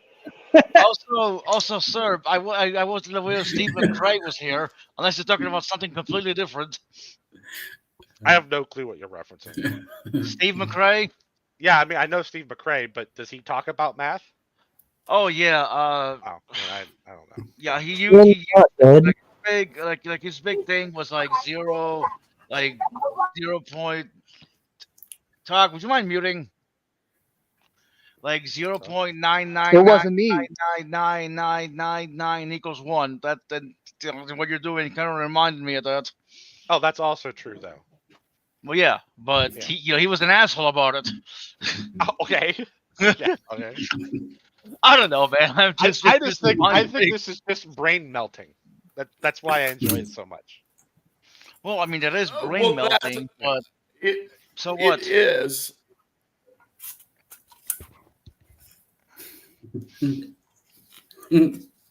Sorry, my problem. Sorry, I was gonna say, I'm just really proud of the bottom reference. I'm just really proud of that. No, you called me a 0. Anybody? Yeah, so I'm just really happy about it. Anybody what? What's going on? Fucking Wildheart off the top rope with a steel chair. I was going to ask, did anybody Go ahead. Understand what Wildheart just said? Because I just heard a bunch of fucking mumbling. No. It's impossible to understand what Wildheart is saying. He speaks British. From what I heard, he's proud of his friend or something. I promise I understood what he said when he said it, but because it's been a while, I forgot what he said. No, what I was trying to say is that I'm really proud of the midnight being a bottom comment. I blocked out everything that's happened since. I was just really. You just proud said you just said speaking of 0, here comes midnight. I mean, because the worth of an albino is 0. And what? And the word the word of a ginger is -1. That's why there's a lot of people that want to fuck female redheads and not female albinos. Yeah, sure. You don't know that. So Wildheart made the leap in his own mind that calling you a 0 bottom, makes you a bottom. No. See, no. Yeah, we would have to go back in the video, but Sir was talking it doesn't fucking matter. Sir was talking about bottom, and then midnight entered, and I made the joke that speaking about bottoms, here comes midnight. Do you know what I mean? No. You said speaking of 0. He said speaking of 0. I was just really proud of that joke. Do you know what I mean? It just that's because he's referring that 0's on the bottom. Midnight missed bottom midnight joined. Yeah, speaking of bottoms. All right. I got you, bro. May I ask a question? No. Was there another part of the stream earlier, perhaps 10 or 20 minutes ago, where you made a comment about midnight being a bottom? Why is this a fucking topic of conversation? Go back to math.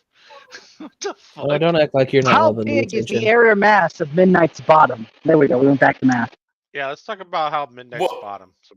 No, Well, I'd no, rather not. he keeps saying that he just made a joke about midnight being a bottom.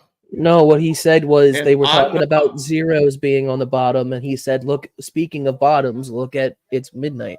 He was I making a joke. heard him He say, didn't- speaking of that's zero. not what he said. What Wildheart said was, excuse me, speaking of zeros, midnight's here.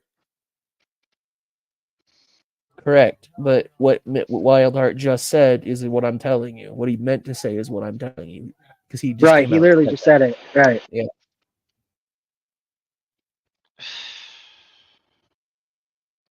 So it was just Wildheart being a playful turd. He was. That's Yeah. all He it was just trying to use innuendo.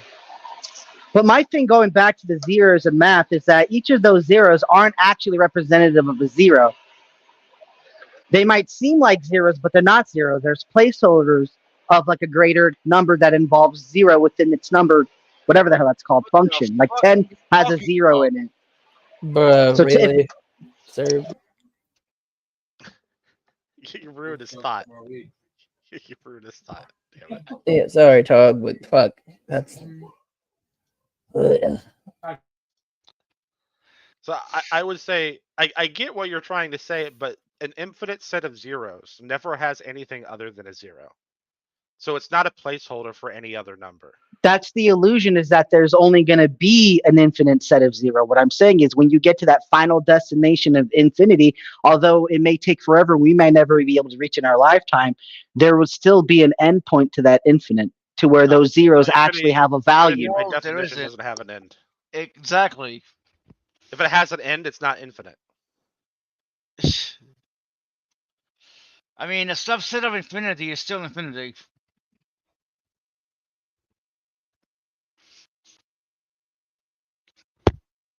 So, yeah, do you guys like my profile pic? Okay, I got a question for you, big brain Cerberus. Okay. Mr. Big Schmeat on campus. What is it? What's going on? If I were to ask you what the limit of that sum is, what would your answer be? It would depend on exactly what you're referring to. I'm You know, referring like to. calculus, derivatives. Shut up. Sorry. What I'm asking you is, if you add 1 to those 9s, what is the upper limit of that sum? The upper limit of the sum would be 0. That's not correct mathematically. The upper limit of that sum would be infinity. Infinity isn't a number. It does. I don't think a limit has to be a number. A limit could be a variable, even X, Y, Z. I mean, Yeah, I it could. I have seen as Right, X approaches infinity. It could, but According to X derivatives. X is a number in math, right? You're dealing. No, with it's not. numerical digits. It's Are not you a just saying number. it's a that's why they call it a variable. Yeah. because it's not a number. Like in the context of where it's a placeholder for a math problem you're working out, I would agree with you. But in like once you get higher in math, all the letters, even when they're a variable, they're numbers. They stand for something. That's bullshit. You're talking out your ass now. Because there are still, even in higher level mathematics, you could use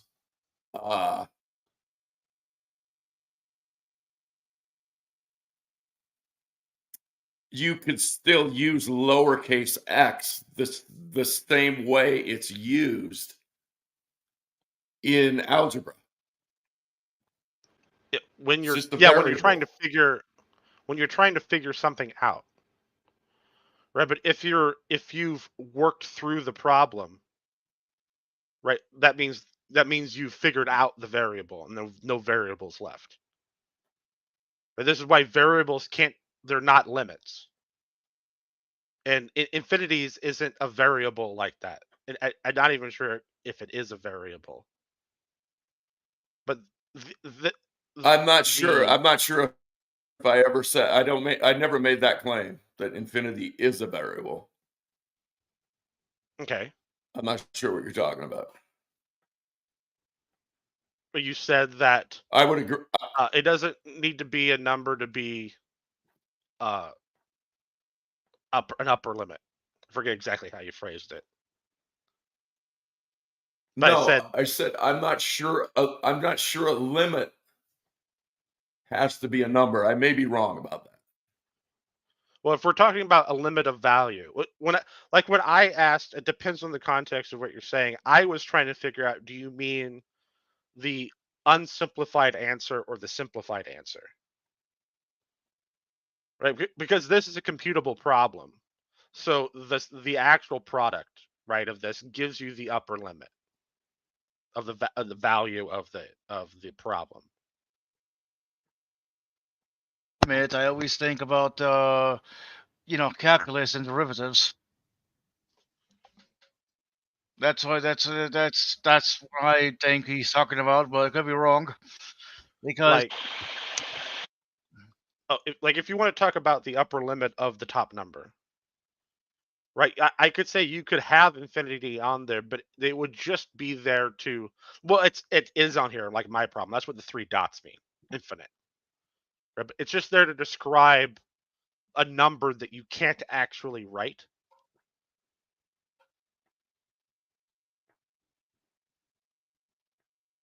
And then on the bottom, the unsimplified answer would be infinite zeros.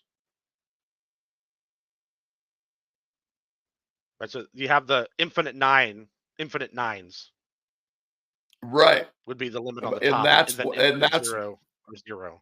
And that's why I said the reason this problem is misleading is because it doesn't show infinite zeros on the bottom. But it could be misleading. But that's why I reminded you with when you do a math problem, you simplify your answer. That's one of the processes you do. So infinite zeros is a complex version of 0.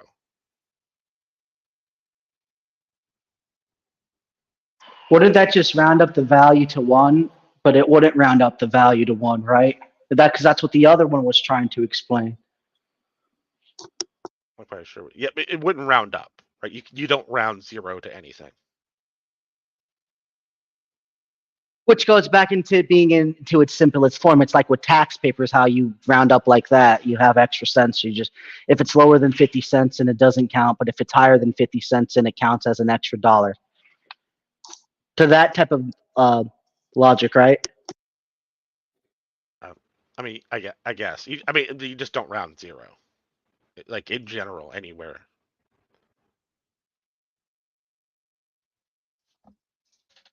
You don't need to round it because it's already rounded, basically.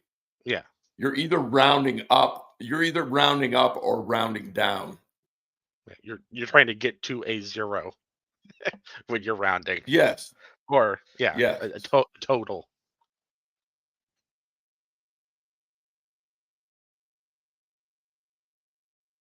But yeah, I mean, I could.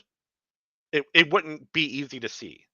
I could have equal infinite zeros, and then have underneath of it simplify your terms, right? And then infinite zeros equals 0.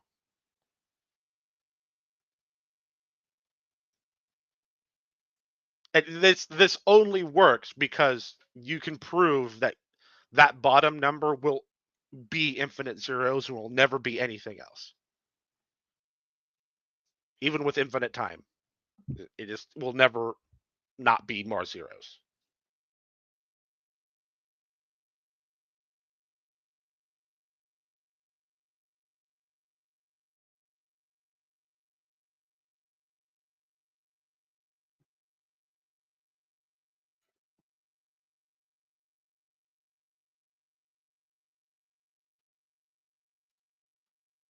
Oh, is this what they call the angel number? I don't know. I was just thinking of this last night or the night before when I brought up that other one. And I just thought of this. Like, it could just be 9s plus 1. It doesn't have to be that complicated pattern that my colleague showed me.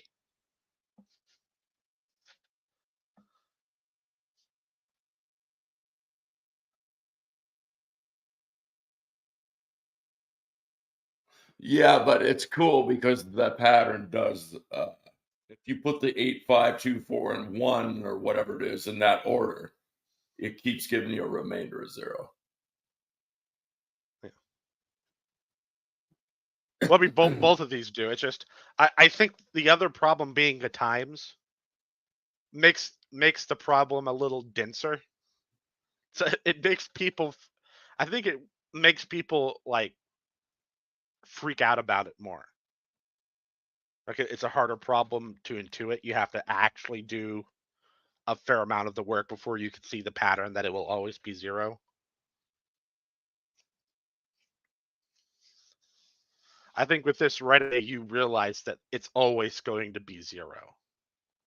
Because 9 plus 1 is always 10.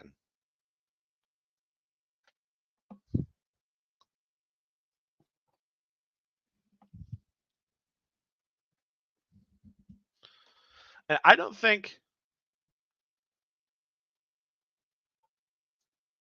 I think ADDIC 10 numbers.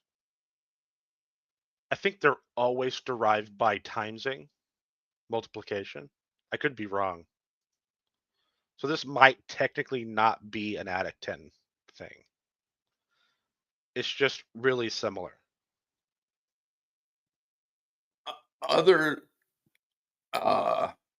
If I had to take a guess, I would say this is an ADDIC 10 number. Because other than this problem you put up there right now and the one that you put up there the other night, and Hillary said the same thing that I'm about to, I have never seen that notation before, where there's 3 dots to the left of the number indicating the number goes left. Oh, yeah.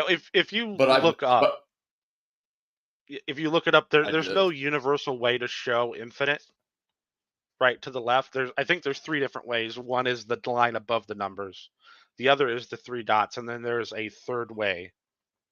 The line above the numbers and the 3 dots extend the number to the right, not the left. Well, it depends. No, it depends on which side of the number the line's on. Right. When I went to college, everything's because I used the line when I was like in high school, but when I went to college, everything switched to the 3 dots because there's no way to show the line above a number on a computer without having like a special program to do it. So like we did a bunch of stuff on the computer and on calculators and stuff, and you always want you always use 3 dots. It's because you can't do it the other way. Right. So let me ask you a simple question, maybe. If you wrote the number 9,999 and put a line over the top of that number, what does that indicate? If you put it over the top of the whole number, if there is no decimal, you're indicating going to the left.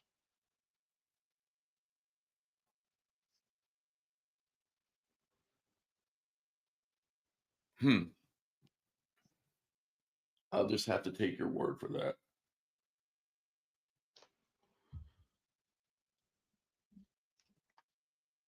Because you have an assumption that the number listed farthest to the right is the start of the number. So if there is no indication that it's going under a whole number, the assumption is that that first whole number is where the number starts.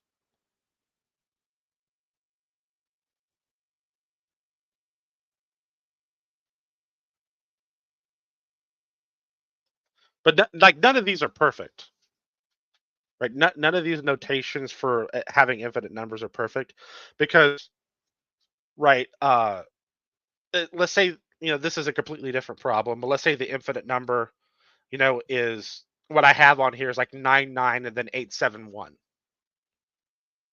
Right? The dots doesn't tell you if the pattern's infinite. If there's an infinite pattern, or if it's just the last number, or if it's the last couple numbers, right? It all has to be context clues. I don't think there's I'm unaware of a way that gives you the full information when the probability is ambiguous. It just has to be written somewhere that this is exactly what it is. If maybe that's what you're wondering.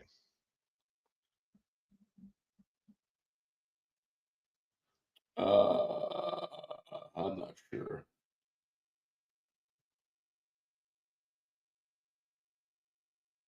Right now, I'm looking for what you got up there on Google, and all I'm finding is fucking 0.99 repeating equals 1. Yeah, the meme is blocking the looking. I watched it. I found it yesterday, but Hillary's doesn't like Veritasium. But I watched his video on. Well, it was about some different things in math, but most of it was about adic 10 numbers or adic numbers, and I thought it was pretty good. Do you guys want to watch it? I won't be watching it, but I'd be listening in. I think Wildheart's brain melted. He's not here right now. Yeah, sorry. Yeah, the math thing kind of took me out. Yeah.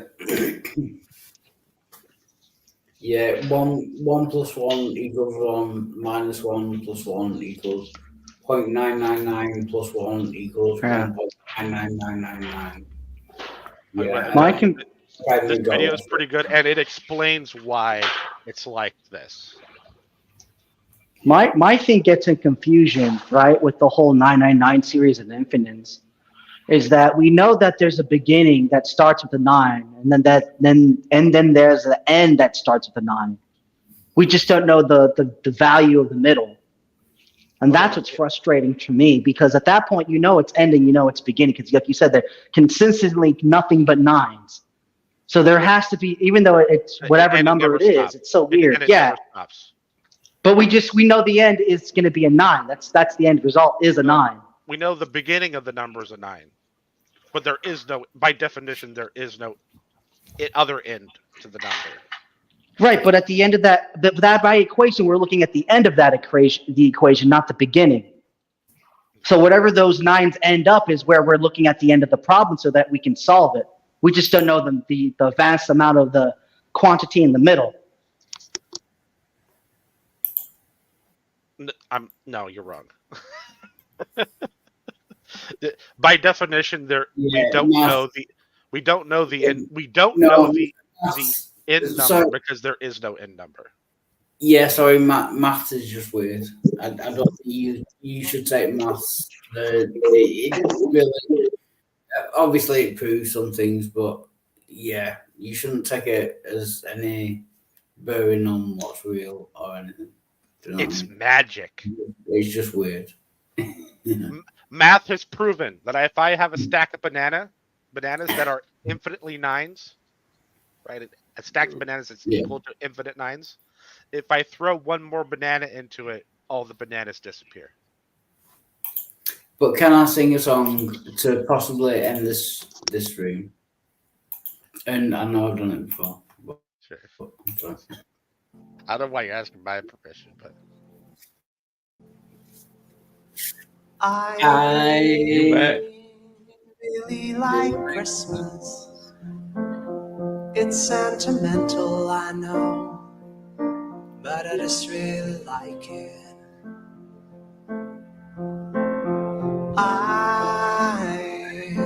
I'm hardly religious. I'd rather break bread with Dawkins than Desmond Tutu, to be honest. And yes, I have all of the usual objections to consumerism, to the commercialization of an ancient religion, to the westernization of a dead Palestinian press ganged into selling PlayStations and beer. But I still really like it.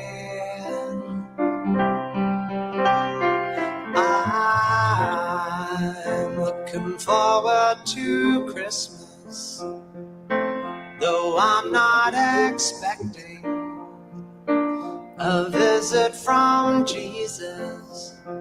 I'll be seeing my dad, my brother and sisters, my gran and my mum. They'll be drinking white wine in the sun. I'll be seeing my dad, my brother and sisters, my gran and my mum.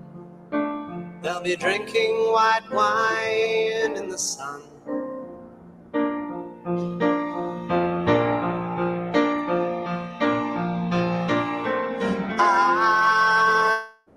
I don't go in for ancient wisdom. I don't believe just 'cause ideas are tenacious, it means that they're worthy. I get freaked out by churches.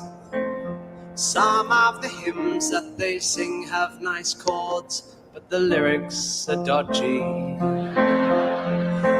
And yes, I have all of the usual objections to the miseducation of children who in tax-exempt institutions are taught to externalize blame and to feel ashamed and to judge things as plain right or wrong. But I quite like the songs.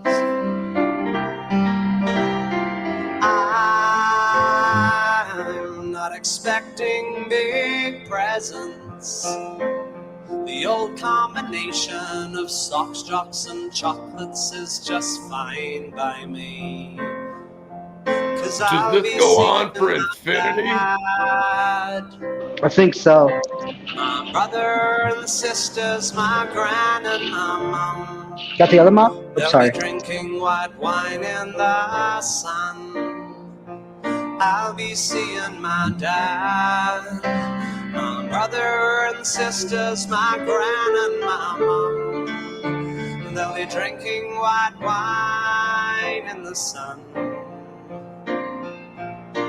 And you, my baby girl, my jet-lagged infant daughter, you'll be handed round the room like a puppy at a primary school, and you won't understand, but you will learn someday that wherever you are and whatever you face, these are the people who make you feel safe in this world.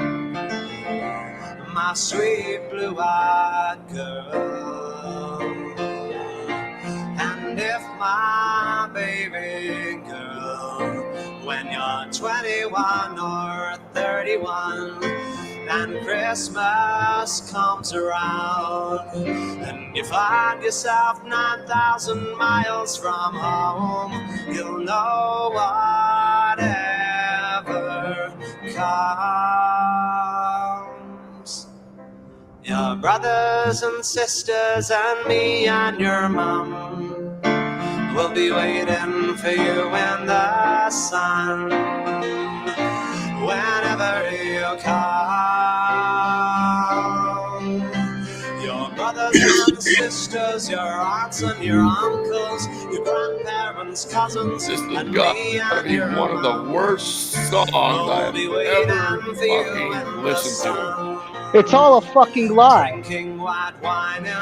Like, I want to critique it so bad. Darling, when Christmas comes, we'll be I just want it to waiting for you end. in the sun, drinking white wine in the sun, waiting for you in the sun, waiting for you.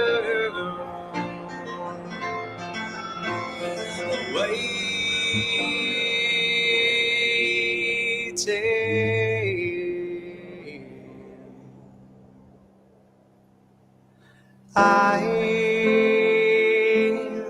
really like Christmas. It's sentimental, I know.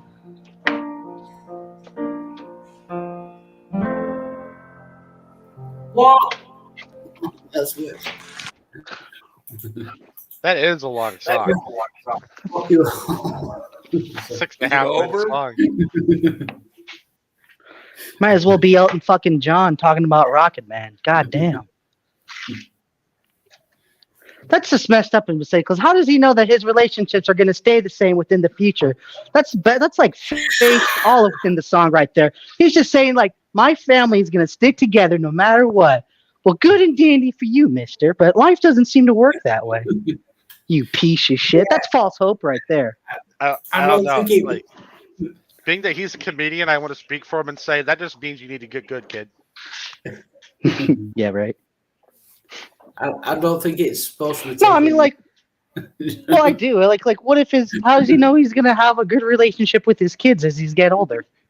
What if something changed and they're like, "Daddy, Daddy," and then boom, that's it. Like, and then you're lonely at Christmas and you're playing this fucking song. Like, yo, they'll be here. You're the only one sitting there at the dinner table.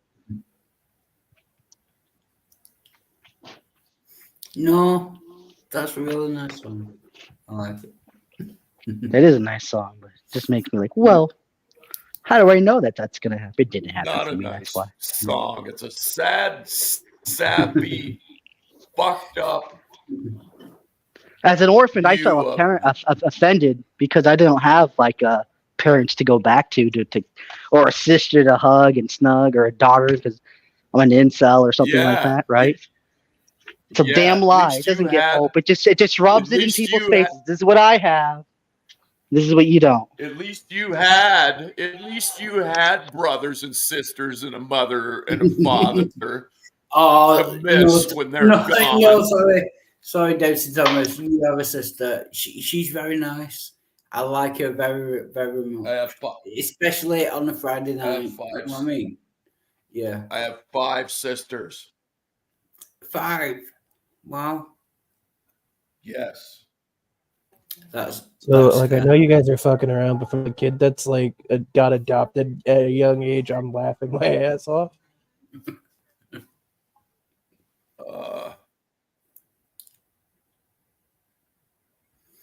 You know how many Yeah, brothers the motherfucker I have? even has Christmas. He doesn't even believe. Lucky fucker.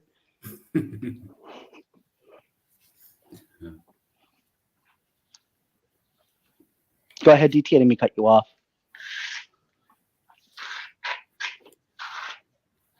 I have 5 sisters. Guess how many brothers I have? 2. 4. Come on. Higher. 4. Wow. 14. Higher.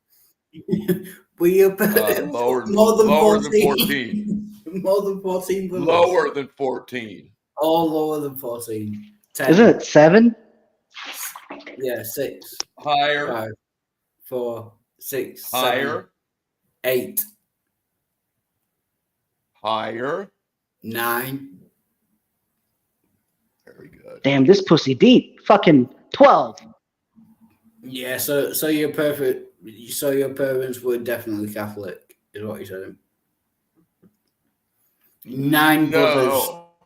Or they just not saying No, I'm that. sorry. 9 brothers and 5 sisters. Your parents were definitely fucking Catholic. What if they were fucking Mormon, asshole? Yeah, maybe they just like fucking. Very presumptive of you to go with Catholic over Mormon in that particular arena. That's a good point. But you were right. You were right. They were Catholic. Yeah, they were Catholic. Yeah. But the Mormons would have had like magic underwear. Do you know what I mean? Does magic underwear actually? No, but does magic underwear I don't think the actually Mormons stop? Does magic underwear actually stop like sperm entering the ovum and causing pregnancy? I know it's if not. by magic. Sorry. If by magic underwear you. Yeah, no, I know it Go stops ahead, Walter. bullets. No, I know it stops bullets and things like killing you, but does magic underwear stop pregnancy as well? I mean, it should do, really, but I'm not sure. If I mean, by magic if it would've- underwear, do you mean she swallows? Then yes. Yeah. She swallows. Yeah. I was about to ask, what the fuck is magic underwear? Oh, I was gonna magic ask something underwear. else and I completely forgot. No, yeah, magic underwear with the Mormons. Basically, Mormons believe that they have magic underwear and it stops them dying or something. But I'm not sure. Well, that's Like kind of they don't. the Mormons.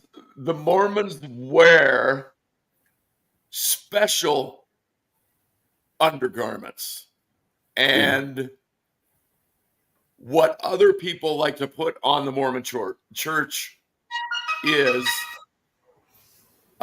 they use the term magic underwear as a pejorative term. They're not bulletproof, I can assure you. And the whole idea behind it is by wearing undergarments that are, I don't know if they're blessed or whatever the fuck they are, that reminds them of their faith throughout the day. That's the whole point of that. It's not that they're magic. Could you imagine if it's like a chastity belt until the nighttime? It's like, now it's time to take off the undie loins. And you're making sweet love to that nice lady all night long. Hell yeah. Yeah, that's what they mean by magic underwear.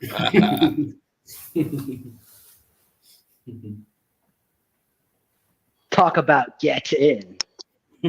Get in. Get in. No, but I thought the whole point of magic underwear, at least to my understanding, is that it would stop them from dying.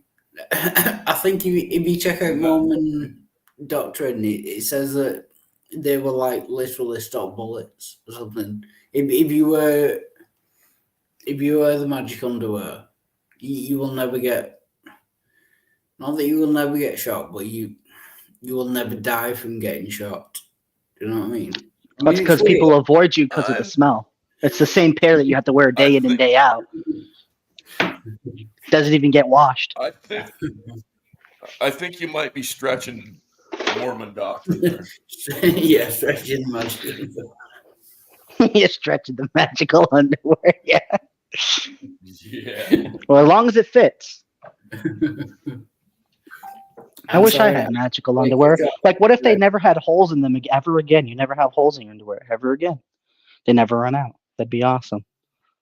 Then they're just holding out on the rest of the world, which is evil. They're available online. Like you could literally probably get Mormon special Are Mormon they underwear from handmade? Amazon. Are they handmade or are they like from Oh, China? no wonder it's so retarded. It's fucking the Latter-day Saints. I'm not sure. It is. Mormon magic underwear is is a slang term for temple garments which are worn by members of the Latter-day Saint movement after the endowment ceremony. Aren't they like masonry, the Latter Day Saints, or is it the other one? You're They're- triggering me. They're a bunch of nut jobs. Is I'm what talking they're about the called. Mormons, and no, they're not. So they say. They also say they're not part of the Illuminati too, though, Doug.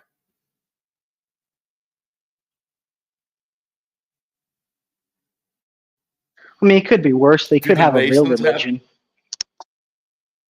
Do the Masons have special Mason underwear, Cerberus? No, I do not. Okay. Do they wear gowns?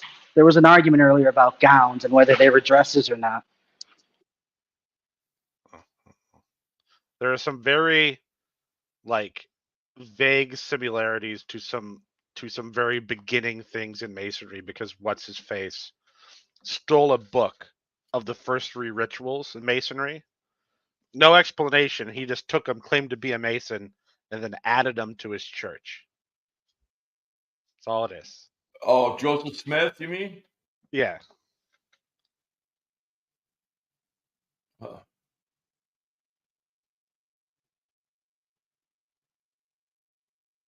Yeah, I read a book about the Mormon Church once. Like an expose from 2 former members. I can't remember the name of it. It's a good book. And yeah, they have some pretty like I had no idea. This was probably in my 40s or 30s. I read it.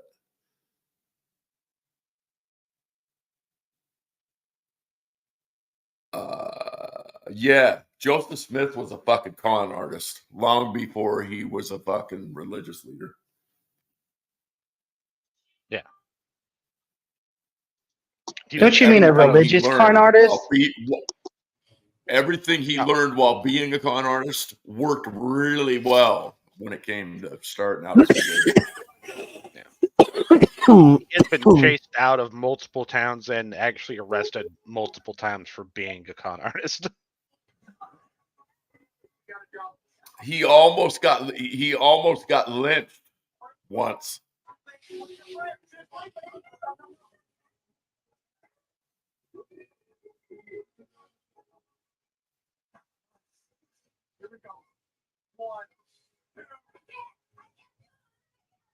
Like I think the story was he was I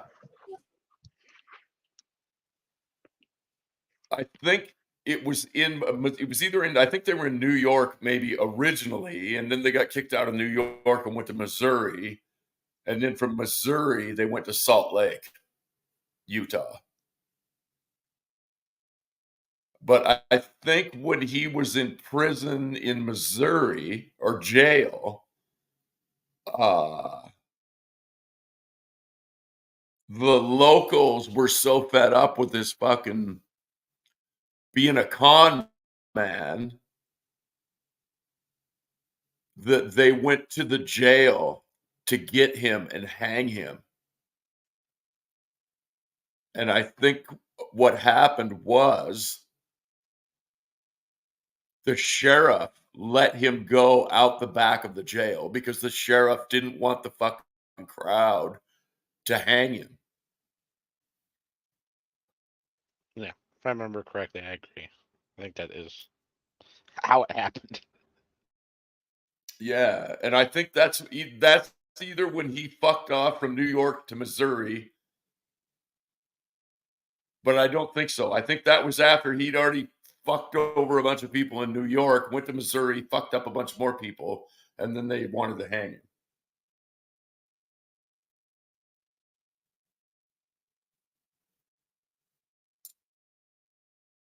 And then he ended up in Salt Lake City. Oh yeah, I'm watching this video again. It's blowing my mind all over again. That math problem I had yesterday, that infinite number on the top that had the pattern. That number, Oh, that infinite number, 85274 or whatever the fuck it was. Yeah. yeah, that infinite number specifically has a value equal to 1/7. Oh yeah, I saw that. I didn't know. That's insane. Math is stupid. Can you guys hear me? Yeah, because 1/7 repeats. Yeah, go ahead. Yeah, yeah. Just doing a sound check. Yeah, you're a little bit. Check good. Check's good. Check. Testes. 1, 2, 3.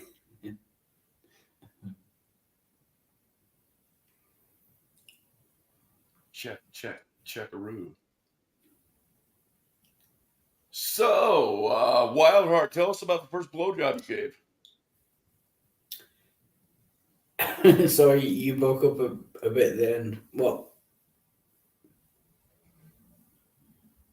Did it sound like I asked you to tell us about the first blowjob you gave?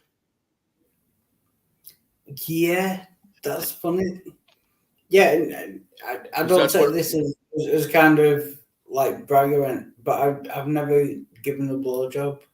I'm not saying it's wrong to give a blowjob or not give a blow. It's just that's something that I've never done. Do you know what I mean? Yeah. Maybe I'll regret that in a previous. Although no, I can't see me regretting it. Even after life exists and it's a Christian thing, then if I go to heaven, then I'm not sure. I can't think that they will be against. But no, they will be against blowjobs because that will be spilling the seed, do you know, on the floor.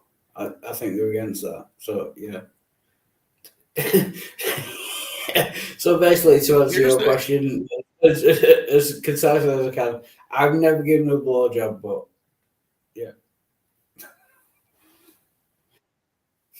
Here's the interesting thing about all that. There's a tribe, I believe, in Africa.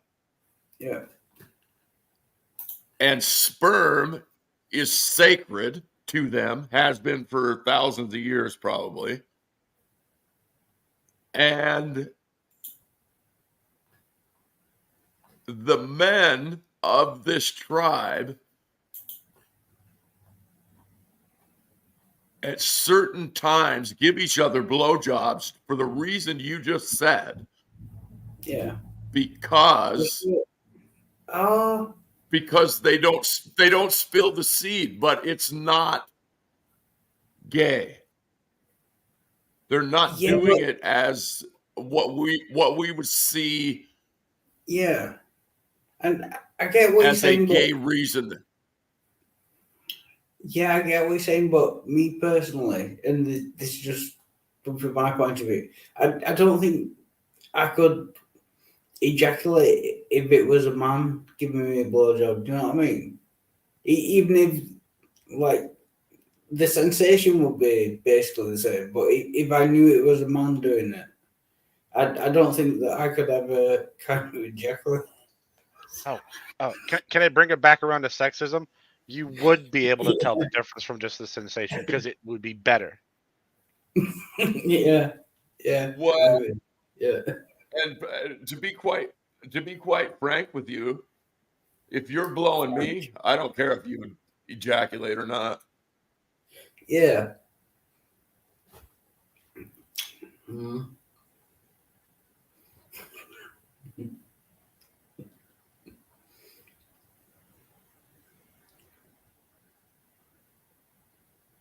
You want to know why I asked you that question?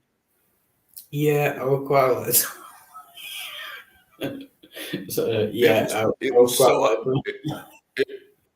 yeah. it was so I could tell you the story that I'm about to tell you.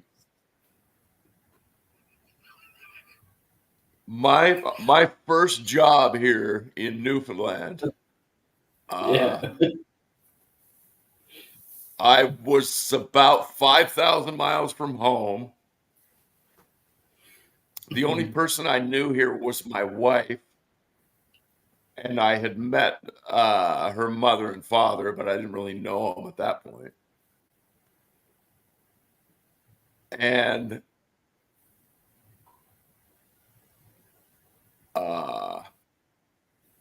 in the union, I get laid off a lot. Go work a big job, get laid off, go to the next one, right?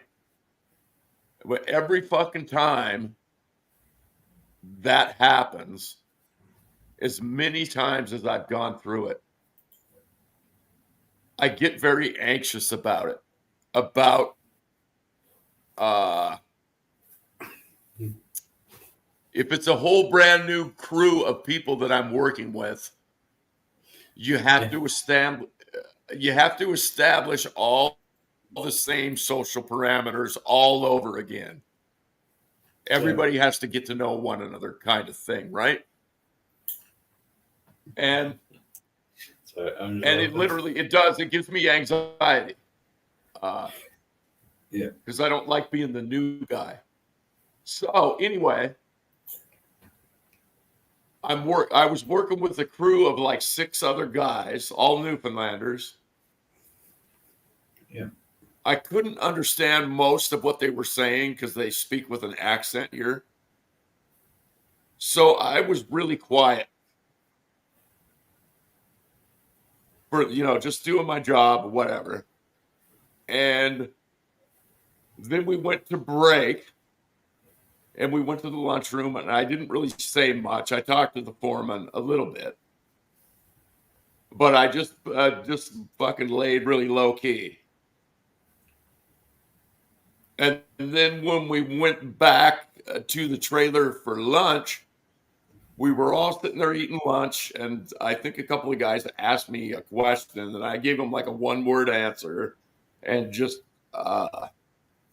minding my own business, basically. Yeah. And one of the guys looked at me out of the fucking blue and asked me the question that I asked you. Like, I'm sitting across the table from this guy, and he said, "So, tell us about the first blowjob you gave." Yeah. And it was fucking hilarious. Like, when he asked me that, I almost spit whatever was in my mouth in his face. I was laughing so fucking hard. Because that was all he was trying to do, was break the ice with me. Because he knew I felt like an outsider.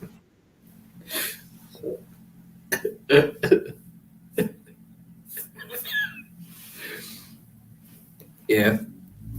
So a guy asked you the first blowjob you'd ever given, and you just speed your mouth out with. Basically, and it wasn't that it was just a guy asking me that.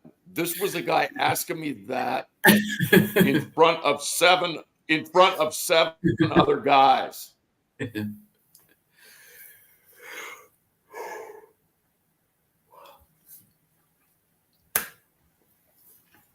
Yeah. Sorry, and it on was. Yeah, sorry, on that, I think I'm getting a bit tired. It's actually 4:20 in the morning, so I'm gonna have to end this. And yeah, but thanks everyone for joining. Serb, Tog, DT, yeah. Yes. Thanks, Wildheart. Cheers, man. Although, no, we can continue. I think. Yeah.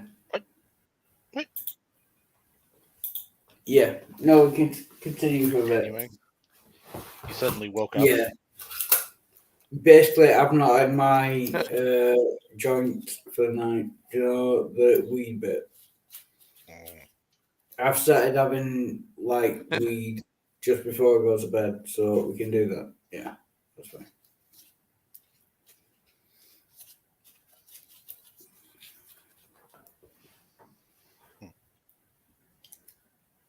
Little weed bits.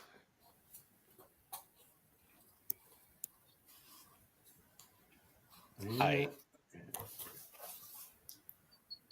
basically downloaded a PhD degree on my e-reader. You guys gotta get this thing, or one of these things. If you ever read it all, it's just awesome. Oh, an e-reader. Yeah. Oh yeah. Yeah, like a Kindle or whatever. Yeah. I would recommend one like I got though that uses e-ink.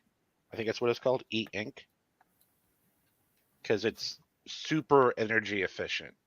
It doesn't have like a regular monitor. It has the screen that it kind of works like an Etch-a-Sketch in a way.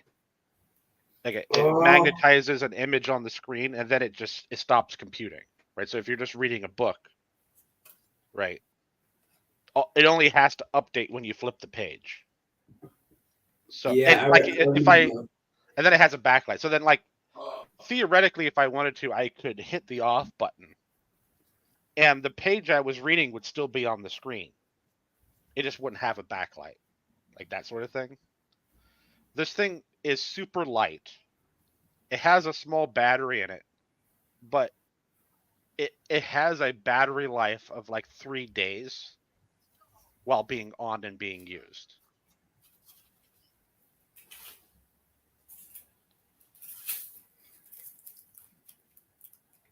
What brand? Yeah, I remember Etch-a-Sketch.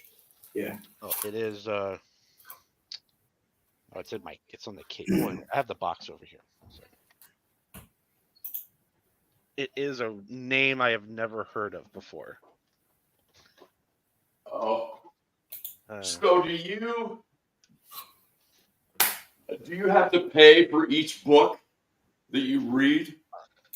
I was like, downloading them. You can download them from different places.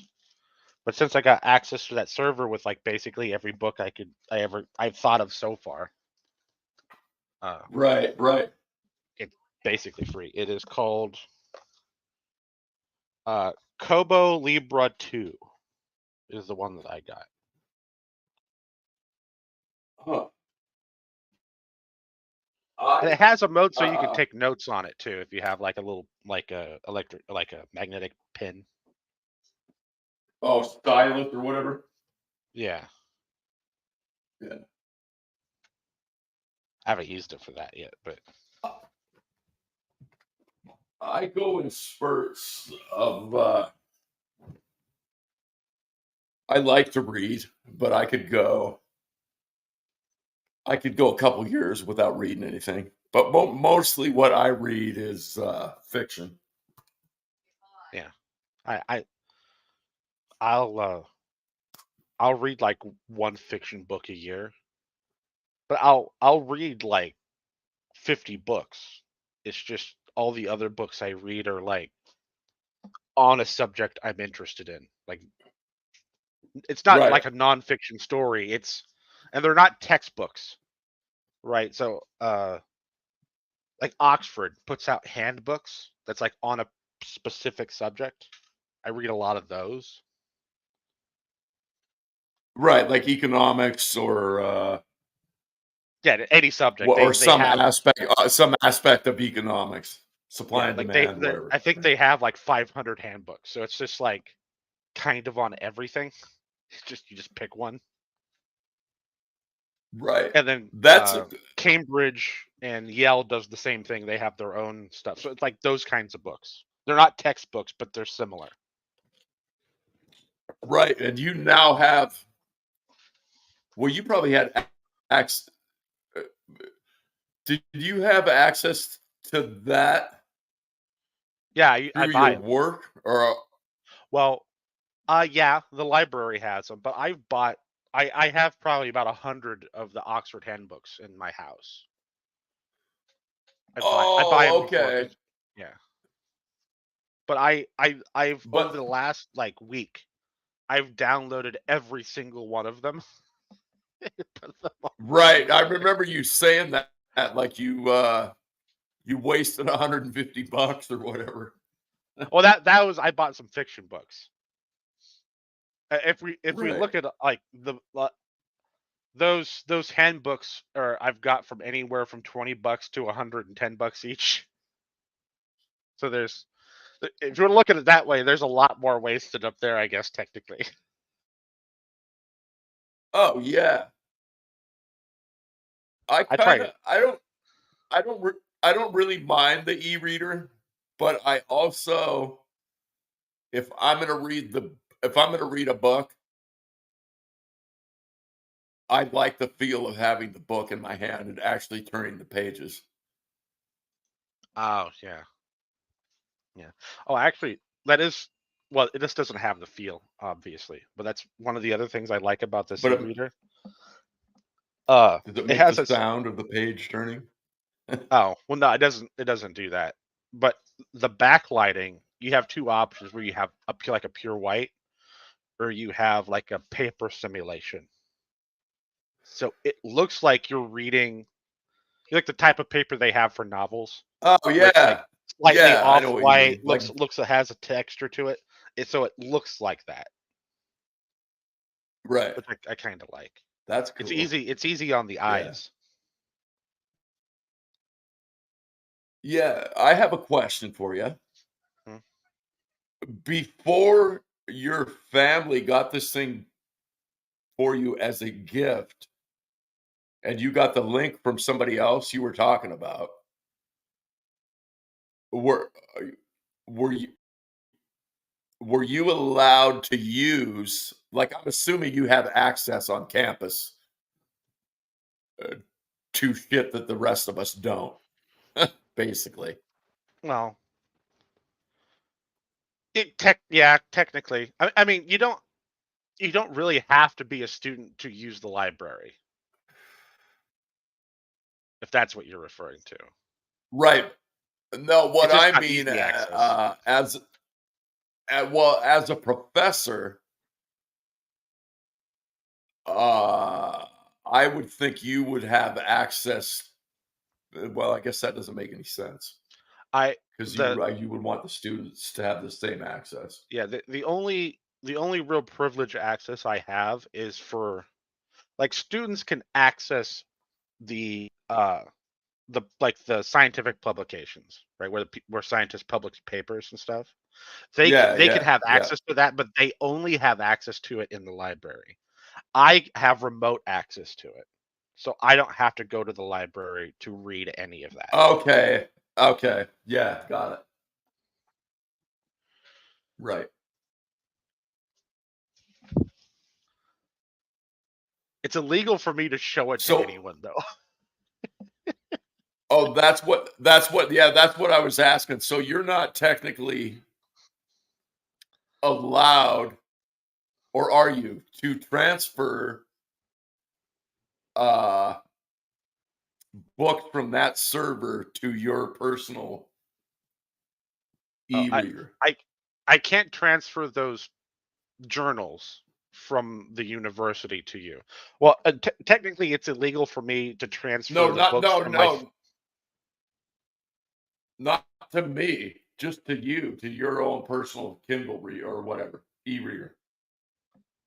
Well, those journals, it would be illegal for me to copy them. Okay. Now the books from that server, technically, it's still illegal for me to copy them. but it's a family server and it's a private server. So it's kind of one of those like there's no harm, no foul, I guess. I don't technically it's technically illegal. Oh, right. I got you. But you're not But going to get in trouble like for it, like you would. Yeah. You could possibly get in trouble or lose your job for the other. Right. Yeah. I mean, I would only get in trouble for getting books this way on my e-reader if I was distributing them to the point that they noticed I was distributing them. Right. Because that's kind of the weird thing. Because you can have the copy that was illegally given to you. That's legal. The illegal part would be on my family member who owns the server that is distributing it. Right. So I'm not really breaking the law until I distribute it. Right. Now it's kind of like it's kind of like, tell a teenager it's illegal for him to buy cigarettes, but he can smoke all he wants. It's that kind of thing.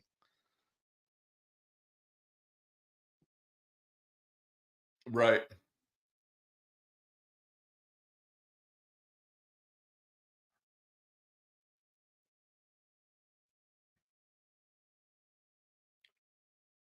Tog, are you still with us? Yeah, I'm still here. He's still making the monies. Every day he's hustling. Yeah, it's raining right now, and that's not too fun driving while it's pitch black and dark. I can't see shit. But you probably don't have to worry about a moose running out in front of you. That'd probably be a godsend at that point.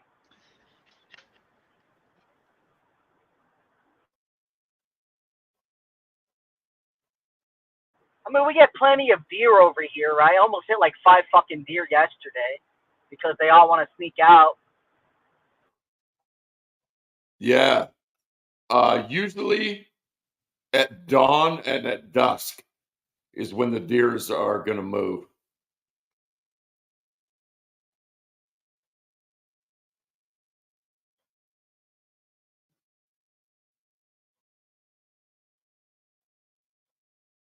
Yeah, right now I'm driving up to Morris on Interstate 80. Morris, Illinois.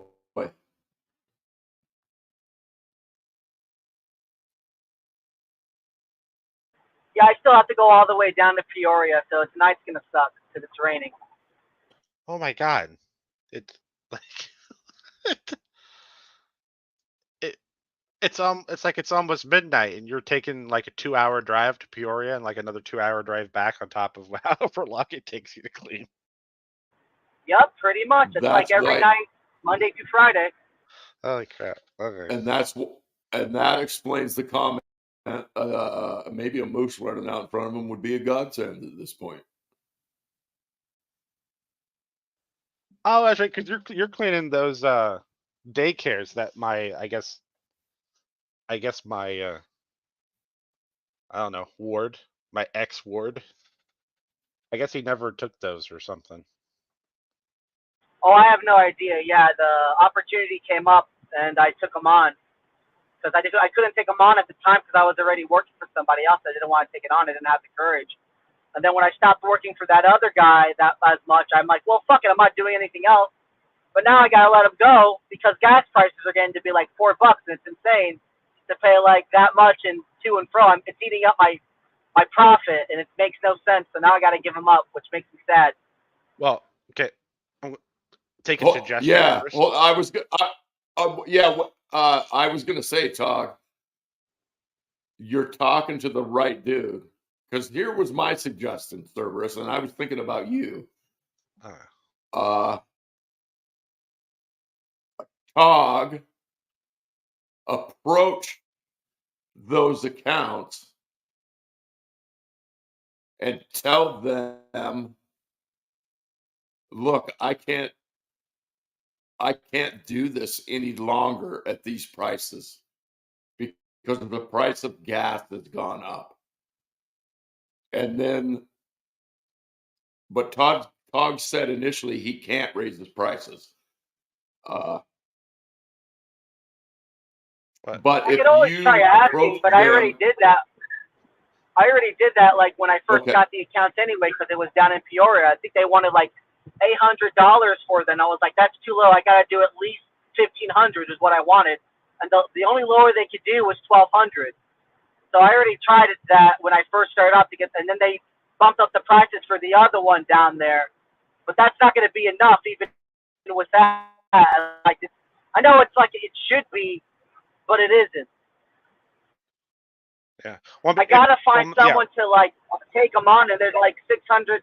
It'd be like $600 a month to $1,200 a month for someone to work them. But that's only like $15 an hour for one person for like 4 hours every day, which isn't a lot. I don't think people are going to be attracted to that. I know I wouldn't Yeah, be. I think that's why my word didn't end up taking them, because it was like, even for where we are, Peoria isn't that far away, but it's long enough and a low enough pay that it just isn't worth it. But I mean, if you're going to drop them anyway, I was going to say the same thing, Doubting Thomas. There is literally no harm in saying, hey, I need like $2,000 or something, like whatever price you think works out. Because if you're going to drop them anyway, there's nothing to lose. You're only taking the risk of maybe keeping the job. To me it's a delicate situation right? because it's through a second party, so it's not like I'm in direct contract with the daycares. If it was, it'd be a different story. I'd go out and ask, like, yeah, I need more money. But it's through a third party, and I have other accounts with that. I don't want to have a bad relationship with these two and then end up losing more opportunities with them because, oh, well, this guy's a fuckhead. Look at him asking for more money and shit like that. But I already have an email sent out. I'm waiting for the reply.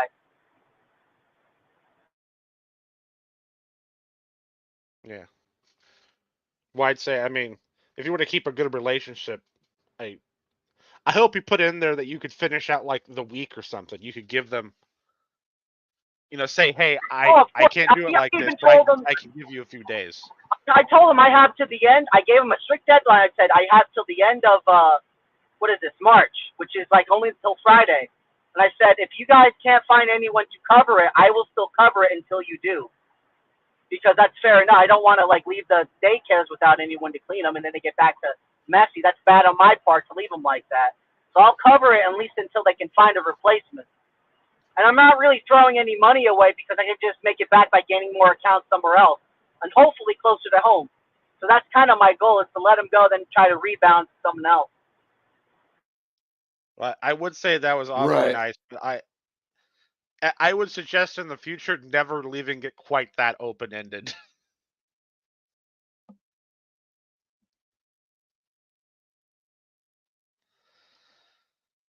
Like there's business practices where you can give them time in which would be in a reasonable amount of time for them to find someone. But if it's not a high priority for them and you said you're already going to do it until they find someone else, they're not going to be looking super hard to find someone else. Well, that's fine as long as they eventually do. Because by the way, I said by Friday, right? So they have a deadline. Oh, I thought you said that you would still go ahead and cover it if they didn't. Yeah, I gave them a deadline by Friday. I'm like, if you can't find somebody by Friday, I'll still cover it, right? But I might talk about, because the person's not in town. I have to wait for them to see, and then they have to talk to their like a business, whoever the hell top person that, and then we all have to discuss it and see what the next move is. I mean, if there is a discussion, I would suggest negotiating for mileage. Right, so you can just wipe gas and maintenance. Oh, I wish though. Yeah, they don't do mileage like that though. If they did, that'd be awesome. Yeah, well, that would be one of the things. Like either you're paying me mileage or you're paying me enough to cover the mileage. Either way, you're doing it. If you want me to do it.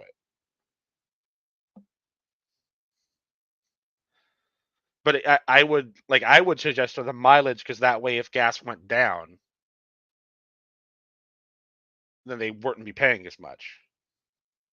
I don't know. If I charge them 50 cents a mile and I'm coming to and fro to Chicago, that's a lot of gas. That's a lot of mileage extra. They make like, you know what? No, you're way too much. I'd be making too much money. I mean, you would have to cut off. You would have to reduce the amount of money they're handing you otherwise, though, too. You couldn't just be like, I'll take what you're giving me and mileage.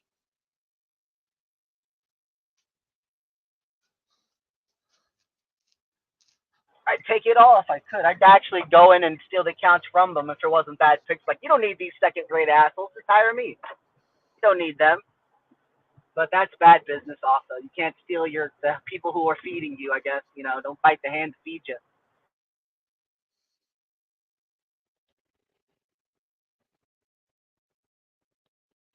Yeah, that's why you need to have. But is this all run through you? Like, is your wife in the system also, or is it you're getting the jobs and then she's just helping you? I think we're both owners of the company. I mean, yeah. Okay, but when you go to that third party to get the accounts, is it just you that's listed? It's the business. It's the business. Oh well. Yeah, it's they just throw offers to us. Hey, there's an account if you want it. You know, it's multiple. They're not just throwing it out to me, right? It's like whoever answers first gets the account. So they throw it out to multiple vendors, or whatever vendor answers and throws their prices and can do it, then it goes to them. It's just a matter of first come, first serve. And it's usually the low ball, lowest bill. So you can negotiate the price range, and sometimes they'll give it to you, sometimes they won't. But that's only with them. I mean, there's other places I work for. Like I said, I'm directly involving with the customer, and I'm talking to them. So this is just one of the ones that I have as whatever the hell it's called. Give me a minute. I gotta switch to my headphones.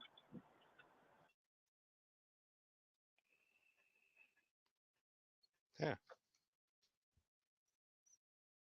What's up, Bond? Oh, not a lot. Just listening.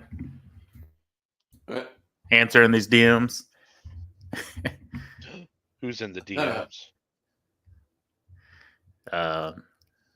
Nobody. Oh, is that what we're calling women nowadays? Nobody? Yeah. Oh, there we go. Can you guys hear me? Yep. That sounds better. Yeah. There we go. Yeah, sorry, I was in the car. Sorry if I was screaming at you. I have that. I scream in the freaking people on my phone, and when I'm in the car, I just get super loud. No. So, Tog, is this kind of like a temp agency that you're going through? Sort of. It's a national cleaning service, so they're national. They deal with accounts all over across the world, and pretty much they deal with and they don't clean their own companies. They don't clean them. They outsource. So they're a cleaning company that does third party cleaning. So they resell their janitorial. So it's all just resale. And then I get that shit without taxes. And then at the end of the year, I have to pay whatever taxes I have to pay, if I pay any taxes at all. Right. So how much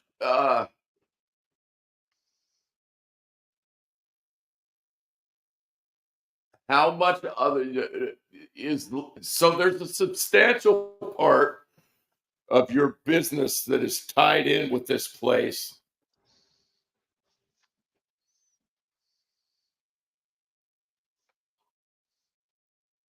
Yeah, I guess you can say that.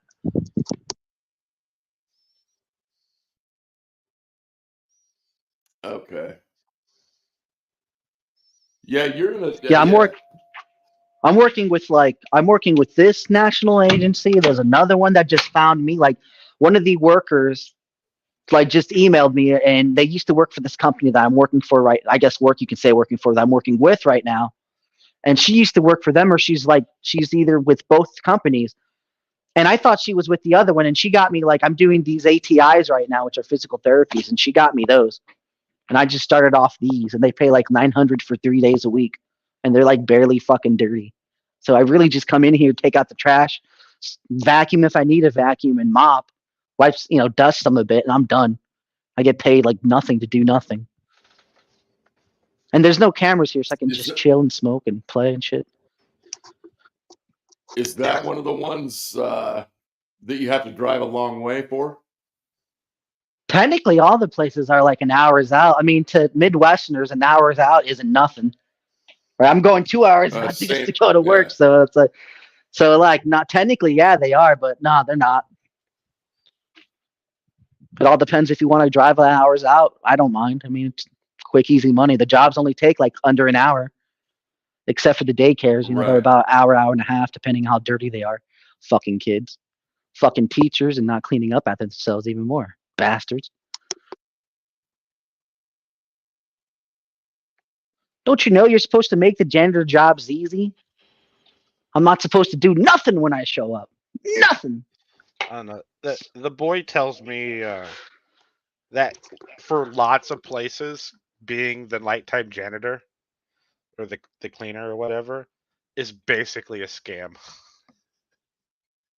Like, there's lots of places that hire cleaners that just don't need cleaners, like, at all. Yeah, they don't. Yeah. I feel like sometimes I'm in money laundering. I'm just getting lucky, getting paid through the little dollars. I'm like, oh, whatever.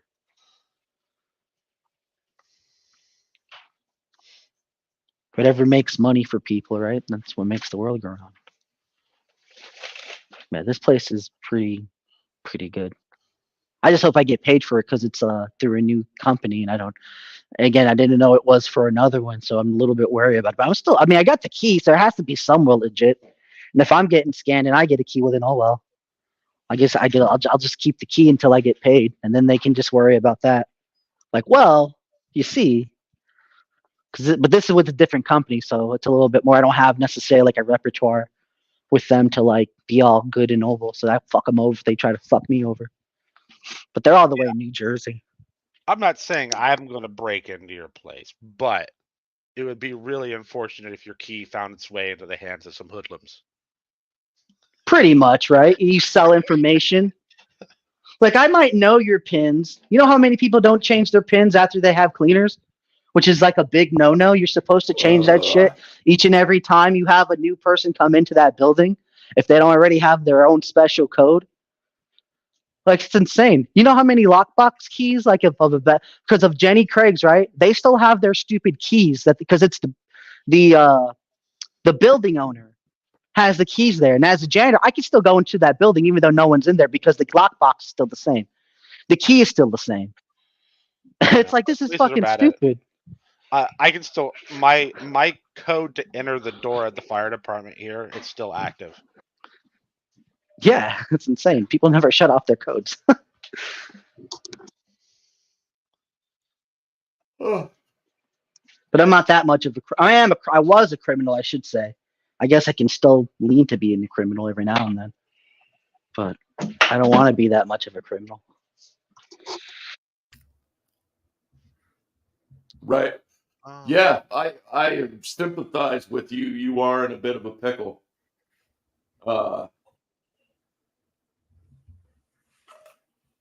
Because you don't want to damage your reputation, but you also don't want to put a bunch of time and effort into something that is not worth your time and effort. Right, yeah, it's not, because my wife keeps telling, because again, this goes back into like the arguments we have about like taking on too much work. I'm like, well, if we take on too much work, how are we going to have more money, right? It doesn't make sense. We need more accounts or get paid more in order to do the stuff. I'm like, you got to take a hit, or whatever. And I'm like, well, let's try to find someone for the Peoria. I think the only problem with Peoria is I'm trying to find like employees, but I'm not ready to take on employees. So I can't do like the whole, I can have you paid every fucking week or something like that, right? It has to be contract. It has to be once a month because you get paid when I get paid. And that could be a while because it's like on a net fucking 60 or net 45. However the fuck that works. Plus, I also take a percentage off for getting my money. That also sucks too. because they have to like send it out earlier. So if I want it, instead of like having it in 60 days, I want it in 45 days. They opt out to have like 5% of my pay taken so they can send it out to me a little bit earlier, which I often opt to do. Now, I don't know how well Yeah. this would fly with what part of the state you're in and having your location so spread out. But what the boy does is he pays essentially piecework, right? He doesn't contract anyone. He has a list of people who are basically high schoolers because he's just out of high school. It's like mostly his acquaintances. I'm not going to say they're all his friends, but they're acquaintances. And he just pays them per job. If it takes him 2 hours, it takes him 2 hours. If they get the job done well in 1 hour, it takes them 1 hour. Oh yeah, that's why I said it would. At most, I'd be able to do $15 an hour, 4 hours, I think, a day, and that comes out to like $600 a month, which is the bare minimum. Because that's half of what I'm getting. That's half of what I'm getting on the account. So I'm making 600 too on that, if that, because some of them aren't exactly at 1,200. Because you got to remember, I'm also taking a cut at least a 5% of each of those profits because of the whatever. So I'm not even getting paid that much. They're making more than me, which is fine as long as they're good. And I have someone else who does a daycare for me up in Aurora, and I've worked with her before. So I have people who work for me, right? And she's like kind of like a partial owner too. So she does her own thing, and whenever she can find workers, she'll have them work with her. Likewise, I just tell her to keep me in the loop because legally I need to fucking know. If anything happens, I told her don't ever tell me like bring on somebody to work a place alone without telling me. You always have to be there if you're bringing on someone, because if you ever do that, then I don't know, and that's bad for me. Yeah, And then I'll fuck you over.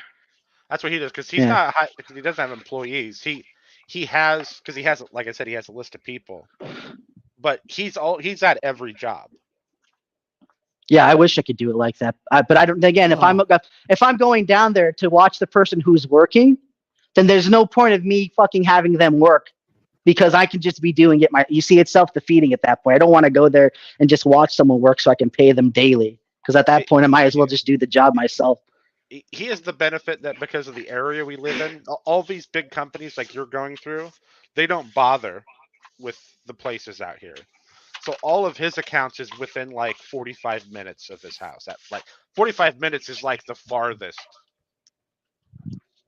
Like most of them are like within 20 minutes. Todd, you said that if they're there, there's no point in you being there or something, or if you're there, there's no point in them. The whole point is if it's a big job, like they can get there before you, they can start the work, you can be there to help finish it up. So therefore, you supervised and inspected it. They did most of the work, and you're paying them less than what you're paying yourself. I get that, but the whole purpose right now is porpoise. The whole purpose right now is because of gas. So if I'm spending gas to go all the way down there, I'm wasting more money paying gas to go down there and not to clean. And then I'm giving. So that's why I'm saying it'd be pointless for me to do so. I'd have to really put my trust into somebody. Plus, there's like keys that they have to have too. So to have to trust them, like make a copy of the key, give them a copy of the key, and then hopefully they show up for work and do it. And then the next day, have to deal with it if they don't. I'm like, well, the daycare wasn't clean. Yeah, things like that. That's why I made that franchising idea to you yesterday. How you can sell that contract to that new person.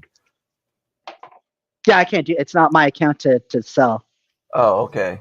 Yeah. Otherwise, it would. Like, I want to get into franchising, and there's one I want to go. It's like 10 G's just to do it. Are you bonded? I don't need to be bonded, but no, I have insurance.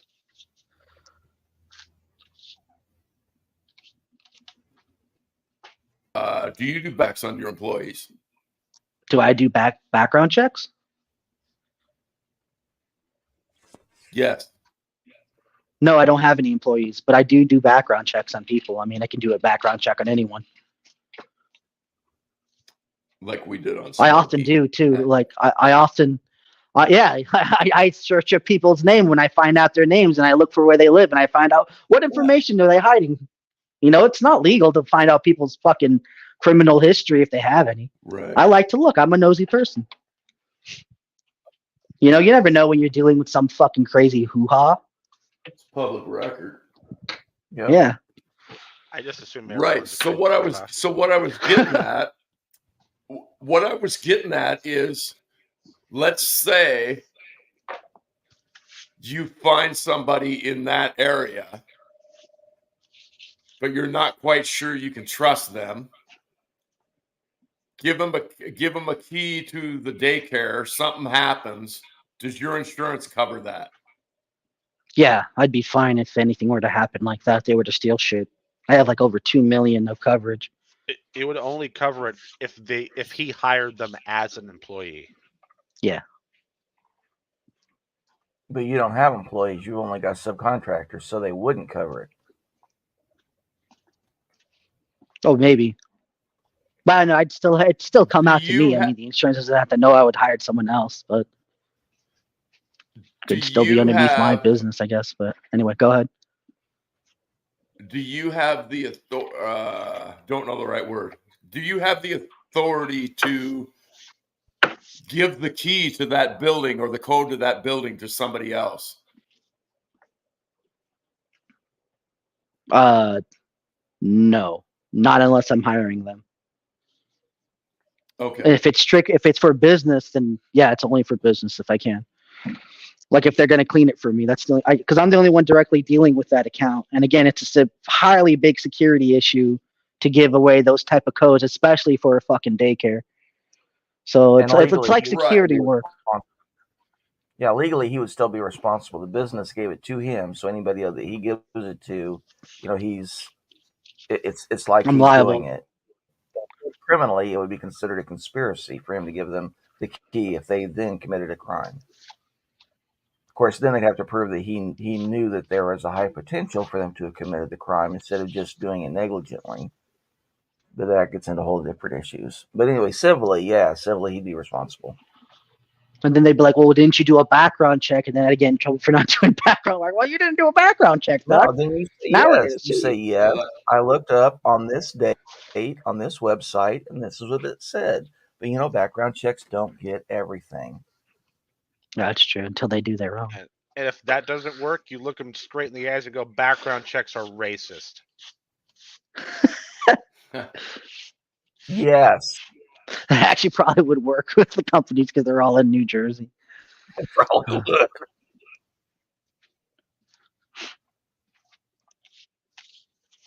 Yeah, I'm just gonna have to probably give it up. Probably, I don't know. I'll see. I already sent the email out to talk to them, see what they can do. But I'm most likely already gonna give up the fish. I came in late, so I don't know the total situation. But if you do have a contract with somebody, as long as the contract allows you to adjust the price, you could say, "Hey, look, because prices have gone up, I need to charge more for gas. Is that okay with you, or should we just drop this?" I'll bring that up tomorrow if they get back at me. Mm-hmm. Because like I said, I said that when I first started the gig. I'm like, this is, you know how far away this is from me? And they're like, well, yeah. I'm like, well, can you raise the price from like 800 to like 15? And they're like, best we can do is 1200. I'm like, deal. And so I took it for 1200. How much? That much. So Yeah. how much do you think? How much more do you think you need to cover your gas? Oh, like I said, 1500 would be. That's why I said 1500. I'd go back to my original price for both of them. I went because there's 2 daycares that I'm doing down there, right? One of them's like 1100, the other one's like 1200. So I just ask them, raise them both to like that much, 1500 each. And if they can't do that, I can't continue service. Like I can't personally, myself and me. And Go that's ahead. that's what I was gonna say. And you already know this, but I wanted to offer words of encouragement to run your business at a profit. You're gonna have to raise your prices, and if these other people are in business, which they are because you're in business with them, at some point they would have to understand from a business standpoint what you're trying to tell them, as long as you're not trying to fucking bend them over and gouge them, which really doesn't seem to be your style. Right, there's two people I'd be fucking over technically. There's because they have to get more money from the daycare, and then they also have to get paid, right? Because I imagine they're getting a percentage of the actual money, right? It's not like I'm getting the whole amount. They might be making 1,500, and they're making like the 200 off of that every month. So if they go any higher, they're not making that. So I can understand that and why they can't raise their prices. That's true, yeah. On them. If they can't get more than the 1,500 and that's how much you need, they either have to find somebody else to take over or just give you the contract and say, hey, you get the whole amount, because since they signed a contract with the owner, maybe they're stuck so that even if they are losing money, they still have to provide the service. Maybe, but that's between them. I can't negotiate their contracts, but yeah. Right. I agree. So yeah, I'm just waiting on tomorrow and find out. Back to the words of encouragement. It's kind of a fuck situation, and you just have to face the fact that you can't run your business at that rate. Yeah, at a loss. But the hard part is having to tell them that, knowing that you might lose them and the other accounts that you have with them, right? Right. But I don't think it'd be like that bad where they'd be like, well, we're going to take away your other accounts, you piece of shit. That'd be weird. Well, they could. Because if they do, then they're really shooting themselves in the foot, because now they have all these other accounts they have no one to cover. And if I'm covering, like I go a good distance, like there'd be like at least 14 accounts that they'd have to cover within that time if they were to truly kick me off. I mean, yeah, they could, but they'd be hurting their own business by doing that. Yeah. Right. I guess that's kind of what I was getting at in a nutshell, real quick, is no matter what they do, Tog, it would suck if they took all those accounts away, like you were just saying. That would suck for you. But even if that happened, you'd be doing business the way that you think you should be doing it. Does that make sense? Like, you just got to go. Yeah. At that point, you would have to fucking, and of course it sucks, but you would have to go start all over. Right. I mean, or not all over, but you know what I'm saying. I get what you're saying. Yeah. These accounts were nothing more than just trial. Anyway, I was doing this as a trial. This is the only reason why I should have actually, because I wanted to see if I could do it by myself. And since the gas prices, like, they're literally like fucking $4 over here. It's insane. $4.19. I shit you not. It went from $4 Friday, and in some places it's fucking $4.19 already. 20 fucking cents over the weekend. 20 fucking cents. I'm like, no. I'm like, I can't. I don't even know why Americans aren't like getting their shotguns out and running to the fucking what the fuck? You know, we have American reserves. Let's start tapping in that. What the fuck are we? I am so upset.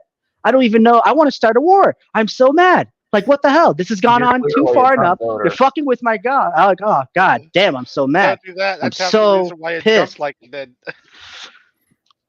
You're clearly a Trump so voter pissed. because you're so upset that we didn't get those Canadian tar sands that we could have processed. It wouldn't matter. They would have all been sold. Anyway, yeah, that took me off. Yeah, but the global market would have come down. I can't I was imagine gonna say, paying $4. These accounts that I got were on, like, the first one, the Peoria one I got, they were all on trial basis. I should have taken the time out instead of trying to see if I could hold it for myself and just find some damn employee to cover it from the get-go, and I didn't. So that's a little bit on my fault for thinking I could just be able to do it and not counting on the environment. A lot, I should say. Okay. Yeah. So, but letting it go isn't necessarily it's sad, but I'm not flinched. I'm gonna switch back to my car because I gotta go to Oswego now. Ottawa, not Oswego. Ottawa. Well, you're starting to sound less depressed about the whole thing, so that's good. I don't think I was ever distressed about it, just frustrated. I said depressed, not distressed. I meant depressed. Well, then say what the fuck you mean next time, all right? Hey, he's distressed. He can't think clearly. Oh.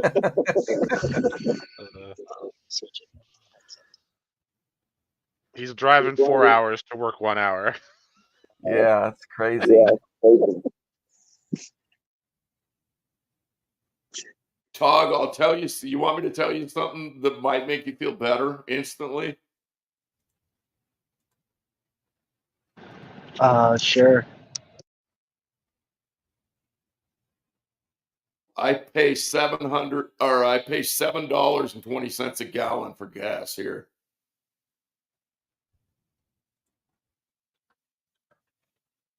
Yeah, that doesn't make me feel better. That just makes me pissed off at the world.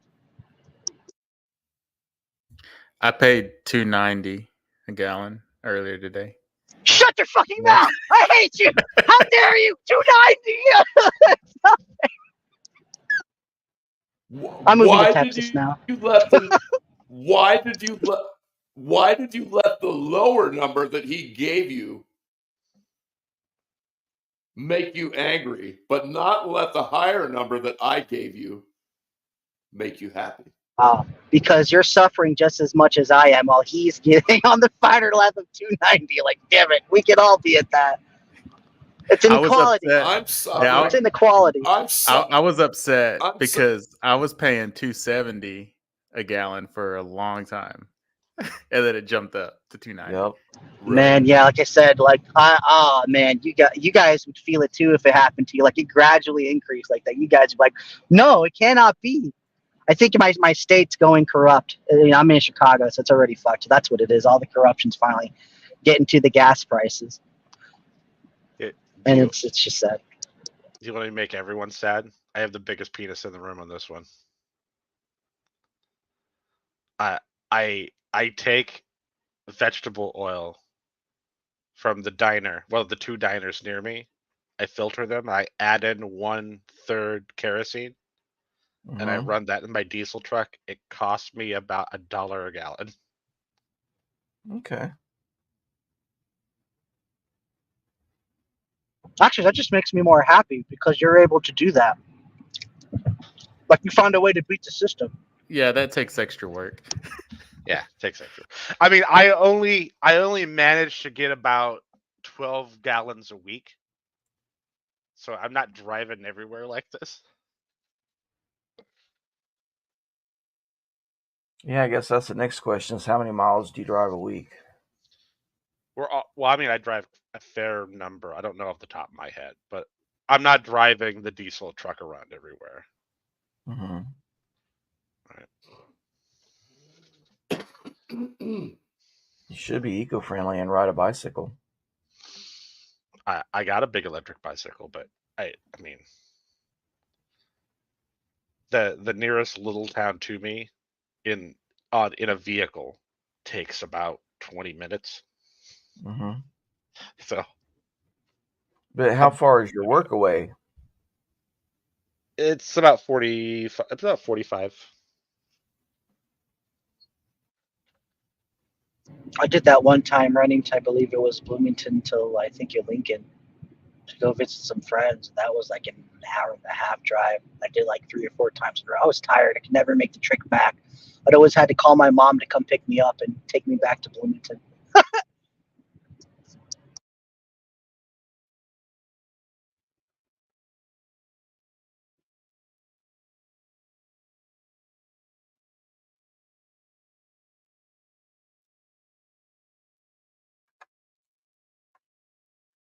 Well, I was going to say something that might make Tog feel better.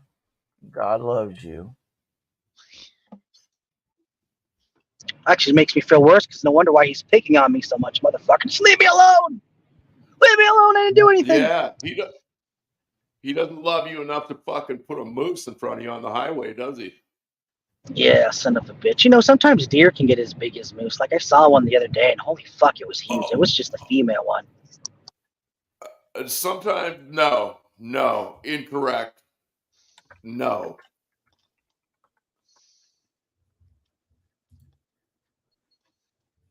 There are no times. Are we still alive? Yeah. Yeah. Yeah. I thought Wildheart went off air like an hour ago. No, he just went to sleep an hour ago. No, actually, I smoked a joint an hour ago. I'm still recovering. So, yeah. Okay. Yeah. Yeah, I'm a lightweight. I can't take my weed. There are no.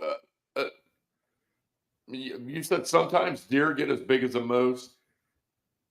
Oh, I said sometimes They deer get don't. pretty big. I didn't think they're as big as a moose. I'm just saying. Oh, Maybe I okay. did, but I'm All right. saying over. Like I saw one, right, and I swear to God, its head like reached my fucking like wind, like top of the car just passing by. That's what it looked like. At least it was fucking huge. I was like, God damn. Like I've seen dogs was get a that moose. big, like the coyotes or wolves over there. It would have been a whole herd of moose then. Now moose get fucking huge. Like moose, like their ankles are taller than your car. I'd be scared as shit if I see that fucking gargantuan gonna beast ask coming you at me. if I'm fucking only 5'6", man. I'm short. I'm dead. You're 5'6"? Yeah, I'm only 5'6". I know I'm a That model. actually is the world average for men, by the way.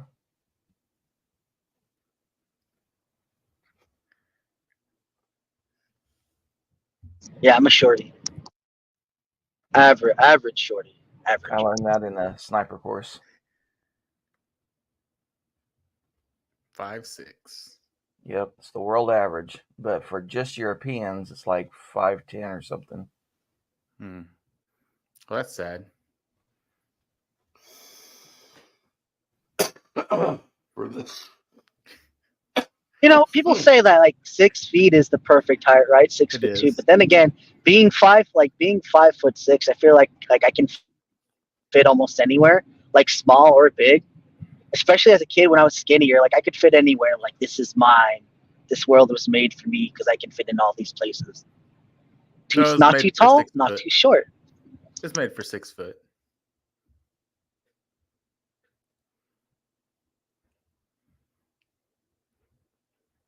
Well, think about it. Like everything's just that big enough for me to fit in. So if it's made for 6 foot, like some 6 foot people still have to like crouch for places. I never have to worry about that.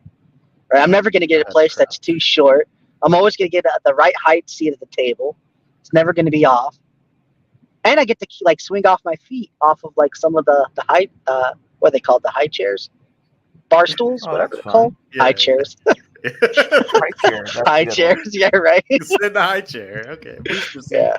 You Booster are seat. 5'6". You know, in the military, there are some jobs that, there's some jobs that have high cutoffs, like to be in a submarine. And it may be different now, but like in the 70s and 80s, if you were in a tanker in any position other than the driver, if you were in a submarine or a fighter pilot, like there were height limits. Yeah. Yeah, I think like to be a flight pilot, you have to be under 200 pounds, no exceptions. So I could never bring down my weight to that. So I could never be a fight pilot. Because and I was in high school, I guess I say one of our friends, but it was actually one of my friends' cousin. He went to go be a jet fighter person because he was skinny and twiggy. Okay, that I may can't be remember if just he for the actually did it official or not training. because I lost contact. Yeah, that may be the official training, but like once you're already in for like 6 years, if you get over 200, they let you continue, as long as you can handle a certain number of G's. Yeah, that's what I was interested in, is just hitting those G's. Honestly, that's what I first I want to see how that feels like, because I've always loved roller coasters and shit like that. So I was like, what's the difference between that and an airplane? So I never got that chance. I guess I hit DT's sister's G's last night. Yeah. I have a nephew that flies F-35 for the Marines. Sweet. Nice. Yeah. And yeah, all the training and shit that, yeah, it's amazing. Oh my god, are they insane? They let a jarhead fly a computer. Yeah, but the guys that they let fly are not average jarheads, I wouldn't say. I know. I was just And joking. they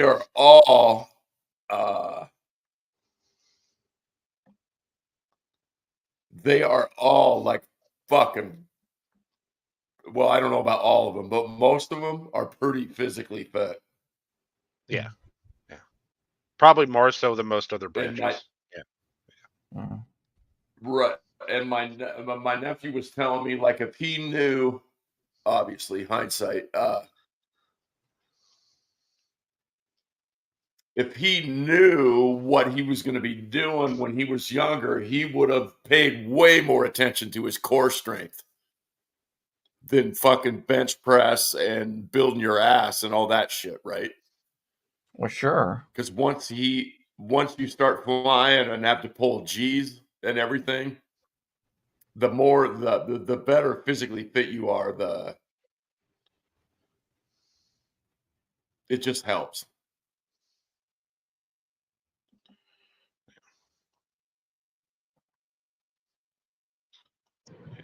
I need more muscle mass. I got natural strength right now, but I need to hone my stuff again. I know a lot of Marines, and if you know a lot of Marines and you've read a lot of Marine history, I think you come to the same conclusion I do. I think their motto really needs to be, "It's never a war crime the first time." Okay. That would work. Yeah, that's true. How can you shoot? How can you shoot women and children? It's easy. You just don't lead them as far. That's right.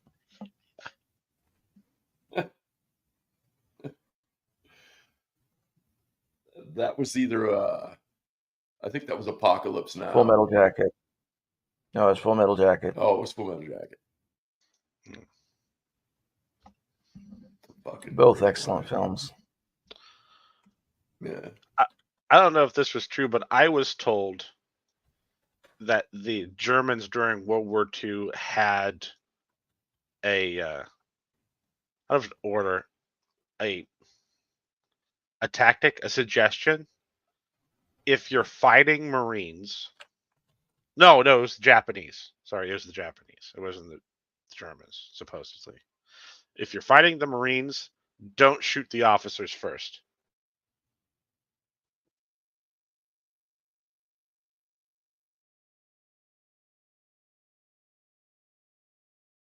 Kind of makes sense. Yeah. The officers are the only ones that give a fuck.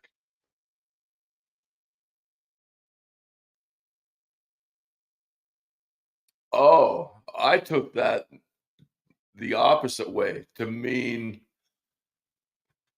you wouldn't want to shoot the officers first because they're actually the dumb fucks. Well, mate, I mean, no, I don't know about that. It was like, I think the intention was, the Marines are, well, the Marines had a reputation of being like cannibals and criminals. And I think it was the idea that the officers was like the only thing keeping the chain on the dog. Yep. So you don't shoot the officers first. You kill all the other ones first. Yeah. Oh, that makes what sense. what are the three main targets of a sniper, Serb? What do you mean? What do you mean by targets? In sniper school, they teach you there are three main things that you want to hit. Do you mean by a target? I mean, like, are you talking a soldier or a this or that, or are you talking about a specific area on the body? Not a specific area on the body, but a this or that or person or whatever. Oh, okay. Other things besides people. I'm not sure. I mean, officers is on the list. Yes. Yeah.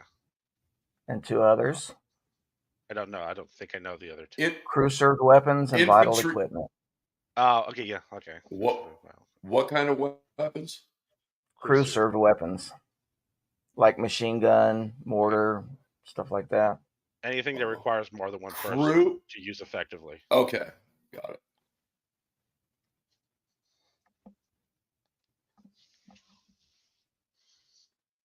And you never shoot at Doc. That will just anger them. Never shoot a dog? Doc. A medic. I mean, it's a war crime to shoot at the medics. But you don't shoot at Doc because the Doc is the one that the soldiers can go to and go, hey, I need some this, or I need some that, or take a look at my dick. I think something's wrong with it. Right? So you never shoot at Doc. Right. That will just make everyone angry with you, and you will be the first to die.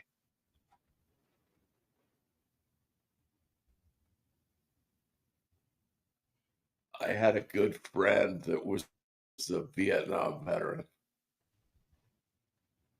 I'm just imagining, like, oh, go ahead. Sorry. No, go ahead. Go ahead, talk. I was just gonna say it's kind of funny. Like, there's like those rules. Like, you can't shoot our medics. That's cheating. Stop doing that. You're gonna win the war if you do that. You can't shoot our medics. That's gonna make you win. New rules. No shooting the medics. That's it. That's all I want to say. That's what it sounded like in my head. My buddy was telling me, well, he told me a lot of shit about Vietnam, but he was telling me, like, I didn't know, at least at the time of the Vietnam War, I'm pretty sure it was against the Geneva Convention to use a 50 caliber weapon on personnel. Yes. Because, and I was asking him, well, why is that? And he said, because it's an inhumane. anti-material. Go ahead. Well, yeah, he said because it's inhumane. And I said, well, Alfred, I've never been to war, but if I'm going to get shot in the jungle, right? I think I would rather be shot. I would rather be shot by a 50 cal and taken out than hit by a fucking 223 and either captured or slowly bleed to death. And he said, it's not about you. The inhumane part is when your buddy standing right next to you gets hit by a 50 cal. The inhumane part is you seeing that happen. I've heard people say that too, yeah. Yeah, he said, your buddy, you're right. You're not going to feel any pain when you get hit by a 50 or very little. But he said, watching somebody basically disappear in front of you is fucking inhumane. And that kind of made sense. Then the other thing he said was, in Vietnam, you can't use a 50 cal on personnel, but you can use it on equipment. So you just shoot for the fucking flak jacket or the helmet. There you go. Yeah, I'm sorry to bring this shindig to a close, but yeah, I need to go to bed. It's like 20 past 5 in the morning, so thanks everyone for watching. You need to go to bed, bro. Yeah, no, I'm really, really tired. Yeah, I need some sleep.